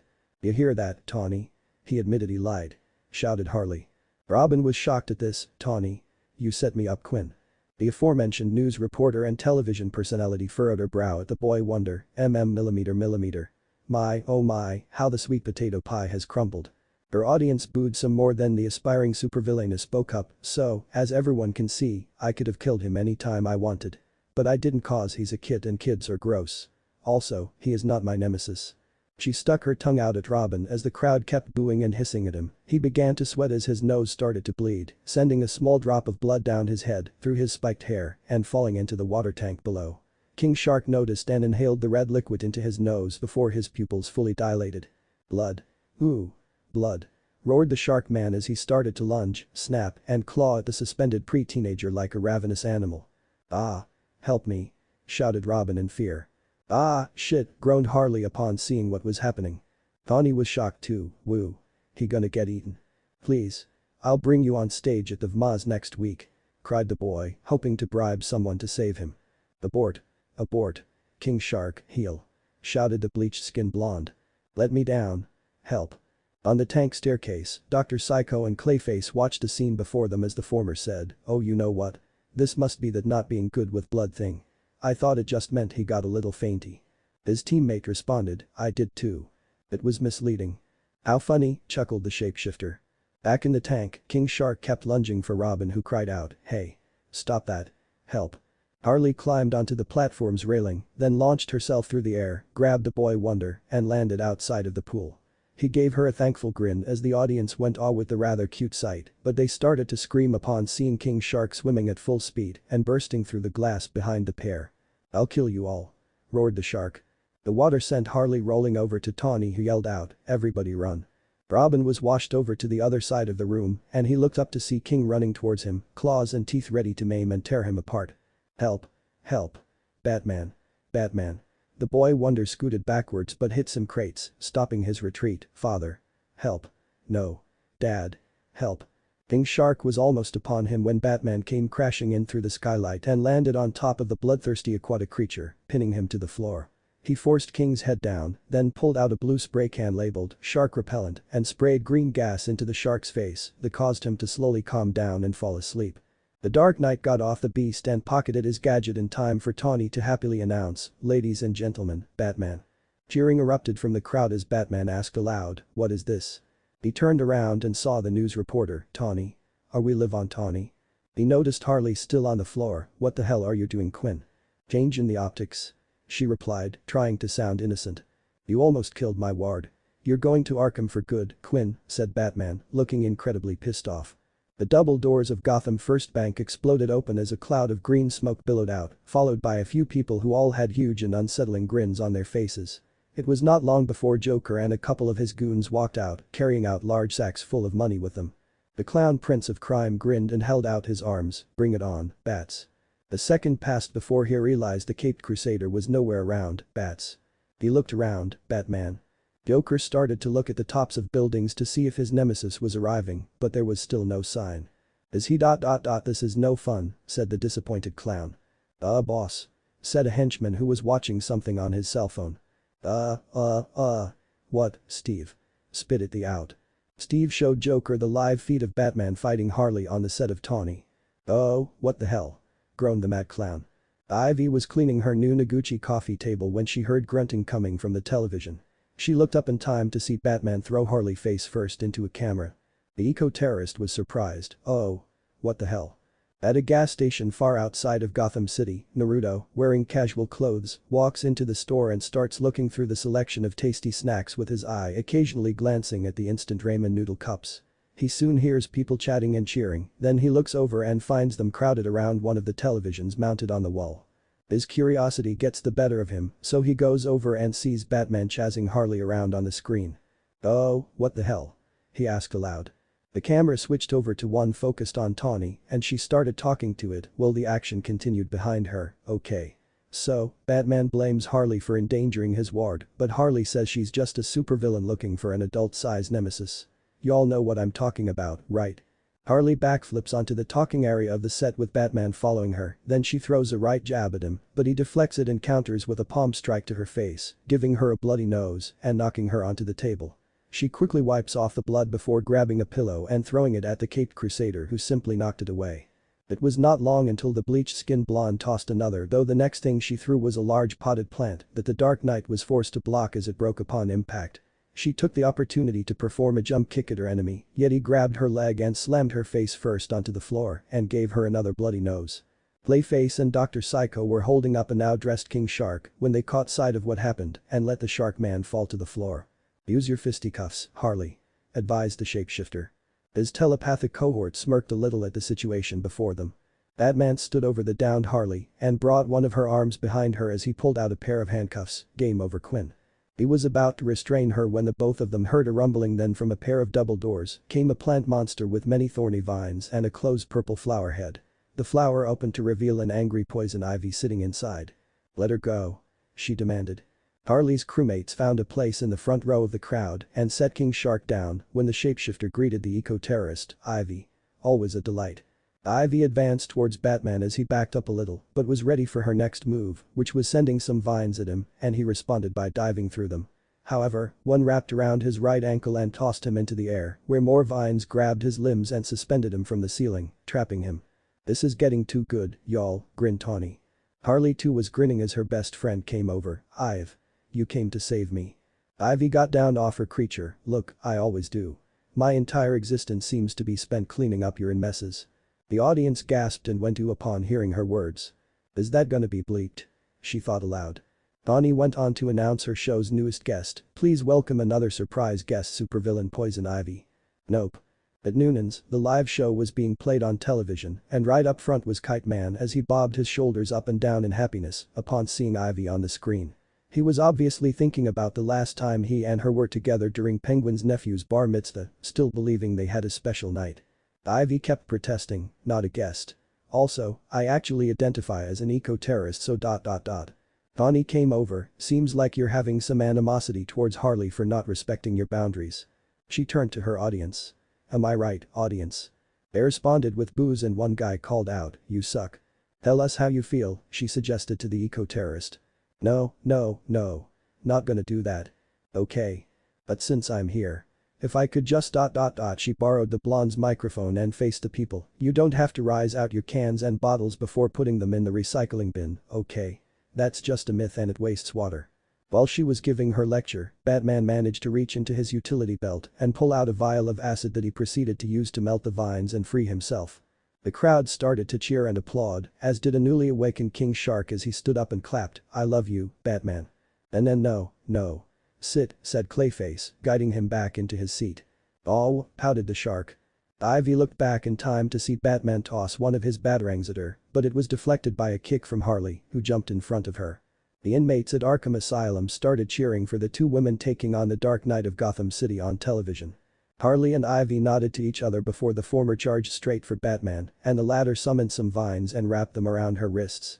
The pale-skinned beauty launched a flying kick at the superhero in black, only to be thrown over his head, but she tried another kick that he rolled out of the way of.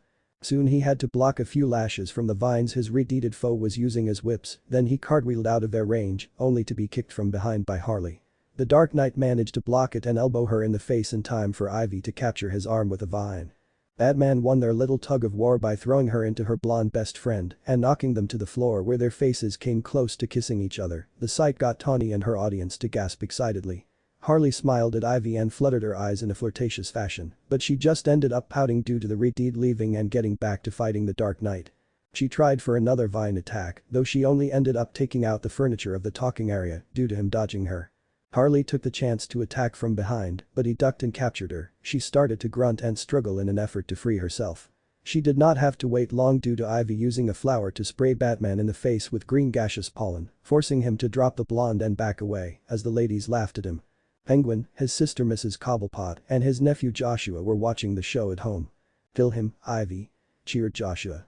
Before the fighting could continue, a wall behind the top row of the audience bleachers exploded and a cloud of green smoke followed. The smoke soon cleared and in walked a furious-looking Joker. "Harley, what do you think you're doing?" he snarled. "Ooh-hoo-hoo.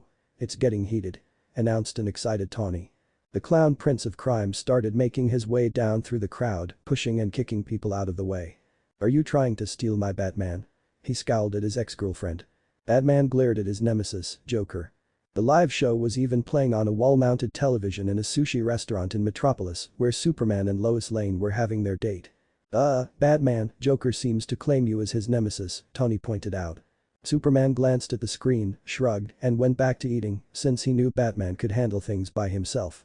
Lois, however, was still concerned about what was happening on the show.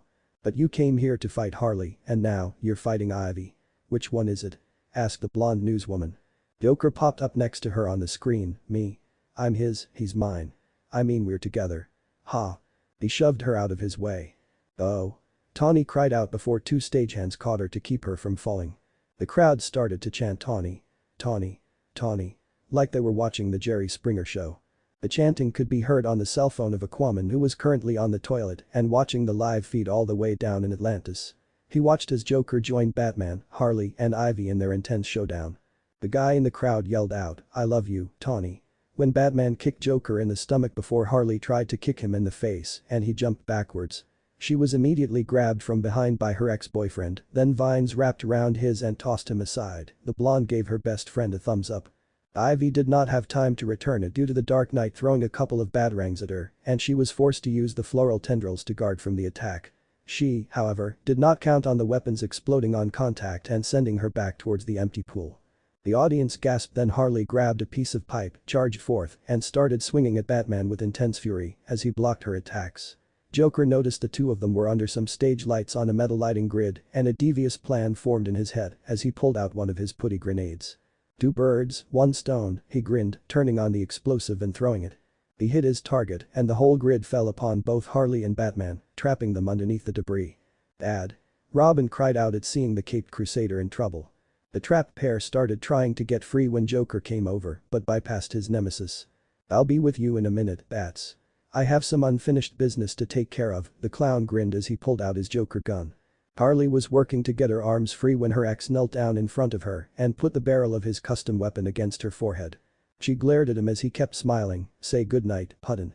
Joker could not resist laughing as he put his finger on the trigger and the crowd waited to see what would happen next, but before anything could, something flew through the air and knocked the gun out of the Joker's hand.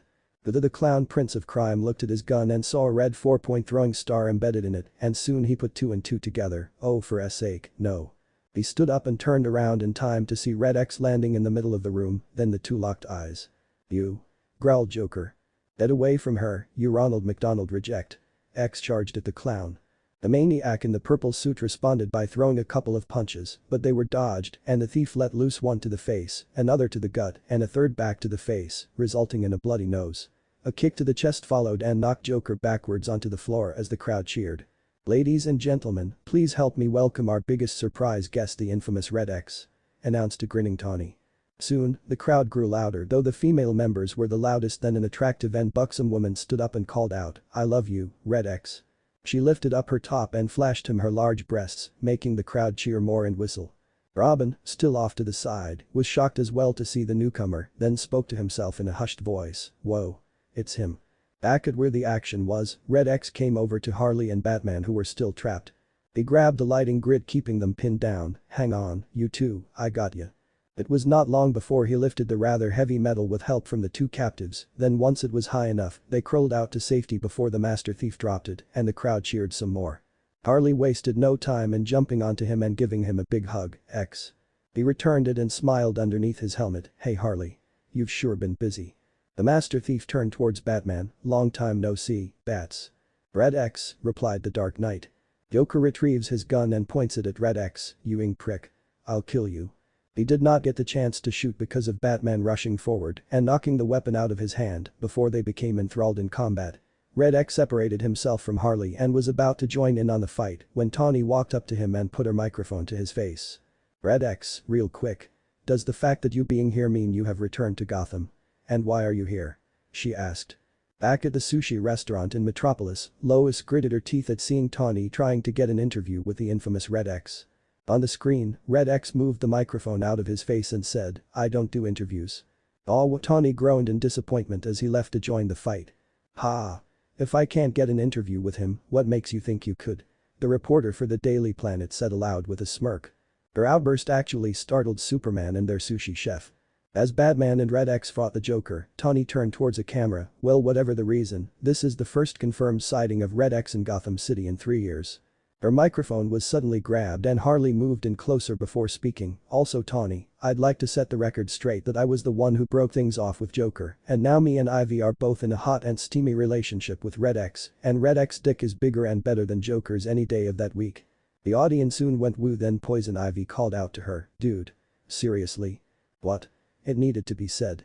Said Harley from the television in Naruto's apartment in Metropolis. The one watching the show was Tala, who was lounging on the couch and eating a cup of instant ramen noodles. She did not want to admit it, but the sorceress grew a taste for them during her 2 years with her beloved master. As does this Red X knows how to please a woman in and out of the sack. The aspiring supervillainess announced, making the beautiful magic user smirk upon hearing the truth. Joker was holding his own quite well, despite being forced to take on both Batman and Red X, though he did have some help from the switchblade knife he was now wielding. Both of his opponents were ready to attack again until they all heard Harley shout as she charged at the Caped Crusader and was again using a piece of pipe as her weapon. She swung at him only to have her attack blocked. We're not done, Bats, she growled at the Dark Knight. Red X looks back at her. Harley, now is not the tea. He was interrupted due to Joker lunging at him with a switchblade ready to stab, and he was forced to hold back the attack before they locked hands. Let's see how good of a lover you are after I slice off your dick, grinned the psychotic clown. I'm not worried. I could still give Harley bigger and better orgasms than you ever could, replied the Master Thief in a mocking tone. The audience started whooping and laughing at that joke, then Joker scowled at them, shut up. It wasn't even that good. Red X took this chance to knee the clown in the stomach, then throw him to the floor and punch him in the face as he took the switchblade into his own hand. He soon pinned the psychopath in the purple suit down and held the knife up high, ready to strike. Say bye-bye, clown, the Master Thief growled. He was about to drive the blade into the Joker's when someone grabbed his arm to stop him. It turned out to be Batman. No killing, the Dark Knight said sternly. You gotta be kidding me. Harley suddenly pounces onto Batman's back and gets him in a headlock. Don't bother my man when he's working, Bats. The Dark Knight proceeded to try and get her off his back, and this gave Joker the chance to pull out another putty grenade. He grinned at Red X, hey X, catch. The clown threw the sticky bomb at the Master Thief, who moved out of the way, causing the explosive to land right by Tawny. She gasped upon seeing it. Little time passed before the disguised Naruto got up and made a beeline for the reporter, then he tackled her away to safety just before the grenade went off. She found herself in his arms like a bride and quickly realized it, oh my. He looks at her, you okay? The blush crept upon Tawny's cheeks, yeah. Back with the Joker, he quickly retrieves his gun, this. He soon spots Robin, who was trying to get out of his bonds, and he grins as a thought came to his mind. He goes over to the tied-up boy Wonder, laughing evilly. Wonder Woman, having a lazy day in her apartment, watches the clown prince of crime pick up Robin and drape him over his shoulder. She was obviously shocked at the events taking place. Joker takes out a couple of active putty grenades and throws them at the wall, blowing it up and creating a large hole. Batman was still trying to get Harley to release him as Ivy loomed in the back and ready to use some vines for an attack when he heard the explosion and saw what was happening. Robin. He shouted. If you want to see the boy Wonder alive again, you better start showing up to my cool crimes. The psychopathic clown made his escape through the hole with his young hostage. The Dark Knight grabbed Harley and threw her into Ivy before giving chase to save his ward. Red X ran over to his ladies to make sure they were okay. They were despite some cuts and bruises, then he proceeded to help them up. Oh. What a show, folks. Chuckled Tawny to the camera. Well, I am spent, said Clayface as he, Dr. Psycho, and King Shark got up to leave. Well, stay tuned, cause up next, we're bringing out those rescued ferrets, said the reporter as a picture of the box of ferrets came on the set screen. Ew. I want to squeeze one. Squealed Harley upon seeing them. Nope. Come on, we're leaving, Ivy started dragging her away. Right behind ya, said Red X, following them. He barely took 5 steps when Tawny came over, "Thanks again for saving me. But if you have 5 minutes for some quick words." "Again, I don't do interviews," he proceeded to walk away, leaving her with a pout on her face. "Reporters can be such a drag. The master thief muttered to himself. He soon realized what he just said and thought to himself, shit, I sounded like Shikamaru. It was not long before he heard Kurama's booming laughter in his head. Back at Poison Ivy's apartment. Harley was sulking on the couch with Red X sitting next to her as they rewatched the newest episode of Tawny. That featured them. "Well, that was a shit show," said Ivy as she came and sat at Harley's other side. "Yeah, but it was a fun show. Except for Batman kicking my ass on live TV," said the blonde as she watched a scene of Batman uppercutting her and sending her flying. "Not to mention the fact you almost got a kid killed, you know," said the master thief. "That was an accident." She defended herself. He facepalmed and sighed, "Jesus Christ, Harley. His blonde girlfriend just pouted. Ivy decided to cheer her up a little, "At least you got a swag bag out of this whole mess, right?" She picked up a small gift bag with the show's logo on it and rummaged through it before pulling out a bottle. "Ooh. Look at this. Organic shampoo." She got a closer look at the label, "Ugh. It says for fine to normal hair. Damn it." She tossed the shampoo aside, then Harley said, "I can't believe after all this, I still don't have a nemesis." "I don't know. You might be on Batman's list now for almost killing Robin," said her boyfriend. "But you know what? You can't force it. I mean, there's someone out there just for you," said Ivy. Her best friend sighed loudly before she kept speaking, "Do the crimes that make you happy and the rest will come. JKH, right? Just keep heisting. JK's already a thing. You add H to it and I don't know what that is," said Dr. Psycho, using his powers to vacuum the furniture. "It's muddled," added Clayface as he swept the floor. "Yeah, I'm not here to workshop this," Ivy said to them. But Ivy does have a point. "I mean, I have made a lot of enemies over the past 10 years. Just by doing my thing. A lot of them have sworn revenge and some have even tried before I hunted them," said Red X. "There you go, Harles. Prime example." Harley sighed slightly, "Okay, I get it. Good. At least some of my advice got through to that thick skull of yours," chuckled the eco-terrorist. Her joke even got the lady clown and master thief to laugh a little. "Okay, I deserved that one," the blonde grinned. Yes, you did. Thanks for always giving me great advice, Ive. Even if I don't always use it. You actually never use it. But I love never using your advice more than anyone else's advice I never use. Also, listen, I am very sorry for the way me and my crew have been treating your place. That changes today," Harley declared. Pink Shark came over with a washcloth, some cleaning spray, and a friendly grin, "Yes. We promise to keep your apartment much cleaner." His words confused Ivy. "Wait, why is he cleaning? Did you add that giant shark to your crew?" "Actually, I'm a normal-sized shark, but I suppose I am large for a man. And yes, I'm in the crew. It's just nice to be on a schedule," he answered before laughing and returning to his cleaning duties. "Yeah, you saw what he can do when he flips out. I mean, how am I gonna say no to that? Plus, he does computer good," said Harley. Red X nodded, "It's true. You always need a computer expert on your team." The blonde with the pigtails smirked, "Damn right. This guy gets it. One more thing, Harley, I think it's time to up your game." "Huh? What do you mean?" "I mean, I think it's time for you to learn how to fight." Sweetie. I already know how to fight." "No, I mean real fighting. With actual technique and precision. And I can teach you. Plus you are gonna need it if you're going to start butting heads with the likes of Batman and others." "You think so?" Harley was a little intrigued. "Yep." Red X held up his hands. "You see these hands? These are not just tools of pleasure. They are also dangerous weapons. Even without these gauntlets." He presented his right thumb. "I once killed a man using only this thumb." His blonde girlfriend stared at the appendage with shock and admiration before grinning, "When can we start?" Before her boyfriend could give an answer, the door to the apartment opened and revealed an angry-looking Psy. He wheeled his way inside as his robotic arm held up a note that read eviction notice in big red letters. "That's it. You're out of here." Ivy goes over to ask what he was talking about, but he just gives her the paper. "This is a formal eviction notice." She gave it a quick glance then asks, "You're evicting me? On what grounds?" "Your lease says no pets," he points at King Shark, him. "Well, that's racist." "Oh, or at the very least xenophobic," protested the shark man. "Xeno who? The bikini broad with a sword as big as she is? I love her." Psy glares at the eco-terrorist, "But the shark's been coming in here all week. Please, Psy. I love this apartment more than anything. I'll kick them out. I'll kick all of them out," begged Ivy, hoping to reason with the old man. "All? I don't even live here," muttered Red X. "Too late. You're evicted, honey. Sai leaves the apartment after putting his foot down. Harley decides to try and cheer up her best friend. Hey. At least you don't have to keep cleaning up after us anymore, right? Cause let's be honest, it was really only gonna get worse. Ivy growled, then slammed the door shut, causing the coffee table to shatter and spook the others. She takes a deep breath, we can split that one. Sounds fair, said the blonde in a small voice. So would now be a bad time to tell you my good news? Asked Red X. His redeemed lover answered, you know what? Tell us. I could really use some good news right now. Okay, he quickly clears his throat, I'm moving back to Gotham. What? The ladies asked in unison. Oh no. Complained Dr. Psycho. That's right. I talked it over with my superiors and they are currently looking at a place in downtown Gotham for me. I should be moved in a couple of days, said the master thief. Are you seriously? Asks Ivy with a grin. I'm dead serious.